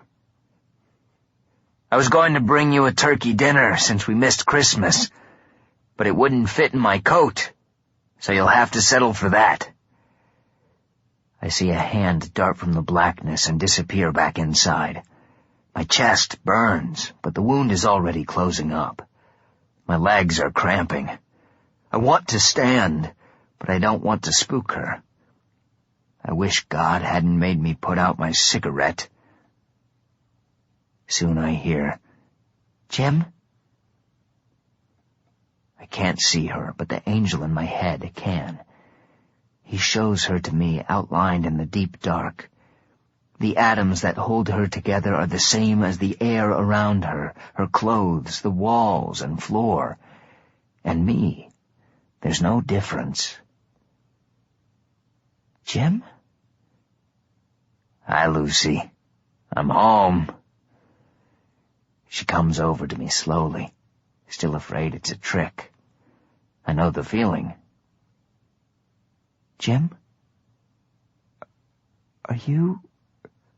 I'm not dead, and I'm not a hellion. I just needed to borrow a face to get here. Trust me, this isn't the weirdest thing I've done since we last saw each other. She kneels down and looks into my eyes, but keeps some distance between us. Alice was always the smart one. She read books and thought about what she was going to say before she said it. Sometimes she said the most important things without talking. It was all little physical reactions. She shakes her head a tiny bit, an almost subliminal movement. Is that really you in there? You tell me. She looks down at my human hand. I turn it over so she can see the back. It's like she's trying to read a secret in the lines, but the hand is so scarred I doubt she'll find anything familiar about it. Whoever you are, you really need to do something about those cuticles, she says. All the beauty parlors down here are closed or on fire. She gets up and looks down at me. Say something only Jim would say. Oh, shit. Nice start. Keep going. I try to think, but my brain is freezer burned. Vidocq has our old apartment. He uses a potion that makes it invisible and makes everyone else forget it's there, so he doesn't have to pay rent. He lives there with a nice girl who's a hoodoo doctor but originally worked in my video store. Oh yeah, I own a video store. Remember Kasabian? The store used to belong to him, but I cut off his head, so now the store's mine. Kasabian's head is my roommate. He steals my cigarettes and drinks my beer. We usually live over the store, but it's being fixed up, so now we're in a hotel. I finally met my real father. He was an archangel, but now he's dead. I really missed you. She crosses her arms, nods at me. What happened to your face? I had to get rid of it to get here, and this one was available. Put it back on. I want to see the real you. I look at the floor, smiling. Of course you do. But it's not here. Where is it? Jack the Ripper stole it. She takes a deep breath and lets it out. I'm never going to get used to seeing the dead breathe, or mimic the memory of breathing. I don't know which it is. I almost believe you. Say something else. For almost a year, I've had the strangest dreams about you. I know some were just plain old dreams, but others were different. It's like you were really talking to me. She grunts faintly. I had dreams about you, too. Some were like you said, just dreams. But I think a few were something more, like we were talking to each other. I saw another girl in one of them. She had an accent. That's Brigitte. She's Czech and a zombie hunter. You'd like her. Sounds fun. Is she your girlfriend? I shake my head. I almost got her turned into the undead, so it didn't really work out. But I started seeing someone recently. You'd like her too. She's a lurker, and when she gets mad, she eats people. Alice gives a little laugh. They make me sound so boring. That's the last thing you were. She sits on the table and leans in close, like a scientist examining a new kind of bug. We need to find your real face because, seriously, human or not, no girl is going to stick her tongue in that thing. She sits up. And for the record, I missed you too. She reaches out to touch my hellion cheek, but her hand goes right through me. scam. I was afraid of that," she says. "What the fuck just happened?" She stares at her hand. "It happens with everything down here. I guess since I was in heaven, hell things can't touch me." "How did you get dragged down into this cell?" "It was that crazy angel, Aelita. She had some interesting things to say about you. She said you aren't human." "And Medea Bava said some things about you." "I'm human-ish. I'll tell you about it later." "What happened to you all those years ago?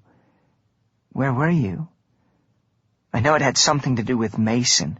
He's been behind every lousy thing that's happened to us." "Like Parker, Mason's sub-Rosa attack dog who murdered her." "Parker?" She nods. "Whatever happened to him?" "I killed him." Alice looks at me and turns away. She's not sure if I'm kidding or not. I want to ask how Parker did it, but I can't. I say, "I know that Mason's running what's going on down here, and to answer your question, I spent 11 years right here, in hell." She turns halfway back. "You seem a lot saner than I would be. I've only been here a couple of days and I'm starting to lose my mind." "You want to know something really funny? I'm the one who sent Mason to hell in the first place." She shakes her head. "This is officially the worst three-way ever." She finally looks at me again. "I'm sorry I stabbed you." "That's okay. The non-human thing helps me heal fast. Also, I can park in handicapped spaces." "So, are you going to rescue me or what? Aelita is going to drag me off to Mason soon." "That doesn't make sense. Our deal was I had 3 days and Mason is still waiting for soldiers and arguing strategy." "Whatever he's doing, Aelita made it sound like I'm part of it, so I'd really like to not be here." Her eyes narrow and she looks out the cell door. "How did you get by all the guards?" "There were only 2. Her eyebrows go up a fraction of an inch. "There are a hell of a lot more than 2. Shit. I let the angel loose and my senses expand across the floor. The entire ward beyond the hall is filled with Hellion guards. The fuckers were hiding in the locked cells. Why don't they attack? "They're probably waiting for Aelita. She seems to be the one in charge around here." There's no way I can get us past all the guards outside, but we're only on the 3rd floor. "Step back. This is going to look strange, but don't ask any questions. Just jump when I tell you." Alice goes back to the wall. I manifest the gladius and smash it into the floor. It cuts through the stones like a blowtorch through a marshmallow. It doesn't even make much noise, just a low sizzle. 3 hits and a section of the floor gives way. "Jump!" I say. I don't have to say it twice. She hops into the hole and I follow her.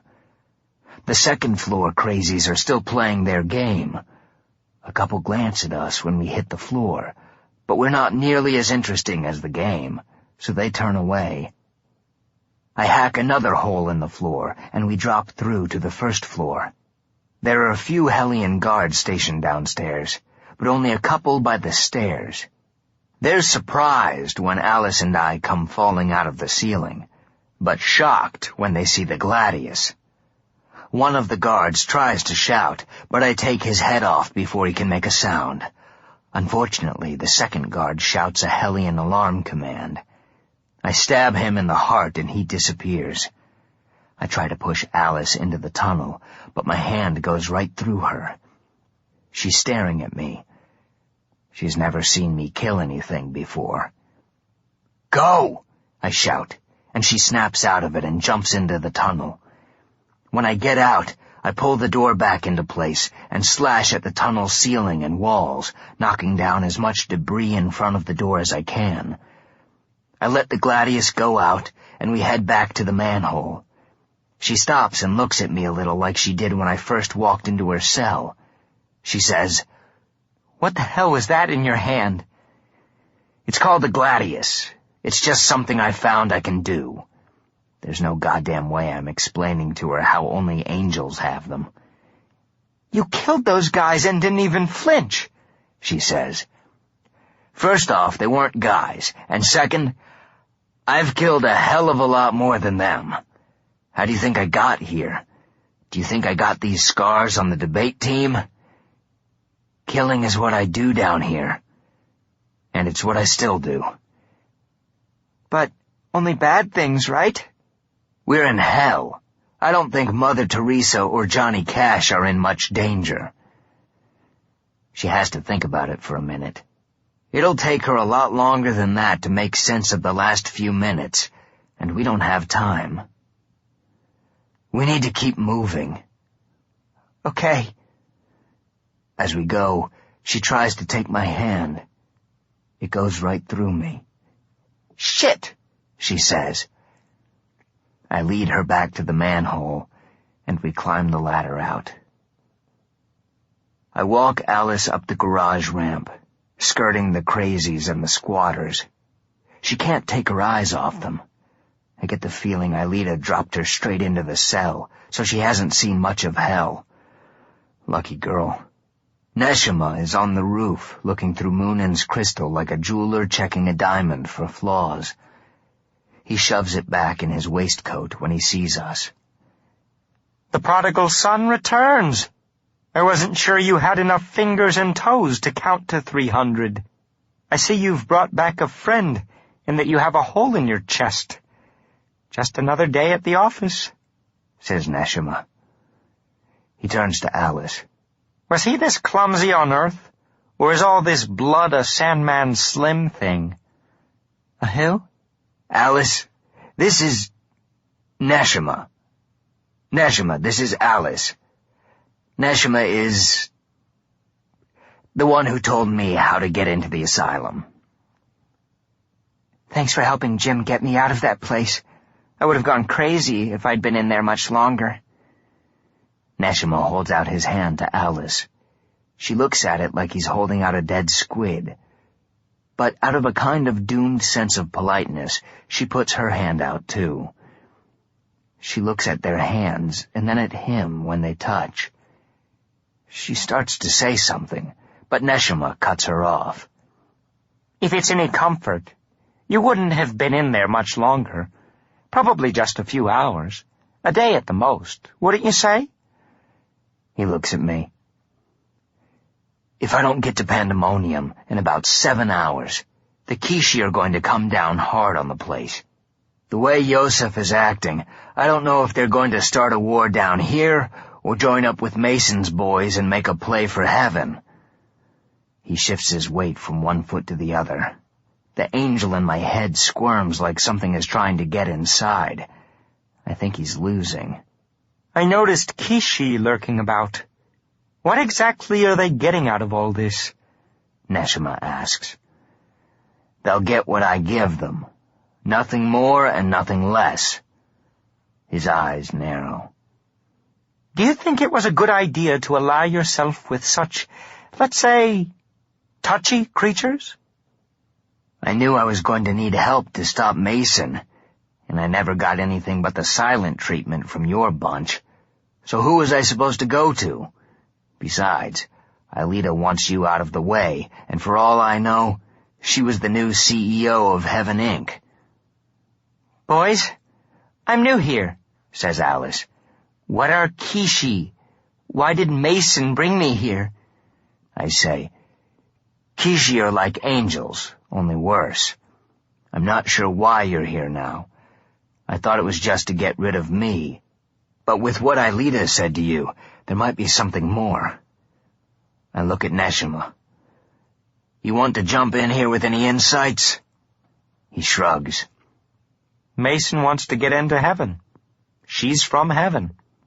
Maybe he thinks she hid a key under a flower pot. I don't even know how I got here, Alice says. She notices the sky behind Neshama's head, and it must have just registered that the darkness isn't night, but a coffin lid of smoke blotting out the sky. Alice looks at me. Did you just say you're friends with Lucifer? Not friends, really. We're more like professional assholes who play golf occasionally and get drunk at the clubhouse before talking business. Neshima smiles and addresses Alice. Actually, there is no Lucifer at the moment. The old one is retired. Your friend James here is up to replace him, as is Mason. Alice gives me that I-don't-know-who-you-are look again, wraps her arms around herself. Is that really why you're back? You're finally going to whip them out and see whose is bigger? I look at Neshima. The Gnostics were right about you after all, you evil motherfucker. I turn to Alice. I came back here because I love you. But I'm also here to kill Mason because he needs killing. He's not going to be Lucifer or this sack of shit, I say, nodding at Neshima. What does that mean? I have to go.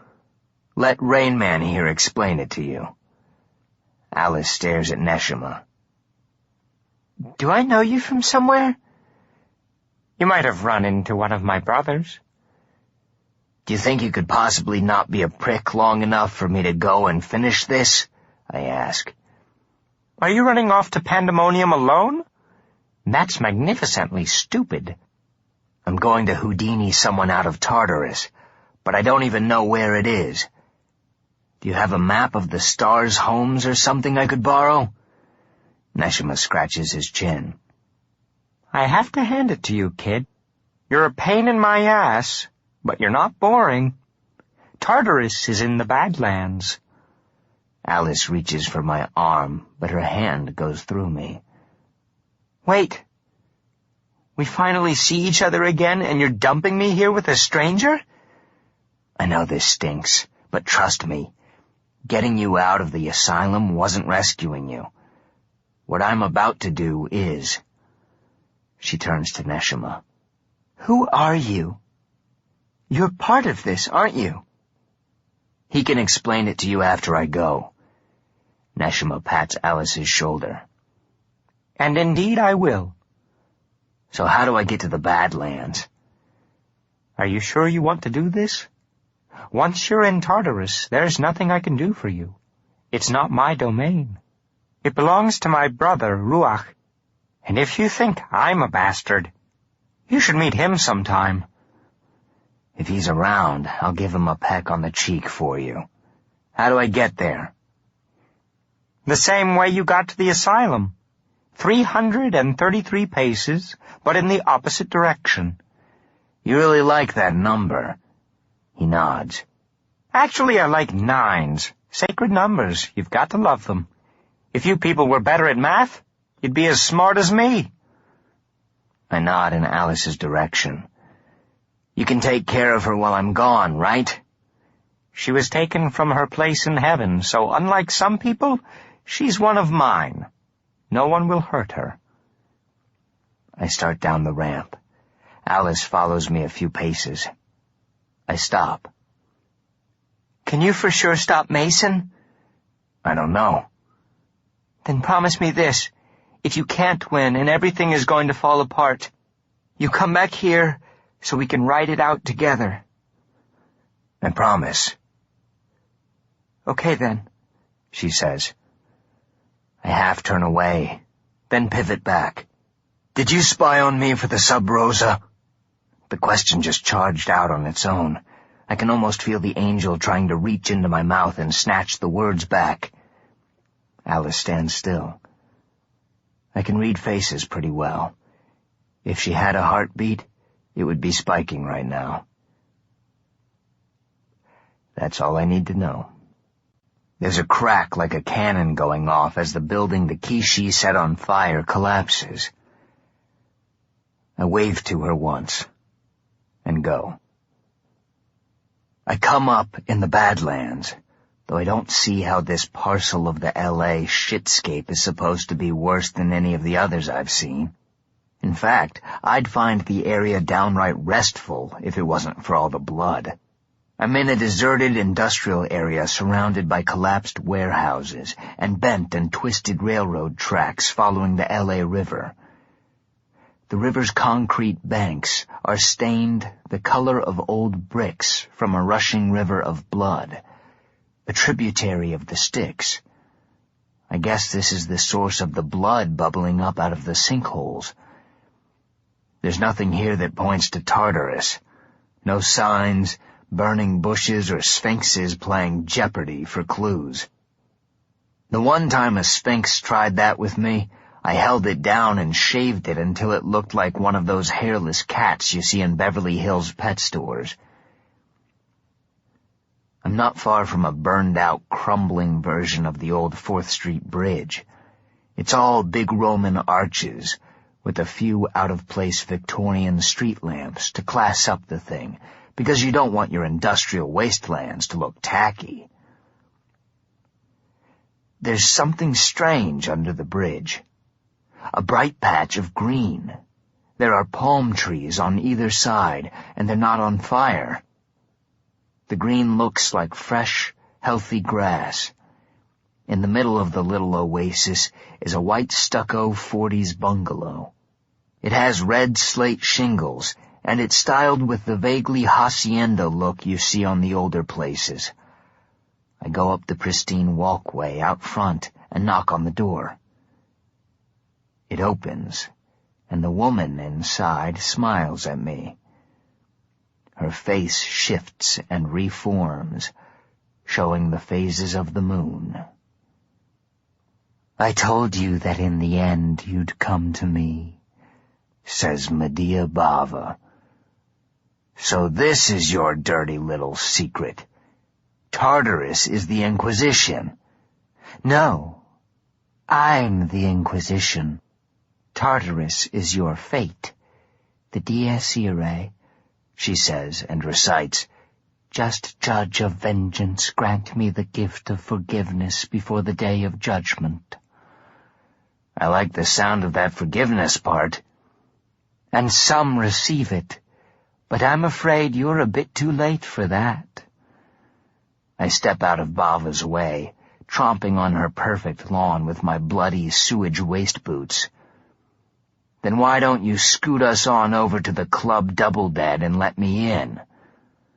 She comes out, locking the door behind her. "Seriously? You think someone's going to steal your stamp collection all the way out here?" "You're not the only one in hell with a chip on his shoulder.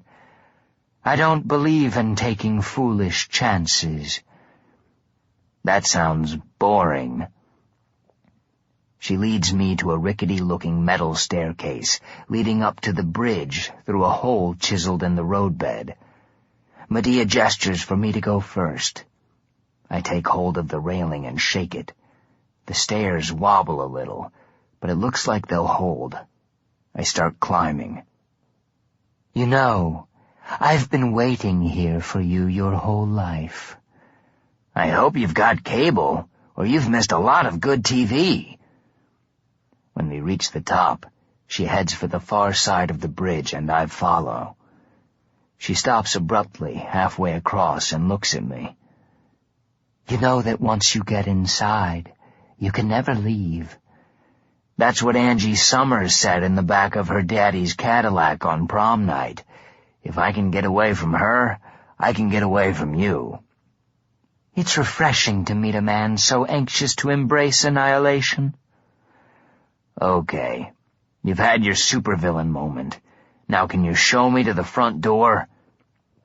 Medea steps back a few paces and holds out her arms. We're here. Behold Tartarus. I turn around, looking for something. We're nowhere. Behold, fuck all. Look down, she says. Then jump. I look over the edge. We're right over the Styx. In your dreams, Vampirella. Is Sandman Slim afraid of a little blood? He's afraid of how deep that is. You want me to jump and crack my head on the bottom. She shakes her head. Shadows make her shifting features even more disturbing. This is the way in. You can keep a little dignity and jump, or I can push you. Try it. I start for her, and suddenly I'm airborne. When I land, I slide about 20 feet. Medea just smacked me with a hex that felt like a tornado giving birth to a hurricane. I climbed to my feet and brushed the dust off my coat. If you put it that way, maybe I'll just go ahead and jump. That's the first sensible thing you've said since you've been here. I climb onto the wide concrete railing and tightrope walk down to where Medea is waiting. You've got the home field advantage here, but I bet you can't throw hoodoo like that back on Earth. We're not on Earth, and whatever power you have in this place, I will always have more. Now jump. I'm going to look you up when I get back to L.A. You're not the first person to say something like that. Yeah, but I'm the first one who means it. She gestures impatiently toward the river. Go!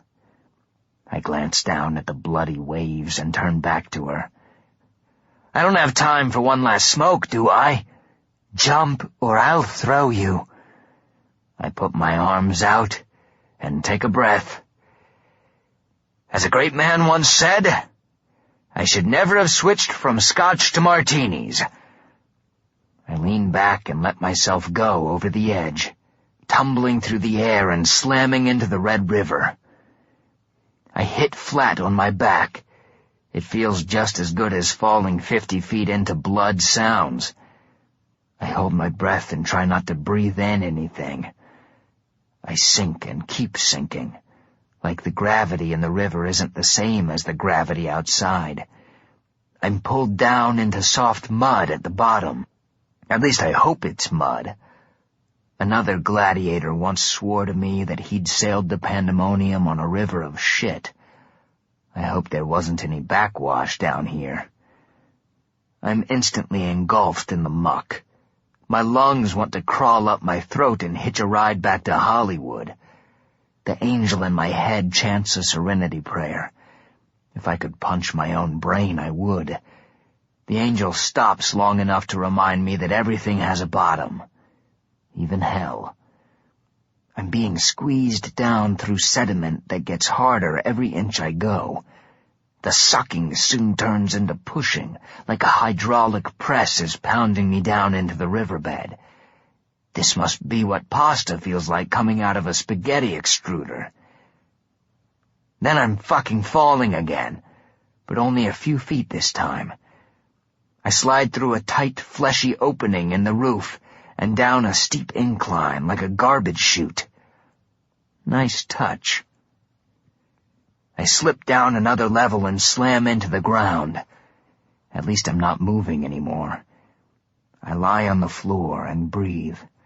My heart is pounding. I know I'm surrounded by souls, but they're not paying any attention to me. They're used to hard luck cases sliding down the poop chute. The angel is awestruck by where we are, and pissed about being stuck inside me. It never really believed I'd take us this far. The absolute end of the line. Welcome to Tartarus. I fell through what felt like a mile of blood, but when I get to my feet, there isn't a drop on me, and my clothes are dry. It's cold here, and dim, like light that can't decide what it wants to be. Dark, light, or some strange wavelength that's simultaneously the opposite of each. The walls and floors are dull gray metal. There are gleaming conveyor chains overhead. Souls hang from hooks by their ankles. They're being taken away, but I can't see where from here. If we were on Earth, I'd swear that I'm in a busy industrial meat locker. The place is packed shoulder to shoulder with double-dead hellions, human souls, and lurker spirits. I can even see Kissi scattered around in the mob. It's like a strange exodus, frozen just before it got started. Aside from the overhead conveyor and the distant hiss and bang of machines, the place is almost silent, like the tens of thousands of dead around me and the thousands in the adjoining lockers have sunk so low in their misery that they can't even acknowledge each other. I didn't think seeing Tartarus would get under my skin the way it is. I always imagined it would be hell cranked up to 11. Torture, chaos, and cruelty on a planetary scale. Mountains of flensed flesh. Mad bone seas. But this is worse. Tartarus is a dim, crushing despair. Heaven might not have been where you were headed, but now even hell is a long-gone distant memory. Dante got it wrong when he put the abandon all hope sign at the entrance to hell. This is where all hope dies, even for monsters. I've only been here for a few minutes and the place is starting to bring me down like the permanent residents. I think about Candy, but it's already hard to remember her face.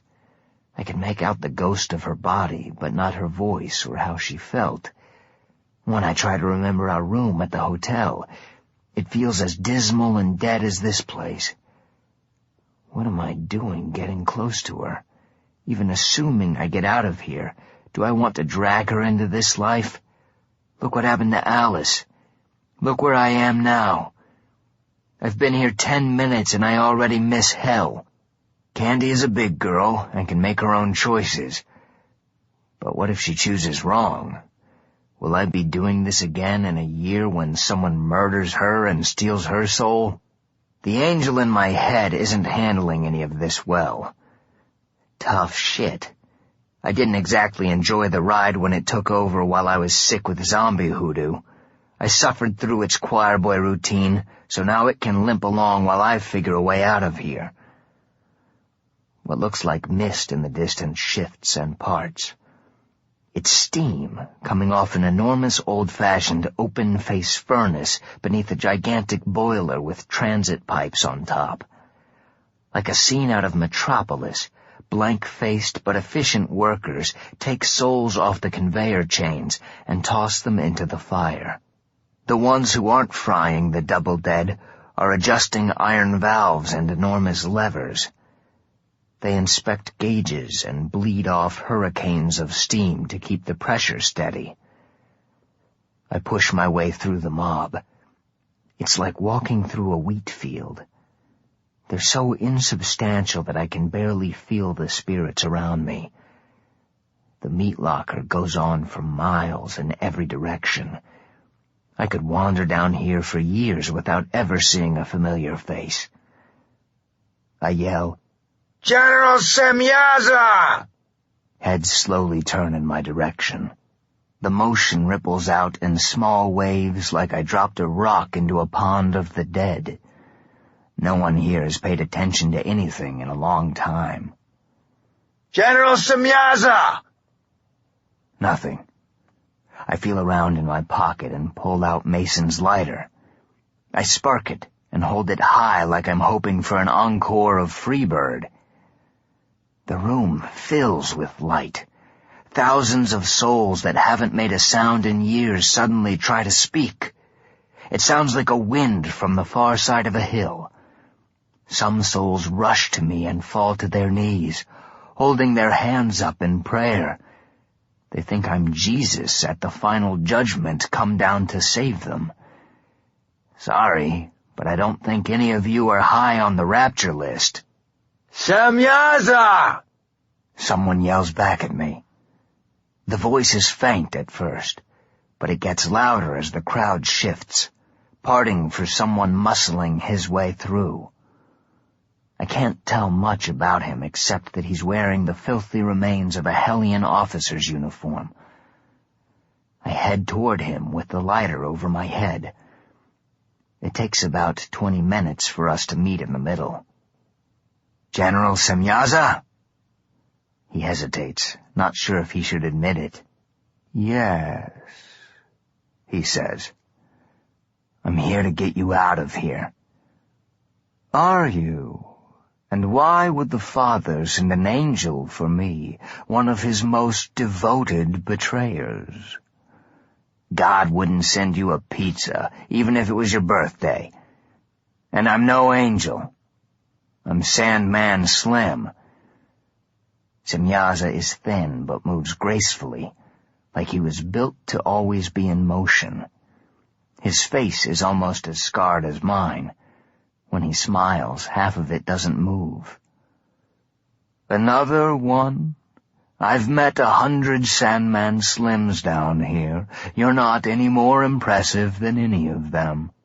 Less, in fact, in those filthy rags. Besides, Sandman Slim is mortal. You're Hellion. No, he's not. It's him, another voice says. I close the lighter and turn. The crowd sighs and groans when the light disappears. It's Mammon.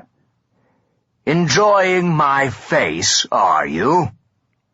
Where his face should be is all raw red pork roast. Hi, General. How's the neck feeling?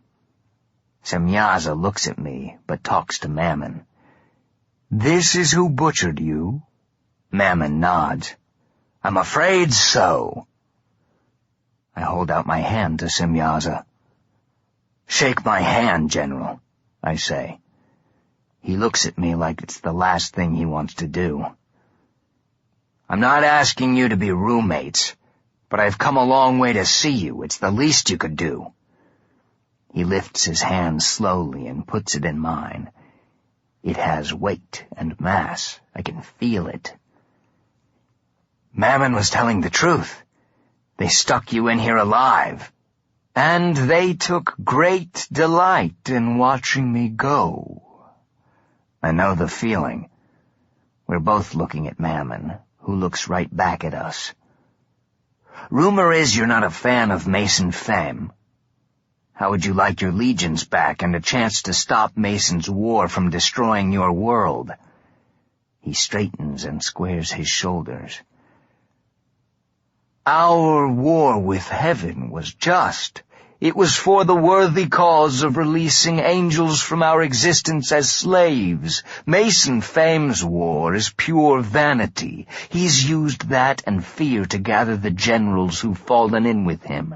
I want no part of it, and I believe that other generals agree with me, but are too frightened to say so. As you see from my circumstances, public disagreement has a high price. So you'd like to stop him? Very much. Good. Then let's get you out of here. I didn't realize how hard I'd been concentrating on Semyaza until the conversation stopped. Talking to another living being was like being sucked into a different whirlpool of light down here. When I look around, we're surrounded by souls. I recognize a lot of them. Most at the front are military men and women I've killed. Azazel, my old slave master, the Hellion who made me into a killer, is there. Beelzebub, Amon, Marcosius, Valifor, maybe a dozen others. There are members of Hell's Nouveau Riche and Ghost Furs and Jewels. Beyond them are rows and rows of other Hellions and human souls. More than 100. I've never seen them in one place before. I had no idea I'd killed so many down here. They press in from all sides, trying to crush me. But Tartarus has reduced them to empty spirits with no substance. Shadows on panes of glass. I manifest the Gladius for a second, and they stumble back, leaving a no-man's land around me. What a lovely trick. If I'd known you could do that, I wouldn't have bothered giving you the key, says Azazel. How's retirement treating you, boss? Azazel is the Hellion general who put the key to the room of 13 doors in my chest. I used it to move around hell and kill for him. I slit his throat before he had a chance to ask for it back. I wondered if I'd ever see you down here someday, and here we are, reunited at last. Don't get too choked up. I walked in on my own. I showed you your power. I made you what you are, he says. You should show a little gratitude. I could have tortured you to death, but I killed you quick. Semyaza's eyes narrow. You came to Tartarus voluntarily. Why? To get you. I glance at the crowd. It's still packed with dead generals. I speak louder so they can all hear. I got good news and bad news for you. The good news is that you won't have to suffer down here much longer. The bad news is that Mason Fem is going to burn the universe to the ground. He doesn't care about heaven. He just wants the high ground for his attack, and he's probably going to do it in the next few hours. That gets their attention. I hear whispers and then actual voices from the crowd.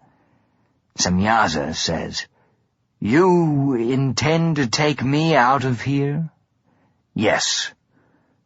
That's absurd. Tartarus has been here for hundreds of thousands of years. If it was possible to escape, someone would have done it by now. That's the great part. Who do you think Hell's armies would rather follow? A mortal who made a lot of promises but hasn't delivered on anything? Or the biggest, baddest general ever? The only Hellion who ever walked out of Tartarus? That starts the chatter again. Generals lean together like they're forming battle plans. So how can we do it? I ask. You can't, says Azazel. He looks at Semyaza. You can't trust this creature. Why should they trust you? I ask. They all know you sent me to kill them. Now you want to keep them in Tartarus just because you can't get out? There's a slow murmur as faces turn in his direction. In Tartarus's gloom and despair, a lot of the dead forgot that it was Azazel who's responsible for sending them here. Some old wounds are fresh again. Azazel looks around and fades back into the crowd. How does this place work? Is this meat locker Tartarus, or is the machine? Semyaza says, The place and the furnace are parts of a single punishment device. Tartarus is the machine that runs the universe. It provides heat and energy to light the stars, heaven and hell, and every place where mortal and celestial life dwell. And we're the fuel. Mammon gives a mad, gleeful little nod. He says, We're the souls, judged so worthless or relentlessly vile that the universe has no more use for us. All we're good for is fuel for the fire. Did Moonin, Neshama, and his brothers think up Tartarus on a particularly good day or a bad one? Did they mean to create this place, or is it another one of their mistakes? I'm going to have to reconsider whether the Demiurge is evil or not, because this place is on a whole new scale of evil. I watch the Metropolis proles working away at the furnace and boiler. Gears and pipes and valves stretch from the floor, spread to the 3 enormous pipes that disappear into the ceiling. This is it.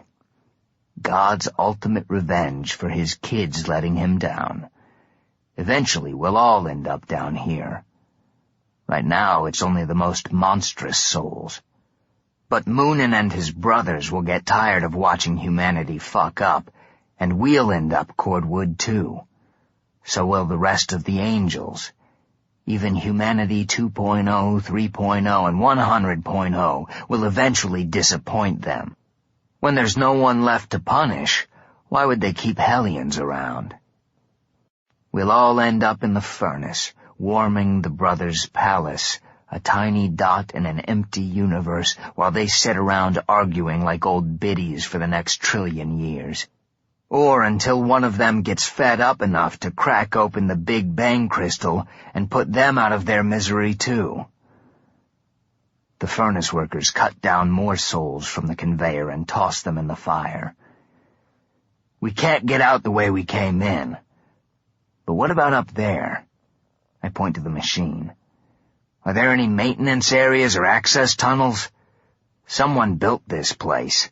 Someone has to maintain it. No, God in his infinite wisdom built the furnace well, says Semyaza. It might be his greatest achievement, his perfect creation. Even Mammon doesn't argue with him. When I think about leaving Alice with Neshama, I get a bad feeling in the pit of my stomach.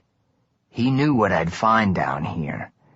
Wouldn't it be the biggest joke in history to have survived hell, Lucifer's games, and Mason's bullshit, just to have God murder Alice while my back is turned? I can't even go back and check on her. All I know is that they're in a parking lot in Eleusis. In L.A., gosh, there can't be more than 50 of those in the area. Has anyone tried attacking the workers? Some of the generals nod. The furnace has divine protections against that. We have some of the most powerful witches, warlocks, necromancers, and jinn in existence here. They've tried every imaginable type of magic to destroy the furnace or break down the walls. They've even combined their powers. Nothing has worked. Where exactly does the furnace go? A female Hellion general with a hole in her chest says, "One conduit goes up to heaven, one to hell, and one to the rest of the universe." Then that's the way out. How do we attack? The souls nearby whisper to each other like they're going to be held after school if they get caught talking. Azazel smiles smugly. With his meatloaf face, it's hard to tell if Mammon is smiling too. Even Semyaza has turned away. "Hey, assholes! I only chanced coming down here because there were supposed to be a lot of sharp G.I. Joe types. You've been standing around with your thumbs up your double-dead asses for years, so you've had time to suss out the weak spots in the machine's defenses. What are they?" Semyaza points to the furnace. An attack is simple in theory. We're deemed powerless, so there are virtually no defenses around the furnace. Who are the salarymen bleeding the steam? Are they fighters? Can I take them? You don't have to. They're the Goba, angels who rebelled after we were thrown from heaven. Their punishment was that Father took their minds and sent them here. If they're not in charge, who do I go after? Chernavog, says Mammon. He was the leader of the Second Rebellion. Where is he? I can't see him. No, you can't. The Father took away his visible form, leaving him nothing but an empty space in the air. How do you know he's there? "Beelzebub, come over here," yells Semyaza. I remember Beelzebub. He put up a pretty good fight when I crept into his palace. I had to cut him up pretty bad to kill him. He seems to remember too, because he's not in any rush to get near me. "Stand at an angle," Semyaza tells him. "Come here," he says to me. When I get there, "Look." It takes a minute to see it. Beelzebub was always a flash boy, and his armor is like a gold mirror. As I stare at the reflection of the furnace, a seventh worker slowly comes into view on a platform high above the others. He's bigger than the other Goba. He moves well and seems to still have a mind. He climbs all over the furnace on his arms and legs like a spider monkey, making tiny adjustments. He leaves the heavy work to the drones down below. After a minute, Beelzebub lurches away and sinks back into the crowd. You see, no soul, angel, or hellion can attack Chernavog, says Semyaza. I think I just found out why heaven calls me an abomination. Then it's lucky for you that I'm none of those things. I'm a Nephilim. A few of the hellions laugh, mostly the military types. The rich ones roll their eyes. Most just stare. The Nephilim are dead, says the female general. I think I might have put the hole in her chest with the Na'at. Before we fell, I commanded one of the companies dispatched to hunt them down. The few we didn't kill killed themselves. Temperamental children, all of them. I'm the last one because I was born after you pricks played crystal knocked with the others. It's the same as before. Laughs, eye rolls, stares. I'm Uriel's son. That shuts them up. I notice he's not here with us. Someone is going to have to talk about that. But right now, I have to kill another angel. See if it brings back any fond memories. I look around for Beelzebub, but he's gone. Just as well. His armor is as ghostly as he is, so I can't steal it off him and use it to see Chernavog. General Semyaza, come with me, but don't get too close. The rest of you can follow, or you can stand here and generally fuck off. I don't care. But if you get in my way, I'll put you in the oven myself, feet first. It's a long way to the front of the chamber. Tartarus would be a lot more fun with segways. Christ, look at the shit I do. How can I drag anyone into a life like this? I've never tried to kill a god before, but if Neshama has put a scratch on Alice, I'm going to try. The front of the crowd is exactly what I thought it would be.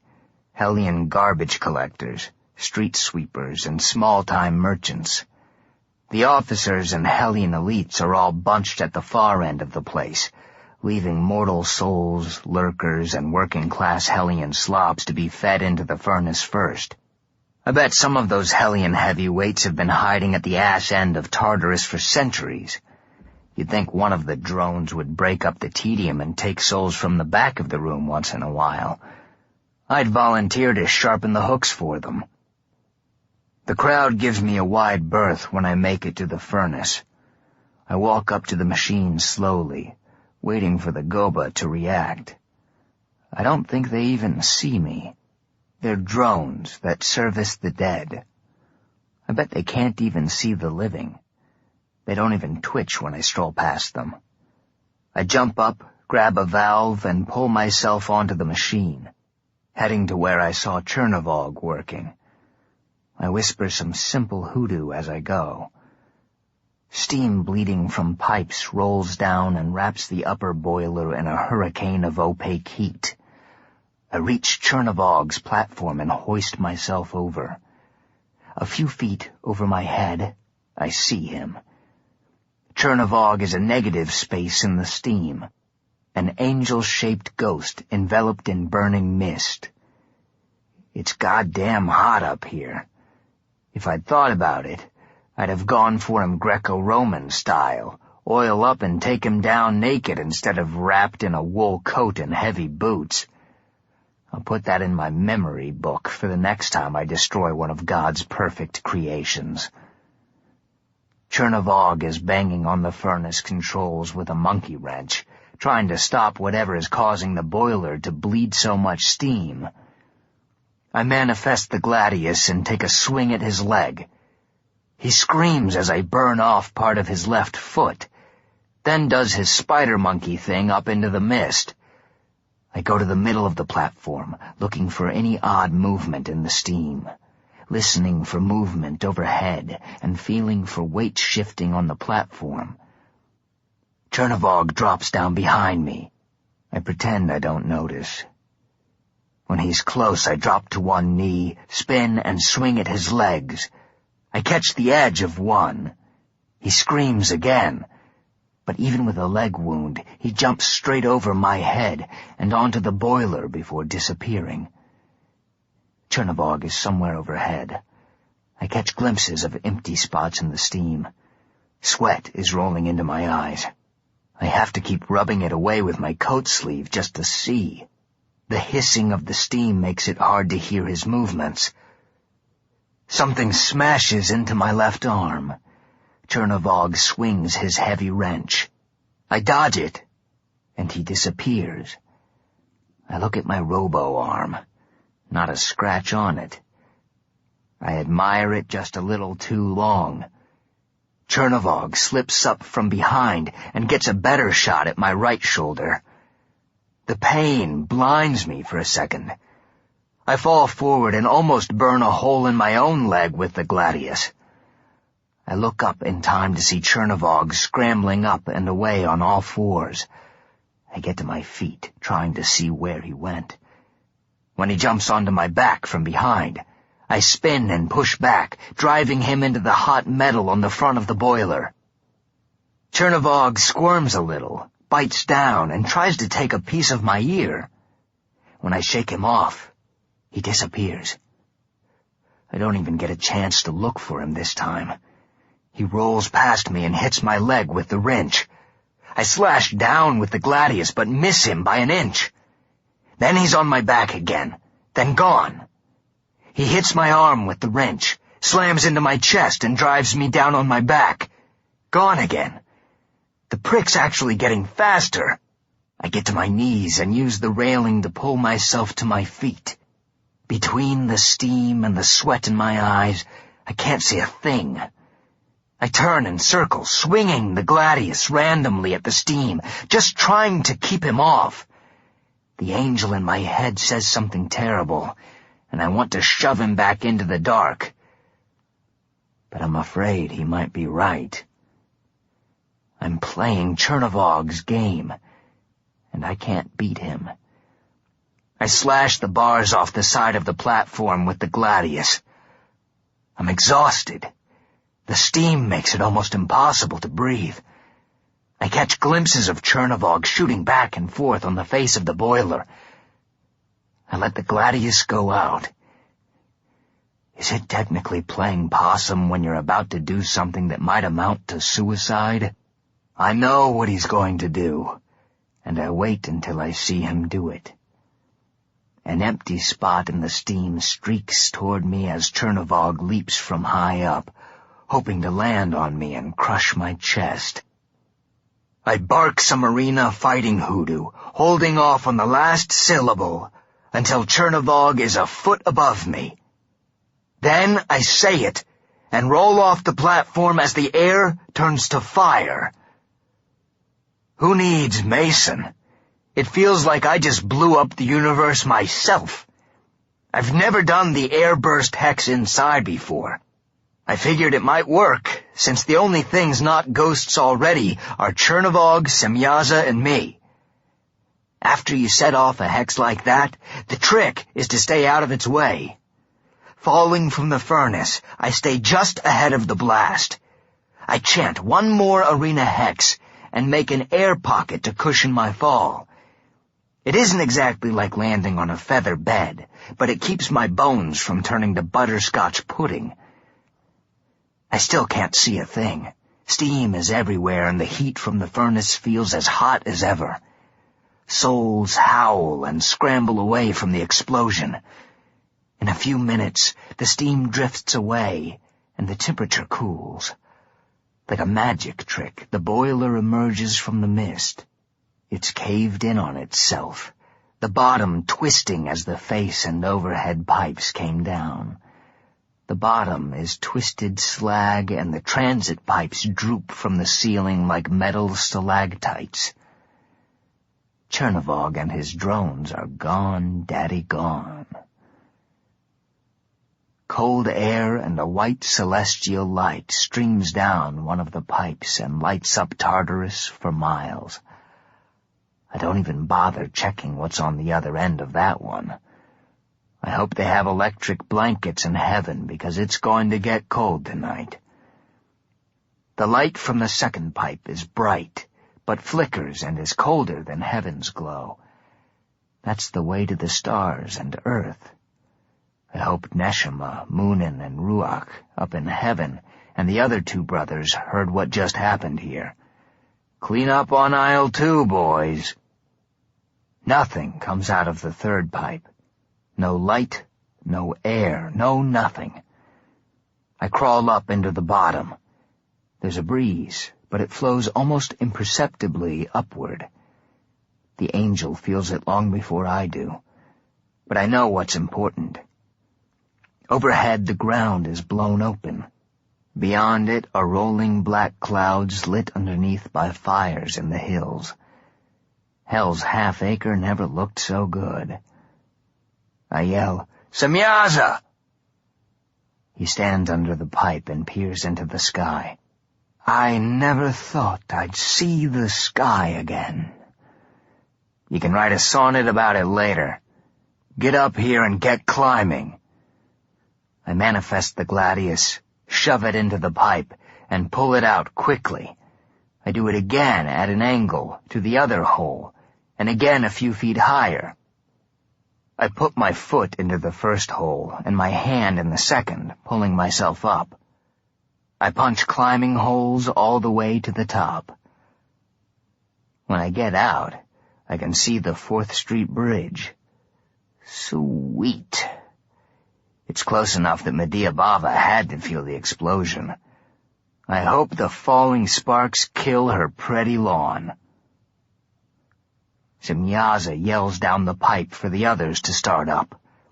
Lurkers are scrambling up the sides of the pipe, holding on like geckos.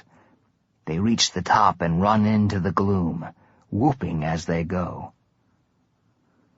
Scrub trees and dry weeds growing along the sides of the railroad tracks are burning. A pile of abandoned railroad ties makes a pretty bonfire. Too bad there aren't any marshmallows in hell. Come on, General. Let's get you to Pandemonium. He looks around at the industrial waste. How? We're halfway across hell.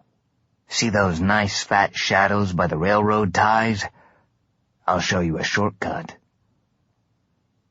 We go to the fire, but before taking him into the room of 13 doors, I stop. What happened to Uriel? I know Aelita killed him, so he must have ended up in Tartarus. If he's still down there, he would have found me. Semyaza nods, but doesn't look right at me. I wasn't there when Uriel came to Tartarus. I heard that the Goba were waiting for him. He was taken to the furnace immediately. That's pretty much what I imagined.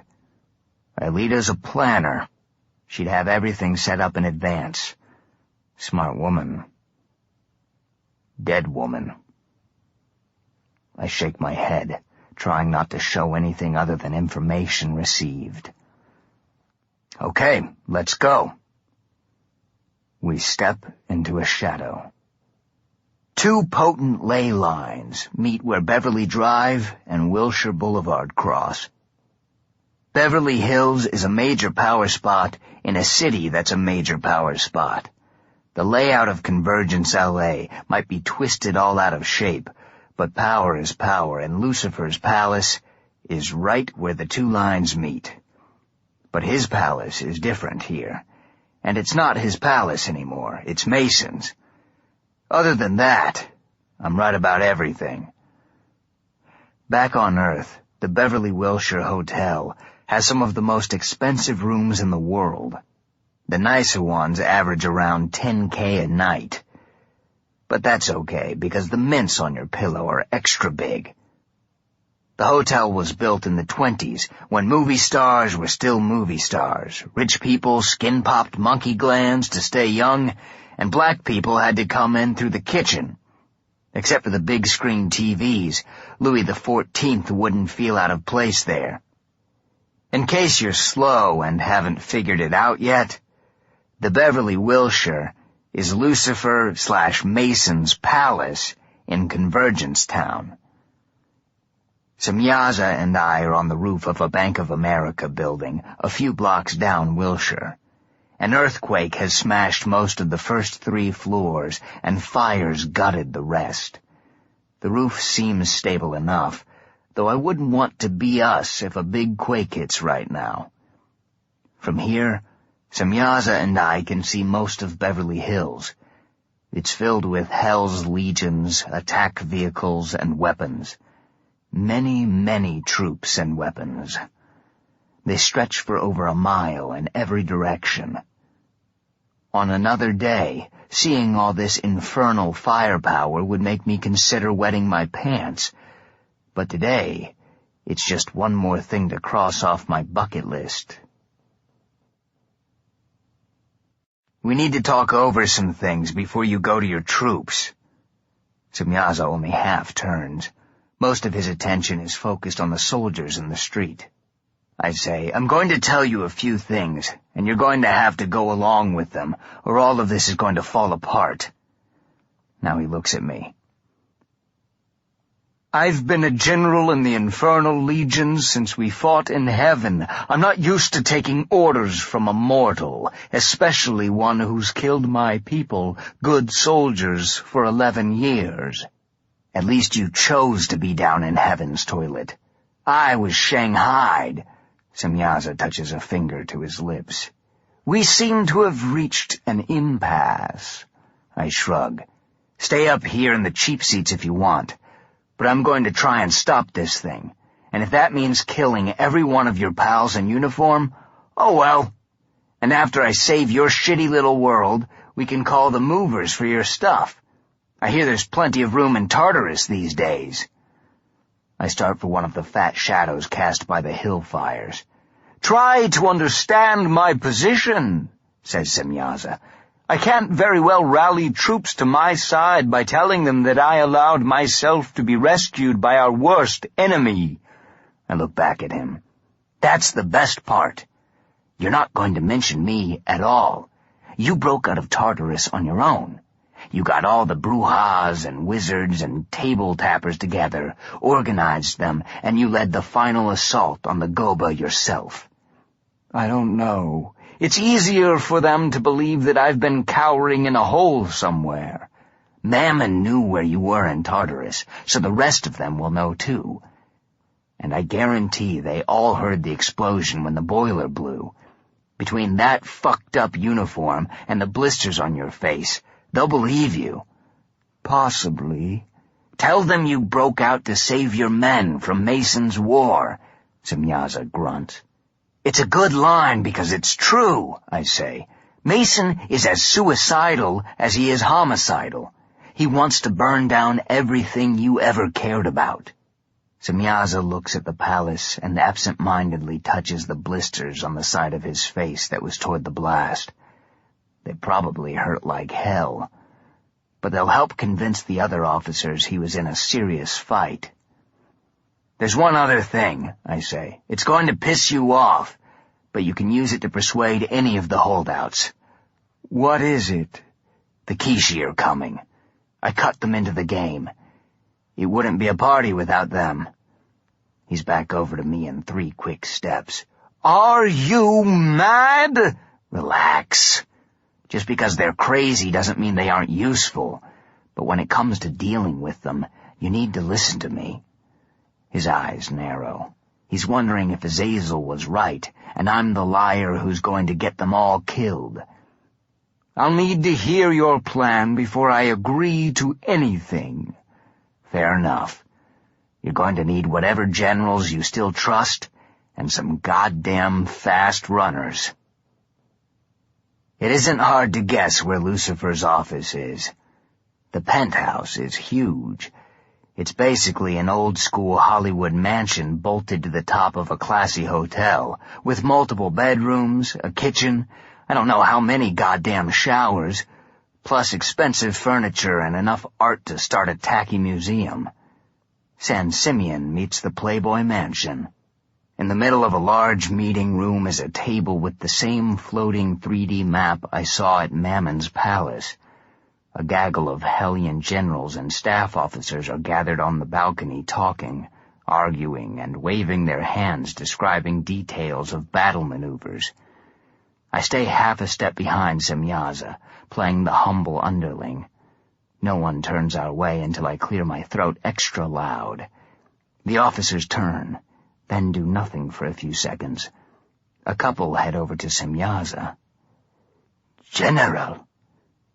"You look surprised to see me. When hell is at war, then I'm at war, and nothing could keep me away from my legions, not even Tartarus." More officers come over. "Did Mason free you?" Asks a general who, if I remember right, might be Belial. I say, "No one lets anyone out of Tartarus. The general led the escape himself." They seem to notice me for the first time.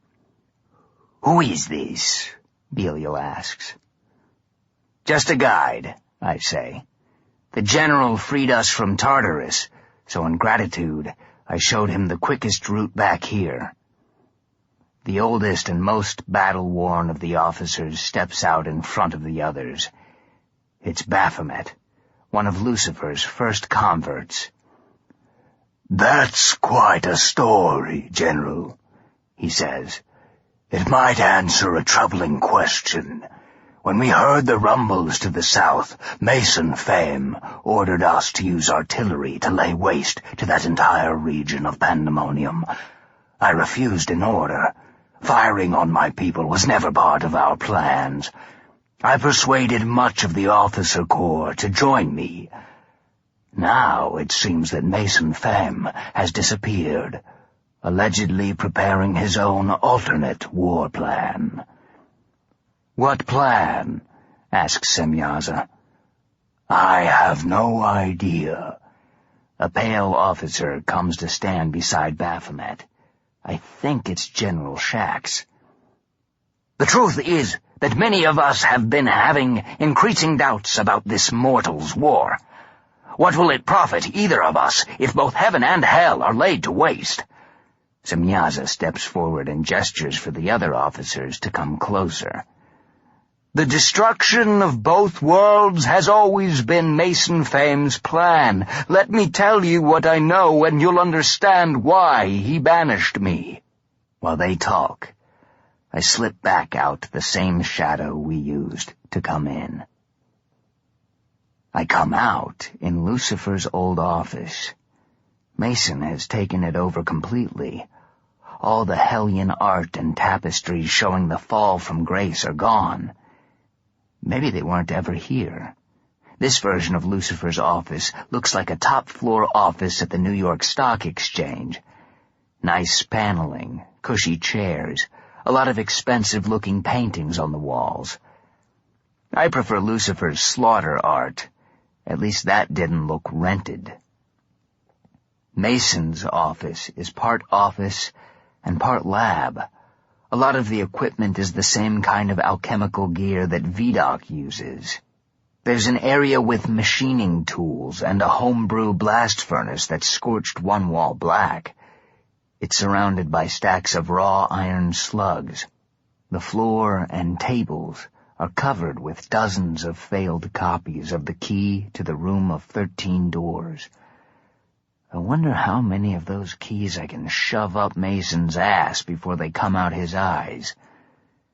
Papers, blueprints, scrolls, and spell books are scattered all over Mason's desk and the floor. Someone has dumped the contents of the drawers on the floor.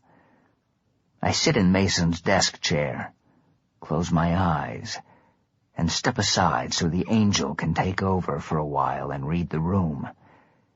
It feels around for any signs of him, not just in the room, but also in the ether, where hoodoo leaves trails and powerful magic leaves the magician's fingerprints. There's nothing there. Not an easy trick. He really wants to keep his backup plan to himself. There's something familiar in a wooden box doubling as a trash can. I upend it, and the leather satchel Jack stole from me falls out. I open it and take out the carefully folded cloth. My face is still there. At this point, I'm so far past numb that I'm not even happy to find it. more like relieved that there's one less thing to run around after. I push everything off Mason's desk with my robo-bug arm and lay out my skin. I chant, letting the rhythm and the Hunjin's words drift back into my head. I rub my temples until the flesh goes soft. When it feels loose, I pinch the edges and pull. Mammon's face peels away like the bandage off a wound. I concentrate, keeping the rhythm going while I press my face into place. The skin burns slightly as it settles and reattaches itself. I stop the chant and take my hand away, go to Mason's work table, and paw through the junk for anything reflective. I find a polished metal toolbox and hold it up. I recognize this guy.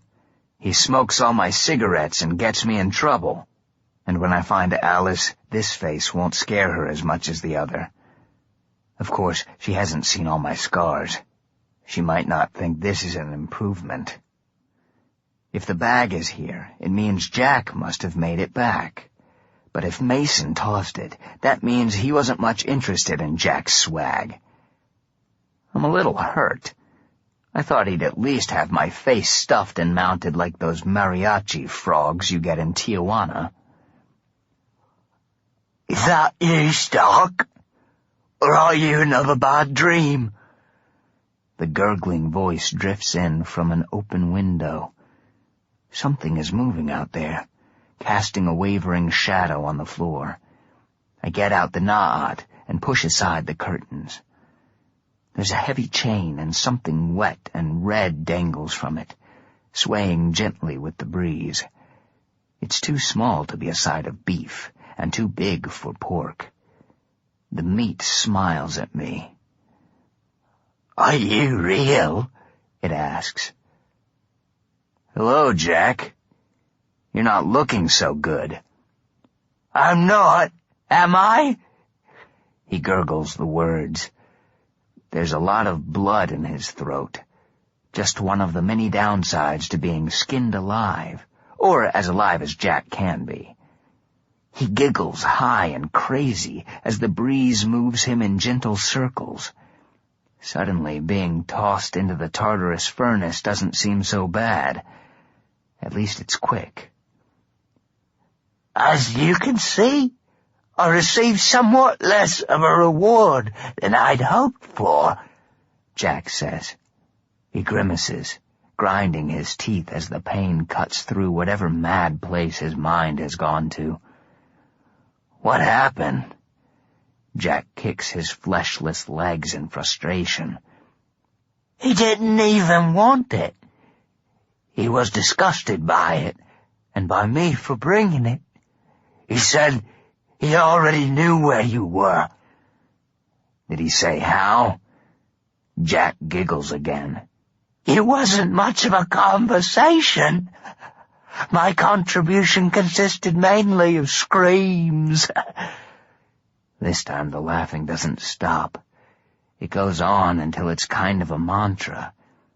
It stops when he coughs up a bucket of blood. Why do I feel sorry for this murdering, thieving psychopath? He's getting exactly what he did to all those women. I've got to go, Jack. Toodaloo, he says. Toodaloo, toodaloo, toodaloo. He sings it like a kid's song. The angel in my head prods me. When the wind blows Jack around so his back is facing me, I jam the black blade between his ribs and into his heart. He stops singing, twitches for a few seconds, then slows, then stops, then vanishes. Even a bastard like him doesn't deserve what Mason did. Soon he'll wake up in the ruins of Tartarus and climb out like the rest of the double dead.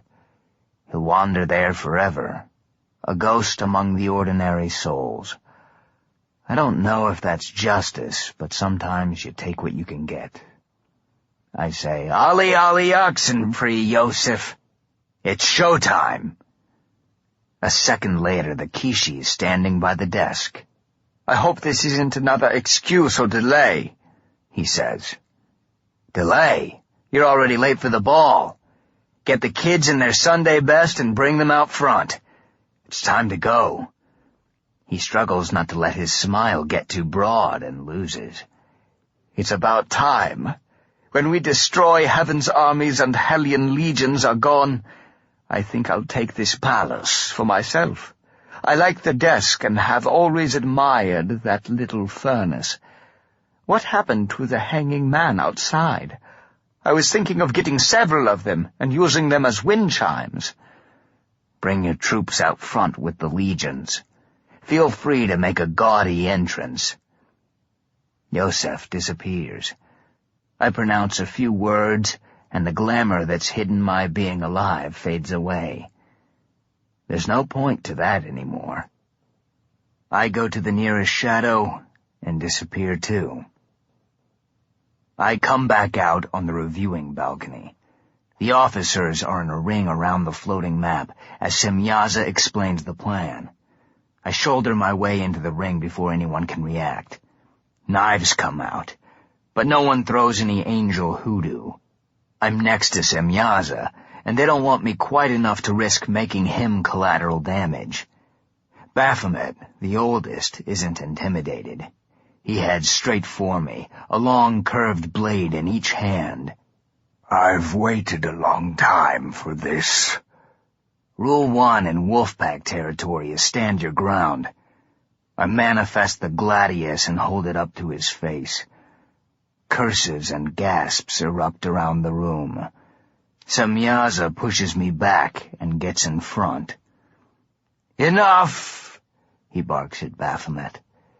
The old general stops, confused.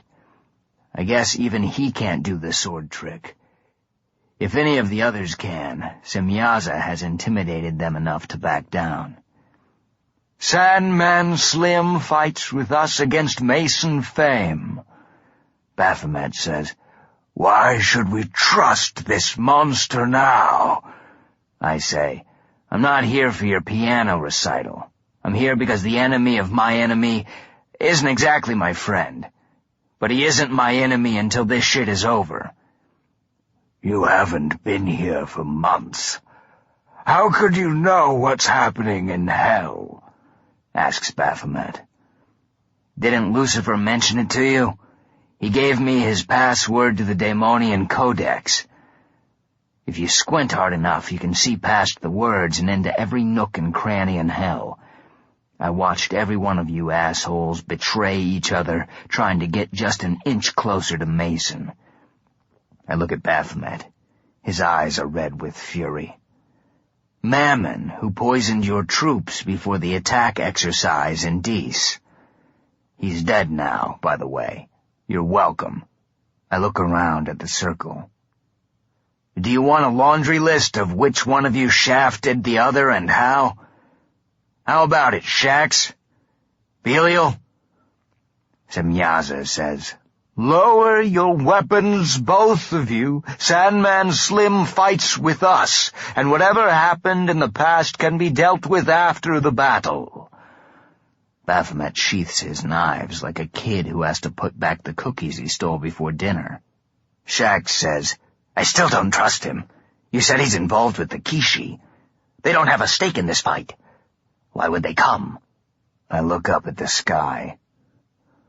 Why don't you ask them yourself? Shax and the others follow my gaze. Something bursts through the burning clouds.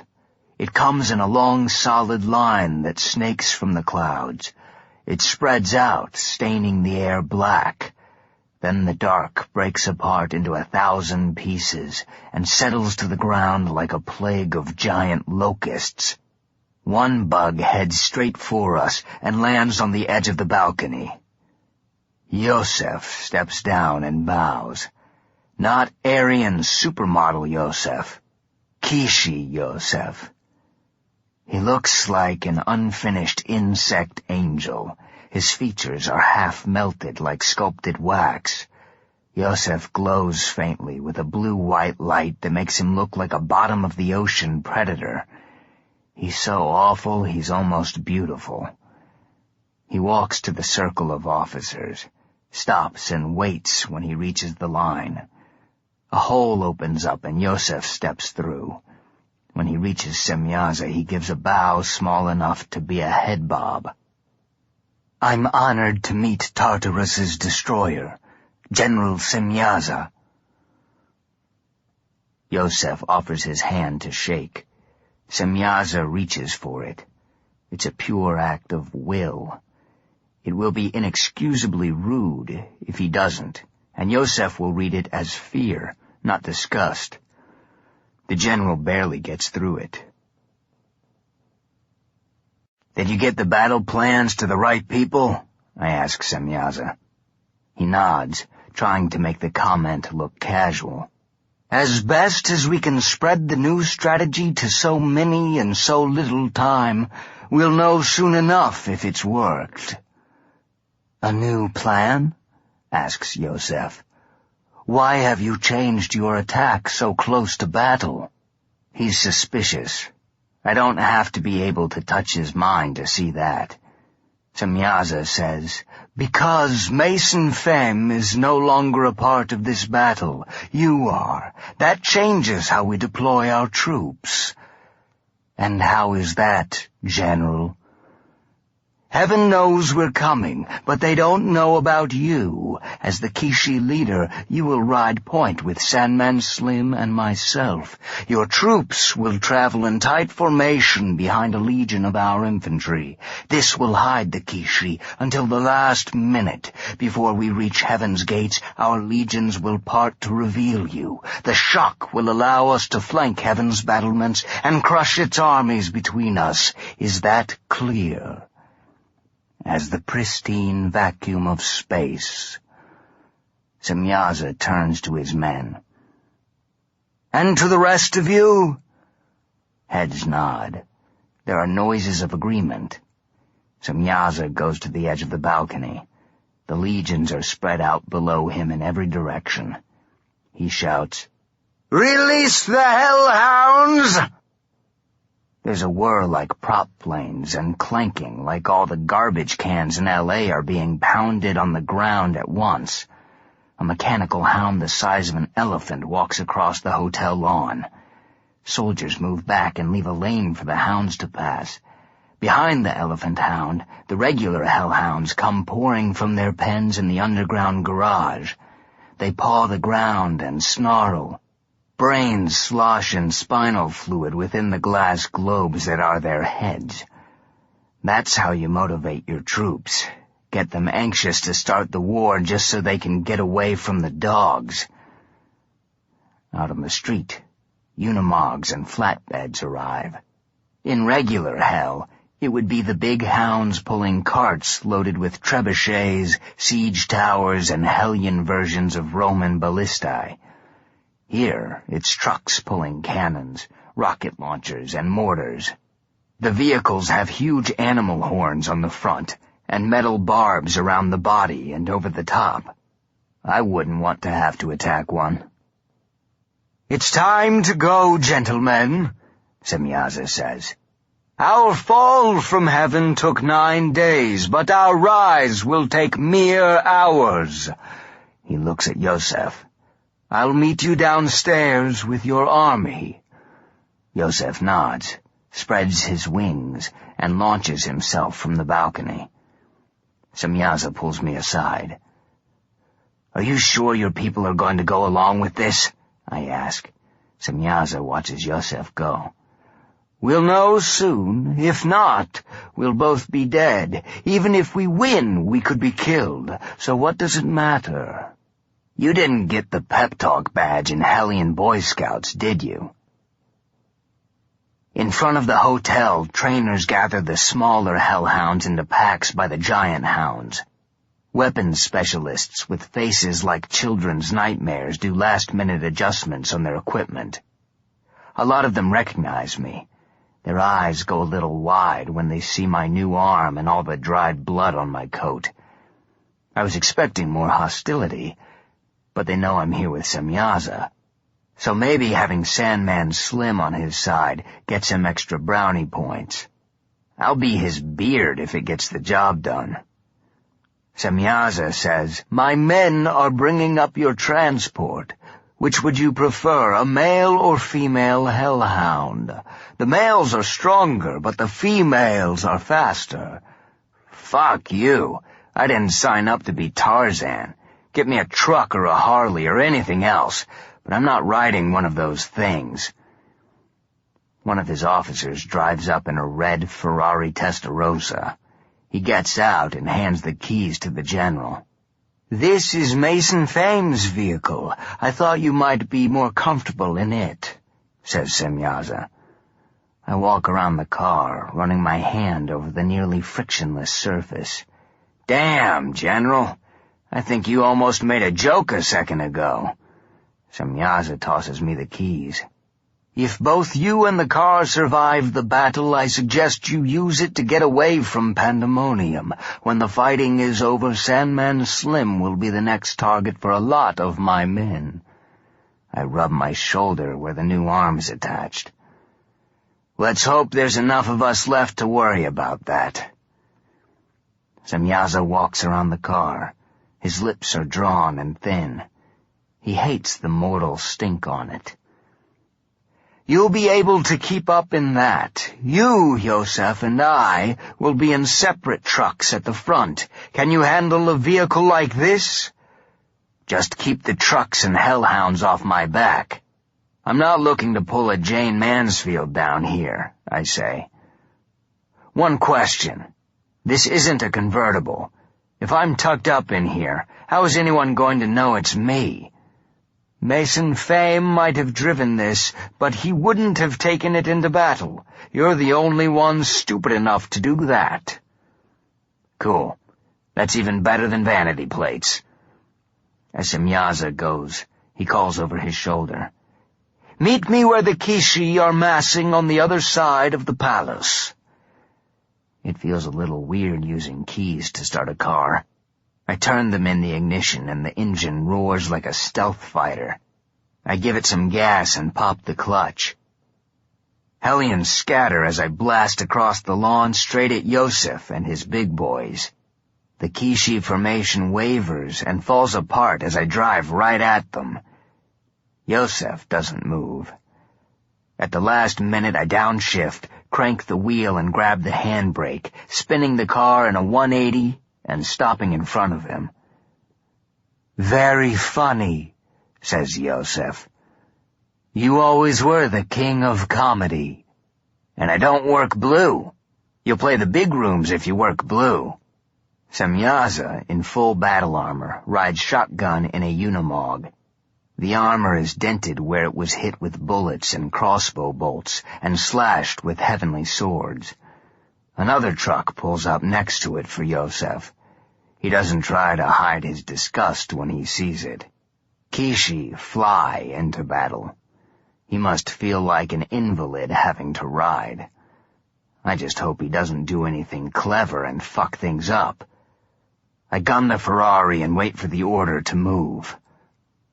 Climbing on the top of the Unimog, Semyaza gives the signal to fire up the vehicles.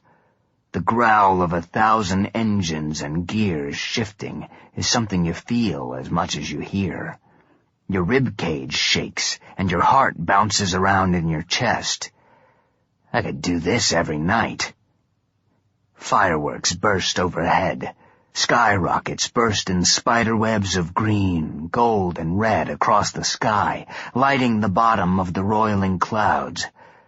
That's our cue. I pop the clutch and we roll forward. Good night, moon. Good night, world. Whichever way this turns out, nothing is ever the same again. You'll never know how stupid I feel, Candy, fucking off to war in this 400-horsepower road rocket when I should have stolen one back home and taken you to Mexico, or Vegas, or even the real Venice Beach. I wish we'd had more time and gotten a chance to bust up more hotel rooms. Vidocq once told me that you can't judge your life by the moments you missed, but only by the ones you got. We didn't get many measured against eternity, but it's better than nothing. I hope Lucifer is upstairs and knows what's coming. He's known how my head works for a long time. Fingers crossed, I know something about how his works too. I hope Neshama is taking care of you, Alice. This is going to work, or it's not. It's that simple. I've never strung together so many strands of bullshit before. If God won't save us, maybe tall tales and lies will. Maybe all the crap I've pulled my whole life will turn out to be useful for something besides cadging drinks and pulling girls. And my still being alive will mean something.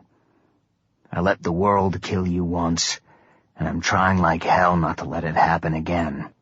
I wonder if Neshama has the crystal out ready to break it if heaven burns and hell cracks open and swallows itself. Be cool, old man. Wait till the credits roll. No twitchy trigger fingers tonight. We're heading south toward the port and the refineries. The trucks, APCs, and tanks spread out across the empty freeway, ripping the roadbed to pieces. It trembles and cracks, kicking up a hailstorm of concrete and rebar and tossing it back at the trucks in the rear. I keep up the Testarosa's speed. I don't want to end up in that rolling shitstorm. The hill fires have rolled down through the city and flames rise up around us on both sides of the road. A couple of miles ahead, the top deck of the freeway has collapsed and one end is lying on the street below. Semyaza and Yosef either don't care or don't notice. I do. I'm goddamn concerned that my kidneys don't end up as hood ornaments. If I stop, the trucks riding my bumper will crush me. There's no shoulder to pull off on and no detours. Fuck it. I jam the accelerator to the floor. Let's see how far this little red wagon can fly. The collapsed slab shudders and pieces of roadbed follow the Testarossa over the edge. It's not a fall. It's more like shooting down from the top of a roller coaster. The car plummets and gradually levels out on a pristine lower freeway level, 100 lanes wide. The road is stained with thick patches of solvents and petrochemicals, but in this twisted light they shine like jewels and fallen stars. The glory road to heaven. It's not long before we see a glow ahead, like the sun has set the other side of the world on fire. But there's no sun here, just smoke and the glow. And I know the moment I see it that the light ahead is heaven. I look around for Semyaza and Yosef. We have to stay together for this. Finally, I can see heaven itself.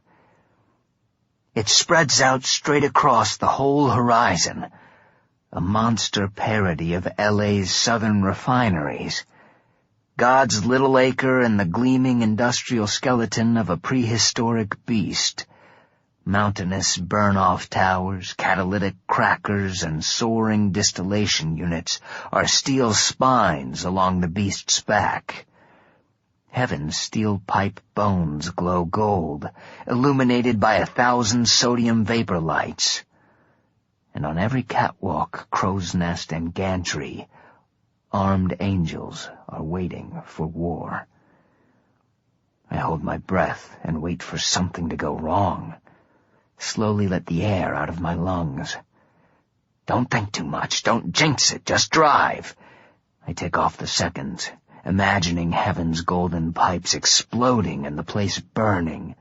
It turns to rivers of molten metal that flow down the glory road to flood hell and then the rest of creation.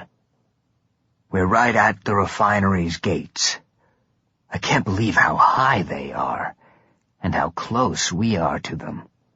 War whoops blare from loudspeakers mounted on the trucks. Fireworks explode overhead. The signal. Semyaza and I peel off from the point of the attack. It's like when I spooked the Kissi at the hotel. I crank the Testarosa's wheel hard, hit the brakes, and use the handbrake to send the car into a 180-degree spin. Then I floor it, following Semyaza back the way we came, staying close to the edge, inches from the guardrail. The Kissi army blasts straight at heaven's gates as the infernal legions close in behind them. There's a noise like a nuke going off. Heaven has opened fire, with the halo polishers in front and the infernal legions at their backs. The Kissi are the bologna in a death row sandwich. Adios, Yosef. Send me a postcard from the big nowhere. Something slams into my rear bumper, knocking me into the guardrail. I scrape along it for half a mile, peeling metal off half the side of the Testarossa. I'm swallowed in blackness as something huge jumps over the car, heads down the freeway and turns to face me. It's one of the giant hellhounds. It bellows and lowers its head until I can see Mason on its back wearing Lucifer's golden armor. Momentum carries me toward him, and the hellhound raises one of its front feet to stomping position. I hit the accelerator. The hound is strong, but it's not as fast as a Ferrari. When I'm about to go under the stomping foot, I spin the wheel right, slamming into the other leg. The hound wobbles. When I pull away, the car is making nasty sounds and shudders every time I pick up speed. I think I just broke the frame. I should have bought the rental insurance. I'm almost clear of the hound when one of its legs kicks the rear end. The car almost stands on its nose and flips. Now it's making a brand new bad sound. The rear axle might be cracked. Nothing to do now but see how long this heap holds together. Every time I try to get up speed, the car shudders like it's going to fall apart. I can't get it over 60. A grinding and thumping comes up through my feet. The rear axle is definitely cracked. No way I can outrun the hound. It charges me again. When it gets close enough to flatten me, I hit the brake and slide underneath it. The hound gets one of its paws under the hood and rips the top off. I stick my Kissi arm out the window and slash at the hound's leg as I go by. Something splashes over the windshield. Hydraulic fluid.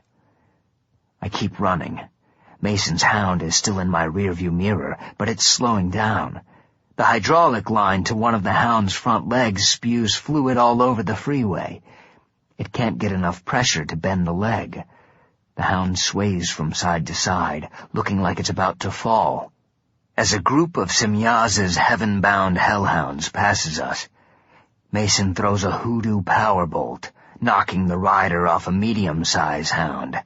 He jumps onto it as his dog stumbles off the edge of the freeway and crashes in a burning ditch. Mason turns the hound around and heads down the freeway back toward L.A. He pushes the dog hard. I try to catch up, but he's way ahead of me and soon disappears. I keep the Testarossa pegged at 60. Metal grinds against metal. Please hold together just a little bit longer, just until we get off this road and I can find somewhere with deep, fat shadows. As the Testarossa closes on the collapsed freeway section, I get a bad feeling.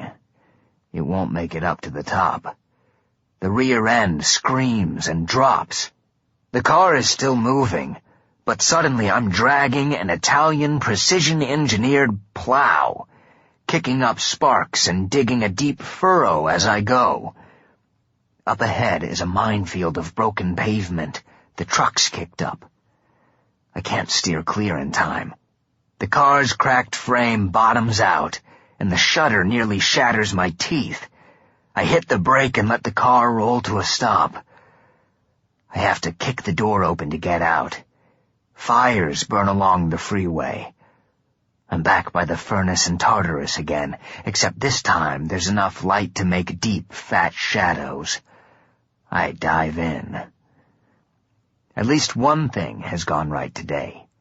The Kissi are being taken out of the picture. They did their job.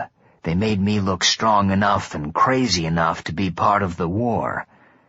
Now I have to move on to the hard part. But all I want is a cigarette, a drink, and a nap. I probably should have just blown the universe up with the Mithras when I first got back to Earth. This caring about stuff is too much goddamn work.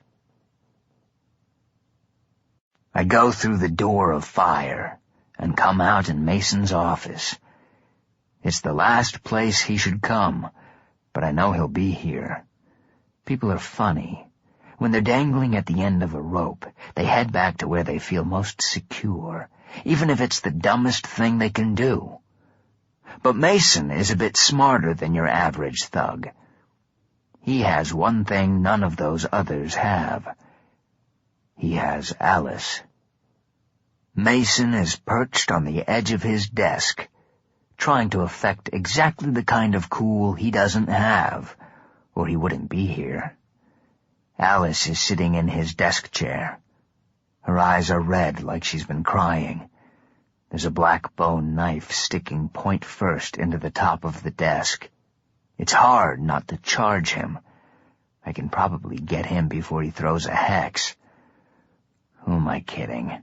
The angel in my head points out that I'm not exactly in prime shape and that attacking Mason is what he wants. I go for him. Mason grabs the knife, Alice dies again, and I get to watch. I'm not even sure I want to kill Mason anymore. I want to force-feed him Vidoc's immortality potion. Then I'll do to him what he did to Jack.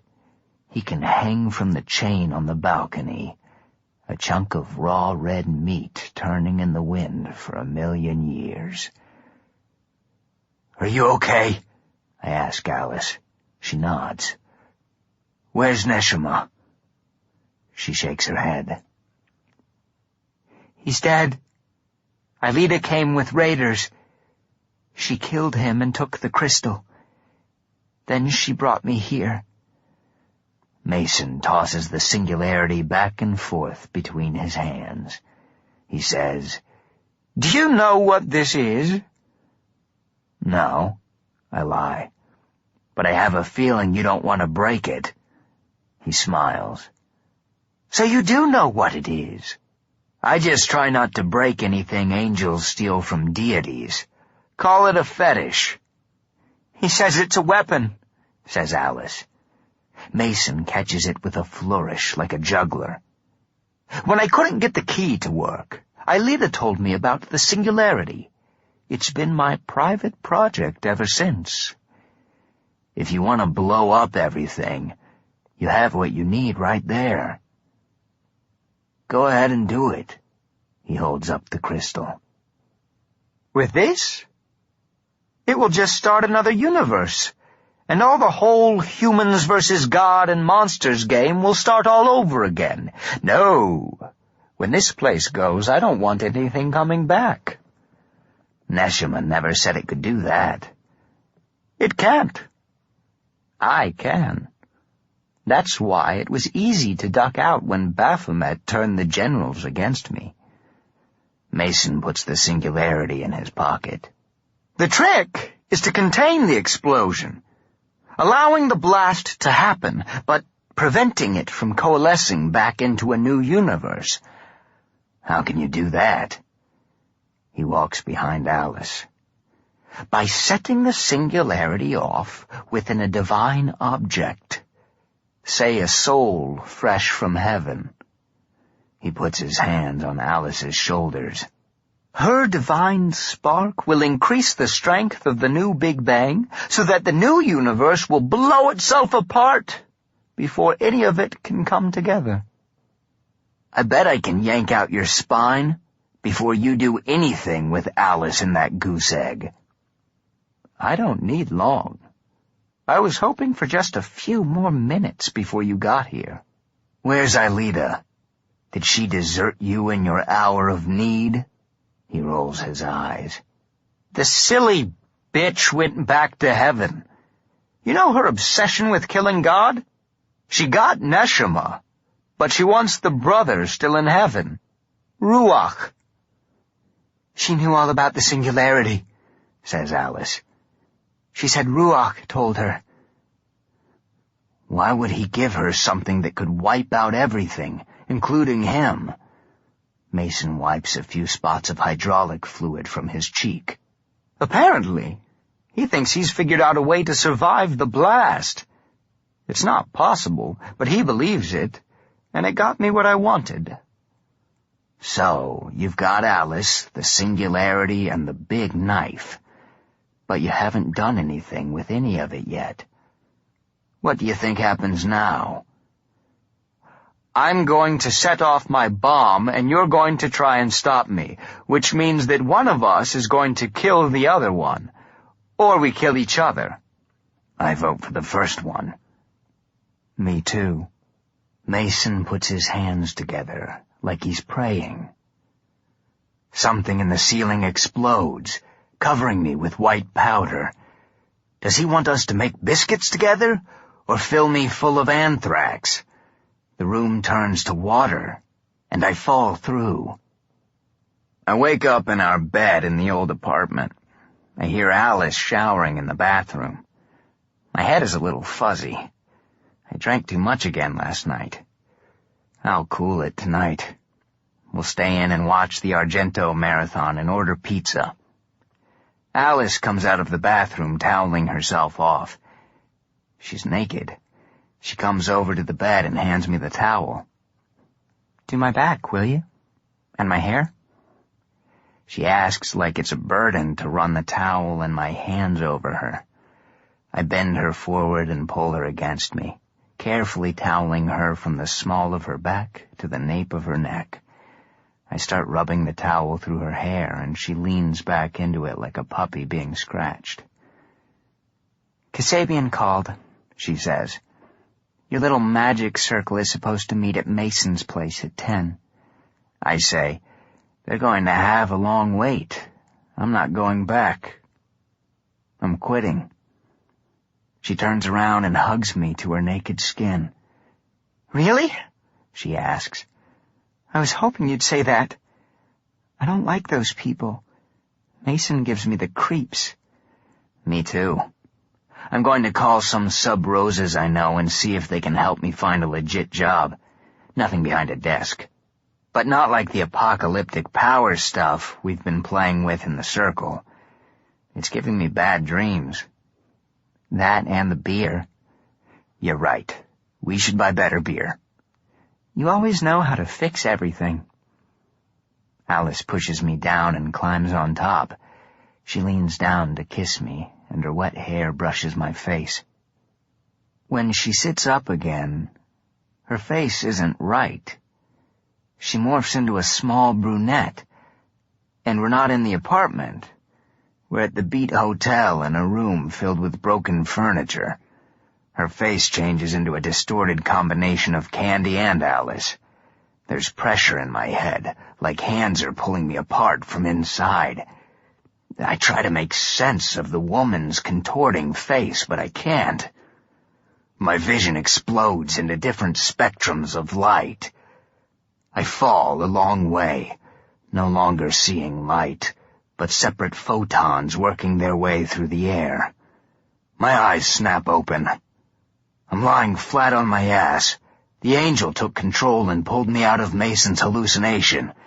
For the first time in a long time, I'm glad the angel is there. I say, "Damn!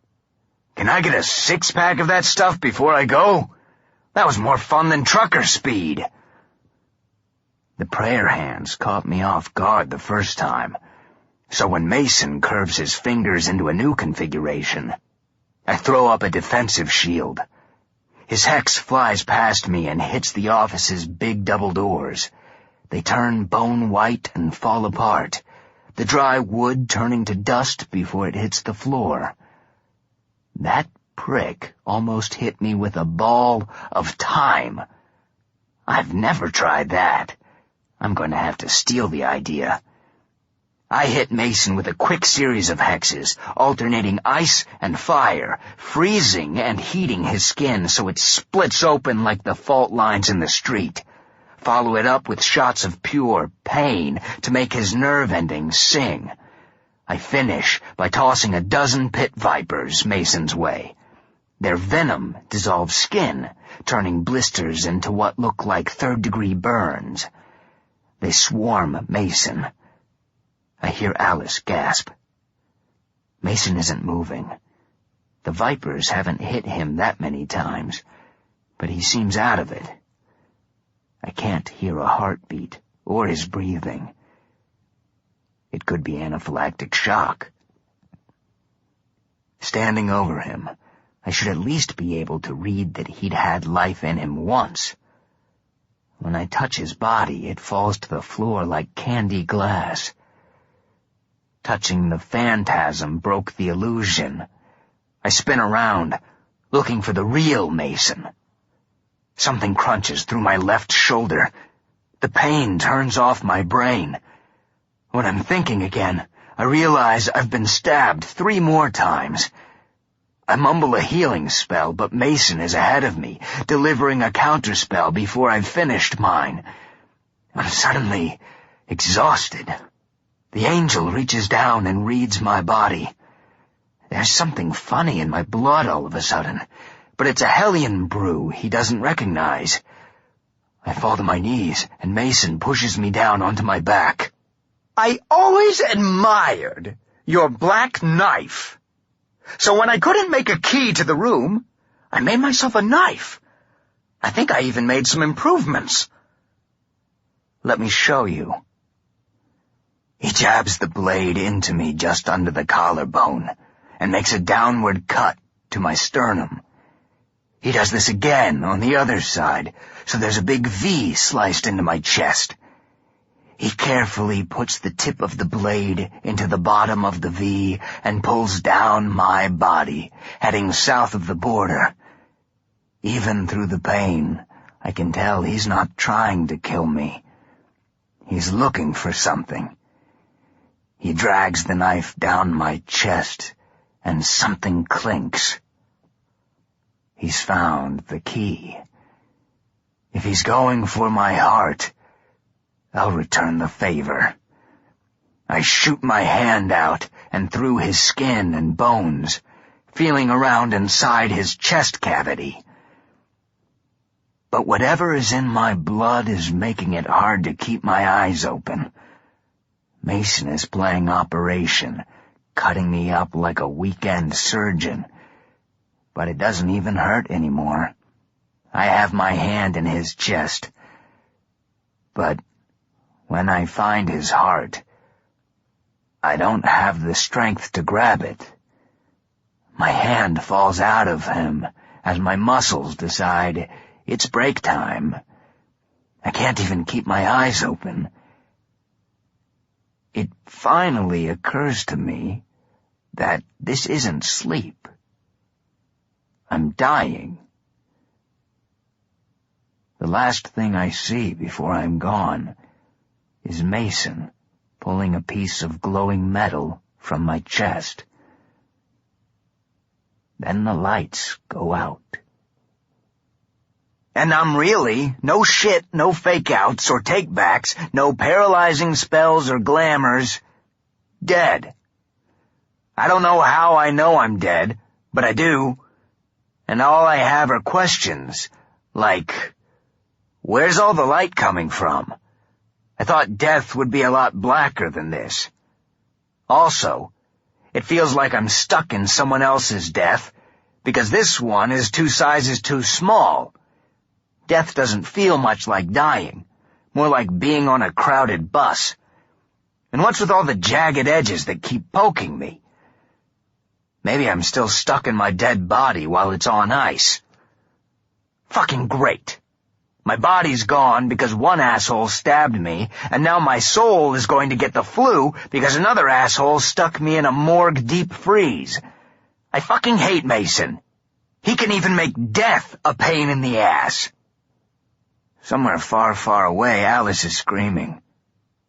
Then Mason screams. A pattern is developing. I don't know what's going on, but someone's moved my body. It's dark again, but I'm not on ice anymore. There's more screaming. It hurts my ears, and I would really appreciate it if whoever's doing it would shut the fuck up and let me be dead. I sit up to tell them that, but it feels like I gained 1,000 pounds since I died. My head and arm weigh 100 pounds each. I open my eyes to see what's wrong with them, but they're fine. Why are my eyes open if I'm dead? And why is there a second me standing there with Mason in one hand and a gladius in the other?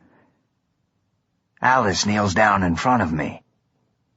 Are you all right?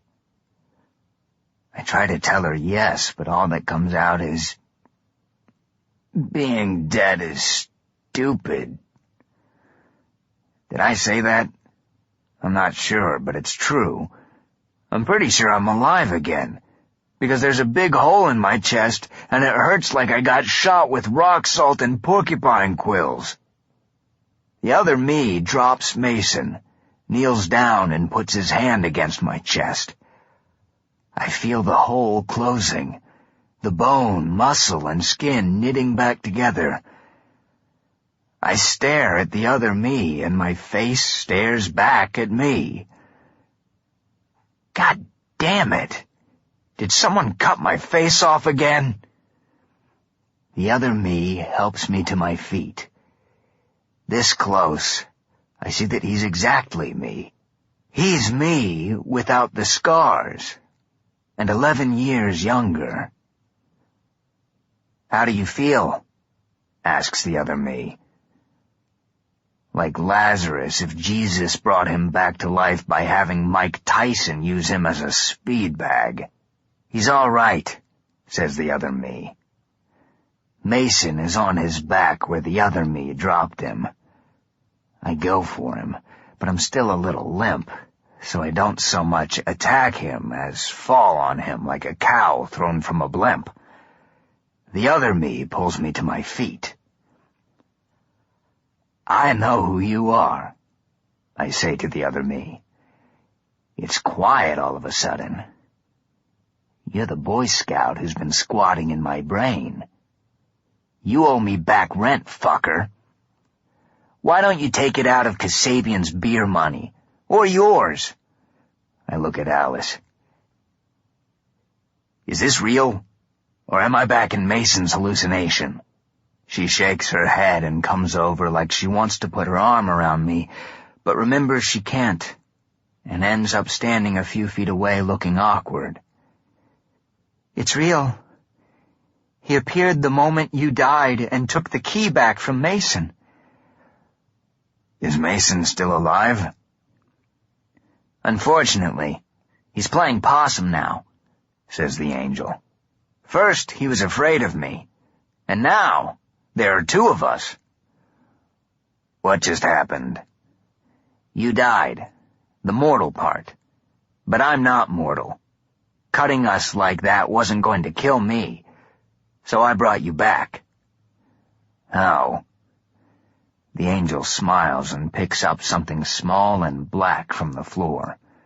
It's about the size of a robin's egg and smells like cordite. It was Lucifer's stone, that stupid white rock we've been carrying around for months. It's a soul trap. When Mason killed you, it released me and sent your soul into the stone. He put it in your chest and touched your heart with his gladius, says Alice. It released your soul back into your body. And then you spackled me shut. You're a lot better roommate than Kasabian. I go over to Mason and kick him a couple of times. Where's his knife? Over here, says Alice. I go over and pick it up. Good. I think it's time to wrap things up, don't you? The faster the better. Angel me gestures at Mason. He's wearing Lucifer's armor. He can't die as long as he has that on. Get him out of it, will you? My pleasure. While Angel me strips Mason, I get Mason's desk chair and roll it to the middle of the room. I get a chair from his work table and set it facing the other. When you're done, bring him over here. The Angel drops Mason into his chair, and I spin his knife in my hand. It's been a hell of a day, I say. Mason nods. A little busier than most. He keeps an eye on the knife. I'm tempted to tease him with it, but this whole thing has been about us playing kid games with each other, so I let it go. I shrug off my coat and the hoodie, giving Mason and Alice their first really good look at my Kissi arm. I look at Alice, and what she said to me in that last dream comes back to me. I love you, but I'm over your moony guilt trip. Dream about that girl you're lying next to for a change. She was right. I love her, but that part of our lives is over with. Besides, Alice can't stand looking at the Kissi arm. Candy would love it. I pull up my pant leg and cut the duct tape that's holding the .357 snub nose in place. I toss the knife, and it sticks into the floor between us. I say, I finally know why you left the lighter for me to find in your basement. It was so no matter how lost I got, I could always find my way through the dark and get right here, right now. It's taken a few twists and turns, but here we are. A couple of little lost lambs who finally found their way home. Mason nods at the pistol. That was real poetry. If you shoot me with that thing, you're going to spoil the moment. I used to think we were connected because we're badass hoodoo men. But it's because we're losers. We can't kill the universe, and after all the shit we've pulled, we can't kill each other. And we can't keep doing this forever. So let's just do what we've both been wanting to do since we met. What did you have in mind? One of those retreats where men sit around in drum circles and talk about their fathers? Or take your gun and mail bond while knocking over some liquor stores? I open the chamber and tilt the pistol so the shells fall out. I put one back in, spin the chamber, and slap it closed. Let's keep it simple, I say. I pull back the hammer. Since we can't seem to kill each other, we're going to let the universe decide which one of us dies. I'll go first. Alice turns away. The Angel has his arm around her. I put the pistol to the side of my head. Pull the trigger. Click. I'm still alive. I hand Mason the pistol, butt end first. The Angel comes up behind him and grabs his shoulder. I toss the Angel the knife. He holds it to Mason's throat. I say, here's the thing. I didn't use magic just then, so neither are you. That Angel on your shoulder can look inside you all the way down to your atoms, so he'll see if you try to throw any hexes, if you cheat or even think about cheating. Johnny Angel there is going to cut you a new blowhole. Mason sits for a minute, both hands on the gun, letting it dangle between his knees, barrel to the floor. "Before Christmas, please," says the Angel. Mason sits up. He doesn't like being told off by a halo polisher, but he still doesn't move the gun. I hold out my hand. If you're that chicken, I'll take another turn. That hits him where it hurts. He puts the gun to his head and cocks it. He looks straight at me and blows his brains out. Of course he blows his brains out. I'm not stupid. I said he couldn't use magic. I didn't say I couldn't. The palace sways under me like it's a cruise ship. This isn't hoodoo or regular tired. I slide from my chair to the floor. The carpet is soft and comfy. What's wrong with him? Yells Alice. He's mortal now that I've left him. Get him into Lucifer's armor. Someone straps big slabs of metal over my chest and back. When did we get to the Ren Fair? Alice is in Mason's chair. Jim? Can you hear me? Yeah. She waves her hand in front of me. How many fingers am I holding up? I squint. When did you get 13 fingers? He's all right. I stand on my own. The dizziness is gone. I feel better than I do 90% of the time. Sharper, stronger, and better focused. Lucifer wore this armor in heaven. He fought in it, killed in it, bled in it, and almost died in it. He's left a part of himself in it. I feel as strong and clear as I felt when the angel was running things. It feels good, like someone put a V8 in a Mini Cooper. Alice says, I don't think you should take the armor off while you're down here. Hell, I may never take it off. The angel clears his throat. We're not done here. I suppose you're right. Mason is dead. Isn't it over? Asks Alice. You might want to stay here and skip this next part. I tell her. One of us has to put on a show for the wolf pack outside.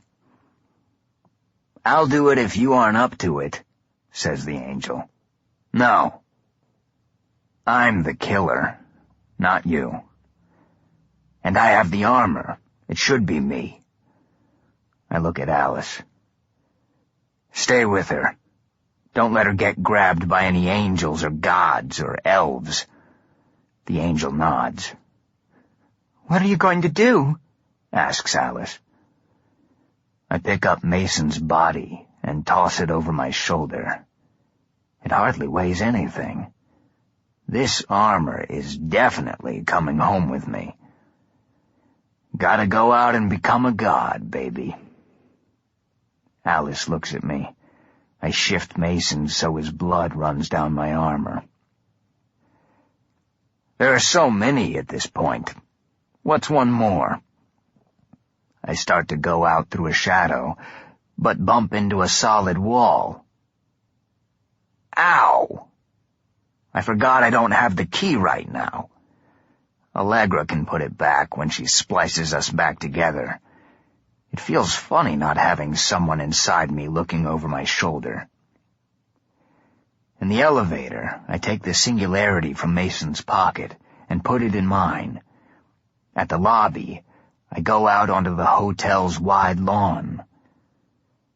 The infernal legions, fresh from slaughtering the Kissi, are spread out in every direction.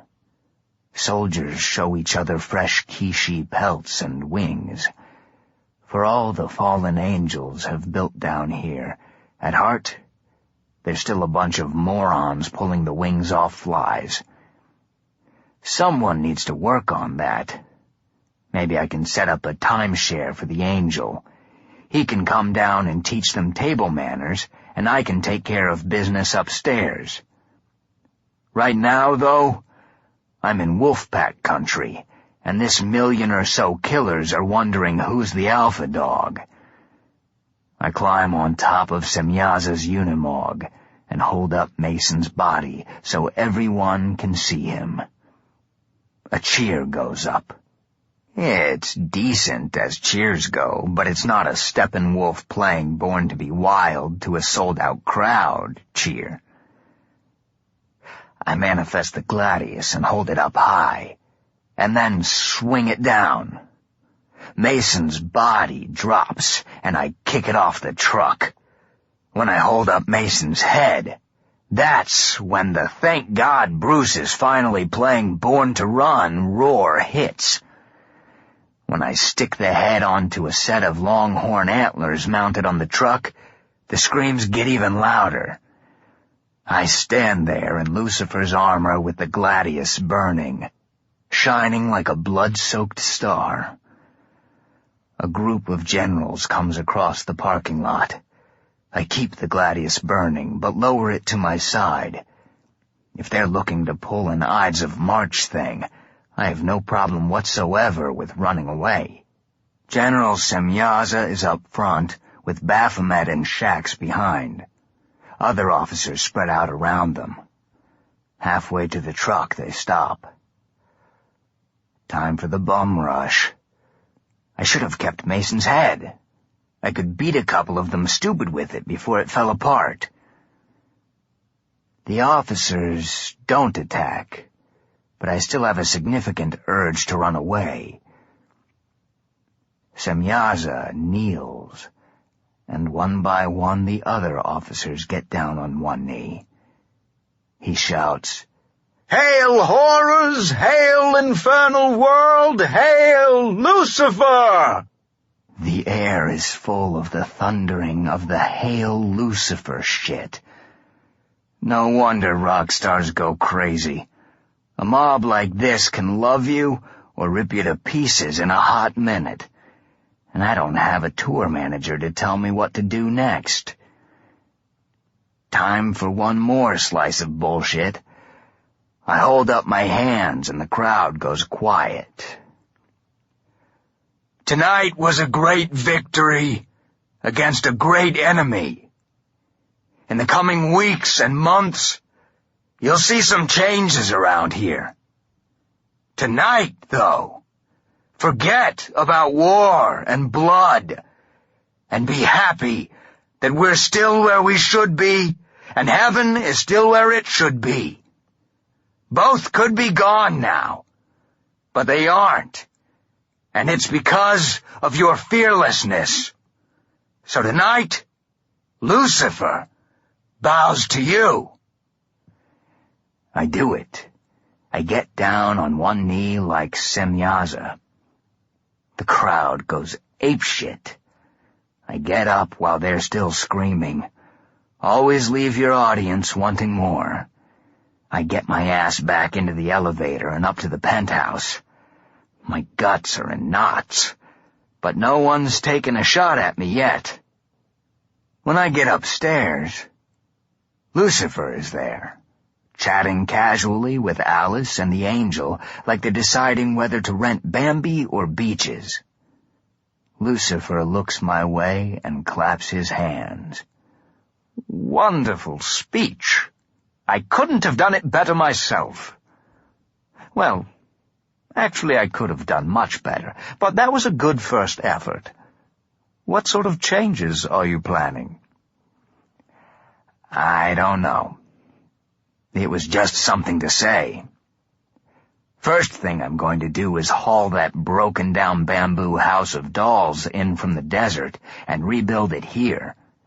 Maybe I'll drop back down here every now and then and bartend. I'm making sure someone puts the roof back on Tartarus and let Semyaza toss Mason's soul down there. He can have the whole place to himself. Lucifer narrows his eyes. You ruined the furnace. Tell Ruach if he wants to send down a plumber. We'll welcome him or her, whatever else you have up there, with open arms. You might not make a terrible Lucifer after all, says Lucifer. How's the bleeding? God body-slammed Lucifer out of heaven with a thunderbolt during their war, and his wounds have never healed. He's been hiding the open, bleeding wound from other Hellions for how long? Thousands of years? 1,000,000? The linen bandages are still there when Lucifer opens his shirt, but just a few drops of blood have soaked through. He says, "Healing nicely. The climate up north is excellent for the health. You should come visit sometime." Don't get too cozy up there. I was more than happy to put Mason in the ground, but I told you before that I'm just a temp. The gig is done. Hell is yours. Lucifer loops his arm through my Kissi arm and walks me to a window. "You still don't grasp the situation. I'm not Lucifer anymore. I'm Samael, and Samael is a creature of heaven, just like Lucifer is the Lord of Hell. As of tonight, you are the new Lucifer." "Fuck that," I say, backing off. "I quit. I abdicate. I'm impeaching myself. No way am I staying down here a second longer than I have to." "Actually, I think you are, and it's not my doing," says Samael. He looks at Alice. "Are you ready to go home, my dear?" "No," she says. "If Jim is staying, then I'm staying too." "Yeah, except I'm not staying. Get it?" "I'm afraid you are," says the angel. "I'm holding on to the key for safekeeping. With all due respect, you aren't to be trusted with it. We both have to go back so Allegra can put us back together. I'm going back alone. You go ahead and make changes here. I'm going to make some changes up above." "You're fucking ditching me?" The angel walks to a shadow on the wall. "I could give you 1,000,000 reasons, but the simple truth is that I'm sick of you, your moods, your anger, and your hangovers, and the way you kept me chained in the backyard like a bad dog. I'll go back to Earth and pick up where you left off." "You don't have any scars, and you're too young. Everyone will know you're not me." He smiles and points a finger. "But will anyone care? I might not be as colorful as you, but I'm much less likely to get everyone around me killed. That goes a long way toward making friends." He steps into the shadow. "Wait! Come back! I promise I won't try to stop you." The angel steps back in, but doesn't move from the shadow. "You need to take some things with you. Take Kasabian a crate of maledictions, and have one of the soldiers bring you a hellhound. I figure there has to be a sub-Rosa engineer or charm maker who can modify the mechanics so it can move upright or more like a person. Kasabian can go where the brain went. Voila! He has a body." The angel sighs and squints at me. "Is there anything else? Maybe I can get Bob Geldof to do a benefit to help you rebuild the place." "That would be awesome. But in the meantime," I take out my black blade. The angel flinches, but takes it when I hand it to him butt first. "Give this to Candy, and tell her to keep it safe for me. Tell her I'm coming back for it soon." The angel slips the knife into his waistband. "I'll get your cigarettes and your dog, but I'm not coming back here." "You're really going to hate L.A., Clarence." As he goes, I yell, "And tell Moonin to send care packages. He owes me that." Lucifer looks around and says, "I think that's my cue to go. I'll stop by from time to time to see how you're faring. And Alice, if you ever change your mind and want to come home, just whistle. I'll be here in a flash." "Thank you," she says. "No," I say. I'm changing your mind for you. Go home. I know this place, and I'm the boss now.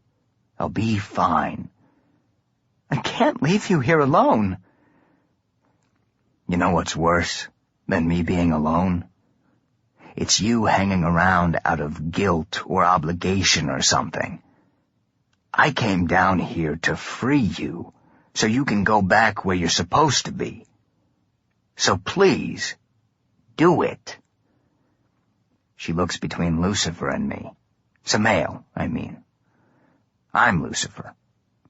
That's going to take some getting used to. I don't know. You made it upstairs, and that's where you belong. I'm where I belong. She crosses her arms. How do I know this isn't you conning me, trying to be all noble? I don't need you noble. She takes a step toward me. I take one back. I say, you don't need me at all. Remember that last dream? All those times we talked? They were more than dreams, weren't they? Yes. I didn't plan them. They seemed to happen when I slept, too. Upstairs they told me it wasn't all that uncommon for people who died in a violent and unsettled state. You're still tied to a person or place like a ghost. Those dreams were me kind of haunting you. That's funny. It always felt like I was calling you. Maybe it was 50-50. I'm just glad it wasn't all me. I felt pretty pathetic when I thought it was. I pick up a rag from the workbench and wipe Mason's blood off the armor. She doesn't need that to be her last image of me. I say, but that last dream was different, wasn't it? Yeah. We both knew it, but you were the one with balls enough to say it. It's time to let go. We can't go on haunting each other forever. Actually, we could, but what kind of life is that? I toss the rag on the bench and walk over to her. You really like your friend, Candy? She asks. I really do. Is she going to wait for you? I shrug. Who knows? I'll wait for her, and the rest will go however it goes. What happens now? We just say so long and never see each other again? No. Oh, I want to talk, but my jaw doesn't want to move. I have to concentrate to get the words out. I've been ducking something ever since I first got out of here. I didn't think I could stand to hear it, but things will never be right between us unless I say it. My Kissi arm throbs. I rub it, but the pain doesn't let up. How did you die? How did Parker kill you? She starts to say something, shakes her head, and starts again. All this time I thought you knew. She looks at me. Parker didn't kill me. I did. Parker broke into the apartment, cuffed me, and dragged me to a crackhead motel on Sunset. The Orange Grove bungalows? The Magic Circle used to rent the rooms for rituals sometimes. The Grove is also where I killed Parker back on New Year's Eve. There's a kind of funny symmetry in that was probably lost on him. That's the place. Parker called Mason when we got to the room, so I knew this wasn't his idea. I asked Parker what was going on, and he laughed and said Mason had plans. He was going to do to me what he did to you, but he didn't say what that was. Before then, he said, we were going to have some fun together. All there was in that shitty little bungalow was a bed and a filthy bathroom, so I had a pretty good idea of what he had in mind. My throat is closing up. I can't stand this. I need to make her stop, but I don't. I let her keep talking. He took off his jacket, pushed me down on the bed, and climbed on top. I didn't even fight him. He was twice my size. He had a gun, and he was sub rosa, so he could use magic. She smiles to herself. Parker was never the brightest penny, remember? When he climbed on, I held on to his shoulders like I was getting off on the scene. The horny asshole must have thought Mason was going to take a bus or something. He was shocked as hell when Mason magicked himself into the room. Parker didn't get more than 2 minutes of fun. When Mason got there, let me tell you, he wasn't laughing when he saw what was happening. He got hold of Parker with a ghost hand spell, lifted him off the bed without touching him, and bounced him off the walls like he was playing air hockey, yelling the whole time about damaged goods. Neither of them noticed that I'd gotten the gun out of Parker's shoulder holster while he was on top of me. When he was done with Parker, Mason did another spell and a hole opened up in the floor of the room. I couldn't see where it went, but I knew damn well I didn't want to go down there. So I shot him. She cocks her head for a second.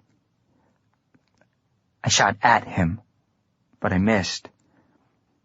He looked at the hole, and he looked at me, and I knew what was coming next.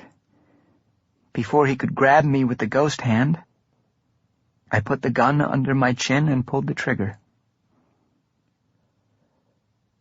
The pain in the new arm won't stop, and my vision is getting tunneled. It could be a stroke, but I know it's just my brain trying to crawl out of my body and away from the sound of Alice's voice. You can stop there, I say. I get the picture. For the record, shooting myself wasn't my first choice. I thought of you when I did it. I thought, what would Jim do if he was here and he knew he couldn't beat the other guy and something horrible was going to happen when he lost? And it came to me. Mason might have won the fight, but that didn't mean he got to keep the prize. I took it away from him, and all he could do was stand there and watch me pull the trigger. Mason didn't win. I did. And it was because of you. Because of me. It's because of me she was in that room at all. There's nothing I could have done about it then, and there's nothing I can do about it now, and that's what I have to live with. Maybe that right there is the definition of life. Being alive is learning how to live with the intolerable. I'll be explaining that to Parker soon enough. I'll send a search party for his soul and teach him all about the intolerable. I look at Samael. How is it she went upstairs instead of down here? I thought suicide was a sure ticket on the coal cart. Usually, but under extreme circumstances, the rules can become flexible. Especially for me. Thanks, you pointy-tailed lunatic. Thanks a lot. Now it's my turn to say something I've been avoiding, says Alice. You asked me before if we got together because the Inquisition wanted me to spy on you. The answer is yes, and that's why I came to you. That's what I thought. But it's old news. I don't care anymore. She puts her hands over her mouth. There's a moment of silence. Medea Bava told me about how dangerous you were and how you were going to expose the Sub Rosa to the whole civilian world and get us killed. I was afraid for my family. Makes sense.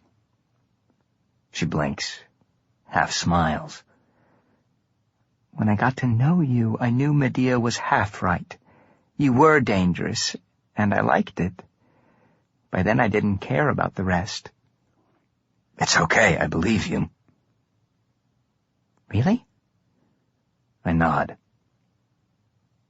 That's why it's okay. Whatever Bava says we were to each other, we know different. And that's all that matters. Thank you. Hell, thank Medea for getting us together. I owe the old witch a candygram. She looks at Samael. You'll look after him, right? For you, dear, of course. That's sweet, Sam, I say. You're getting as sentimental as the angel. He gives me a look that's a lot more like the infernal prince than I'll ever be. Because I am an angel. And you're the scarecrow, a charming fellow. Now, if you only had a brain. I wonder if they still get cable down here. I'm going to have to check that. Samael looks at Alice. See? He's already tackling the big issues. I think we should leave him to it. I sit in Mason's desk chair. I really have no fucking idea what I'm supposed to do. The angel was the smart one. Try reading a book. There's a library 1 floor down. Try reading up on how some of the smarter Greek kings did it. None of them are audiobooks, are they? I'm afraid not. Damn. Goodbye, Jim, says Alice. That's Lucifer to you, girlie. She smiles a crooked smile. See you around, you devil. I blow her a kiss. They're gone. And I'm alone in hell again. That's not a bad title for a song. Maybe I'll look up Hank Williams tomorrow. They're gone maybe 30 seconds when someone calls my name from the balcony. I pick up Mason's black blade and go outside. It's Yosef. He looks like he went in through a meat grinder and got hit by a truck on the way out. He whispers in a broken, damaged voice. You betrayed us. All I did was betray a betrayer. So if you're here for an apology, you can kiss my ass on the way out. I never betrayed you. Really? The thing with the wanted posters kept bugging me. Jack couldn't have made it back in time. Mason was still into his war plans, so he wouldn't have made the posters unless he knew I was going to Eleusis. That's where you come in. You knew that's where I was going. What about your so-called friends? The chattering head, or the disgraced priest? He's consorted with darker souls than yours. Maybe. What turned it for me was when I called you to Mason's office. You already knew the layout. You knew Mason had strung up Jack. You'd been in Mason's office before. It's where you told him everything I was going to do. Yosef shuffles away, leaving bloody footprints behind. I say, if it makes you feel any better, you didn't disappoint me. I never trusted you. Then why call us back from the void? Hey, I was improvising most of the time, but you were my ace in the hole. I knew you couldn't beat hell or heaven on your own, but if I couldn't stop the war, I figured I could put you together with whatever side I decided should win. But instead you murdered us. The only reason you haven't killed off humanity is that we're your food. And then where would you be? His swollen eyes widen. Kissi are so ugly that it's usually hard to tell if one's been hurt or not. But not tonight. So genocide is the first order of business for the new Lucifer? What a fine start to your reign. It's not genocide. You're left. Yosef climbs onto the balcony railing. This isn't over. If I have to come for you alone, I will. No, you won't. I throw my knife. It goes into Yosef's throat and out through his spine. He falls backward off the balcony.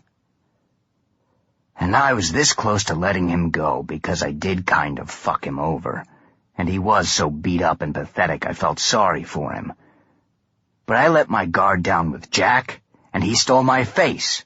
I trusted Mason, and he dragged me to hell. Even Lucifer used me so he could go home. As of today, this is an official zero-slack zone for the true monsters. I wander back to a window and look out over my weird convergence kingdom. It isn't hell, and it isn't L.A., but I've been to Fresno, so I've seen worse. I take the singularity from my pocket and watch the black and white pinheads spin around each other. I survived the arena and Mason down here, and I survived Wells, Aelita, and the Golden Vigil up there. I still have 2 legs, 2 eyes, an arm, and something pretty close to an arm. I'm back in Pandemonium, so I bet Kasabian can see me. Maybe I'll learn semaphore Morse code so I can send messages to Candy. And I wouldn't mind killing Aelita. She goes right at the top of my infernal to-do list. Yeah, this might not be so bad. You think I can't cut it down here? They might call me Lucifer these days, but I'm just a part-time devil. So don't count me out, and don't use up all the whiskey and cigarettes. I'll be back.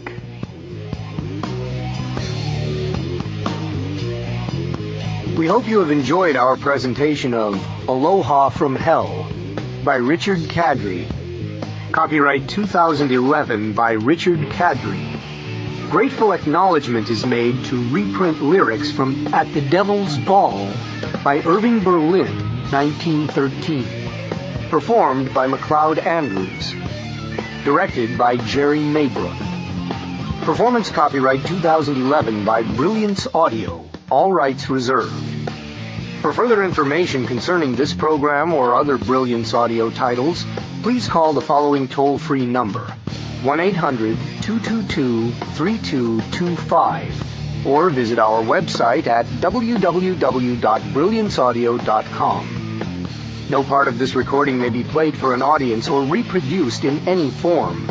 It may not be streamed, downloaded, broadcast, or copied without written permission. Address all inquiries to Brilliance Audio, Post Office Box 887, Grand Haven, Michigan, 49417. Audible hopes you have enjoyed this program.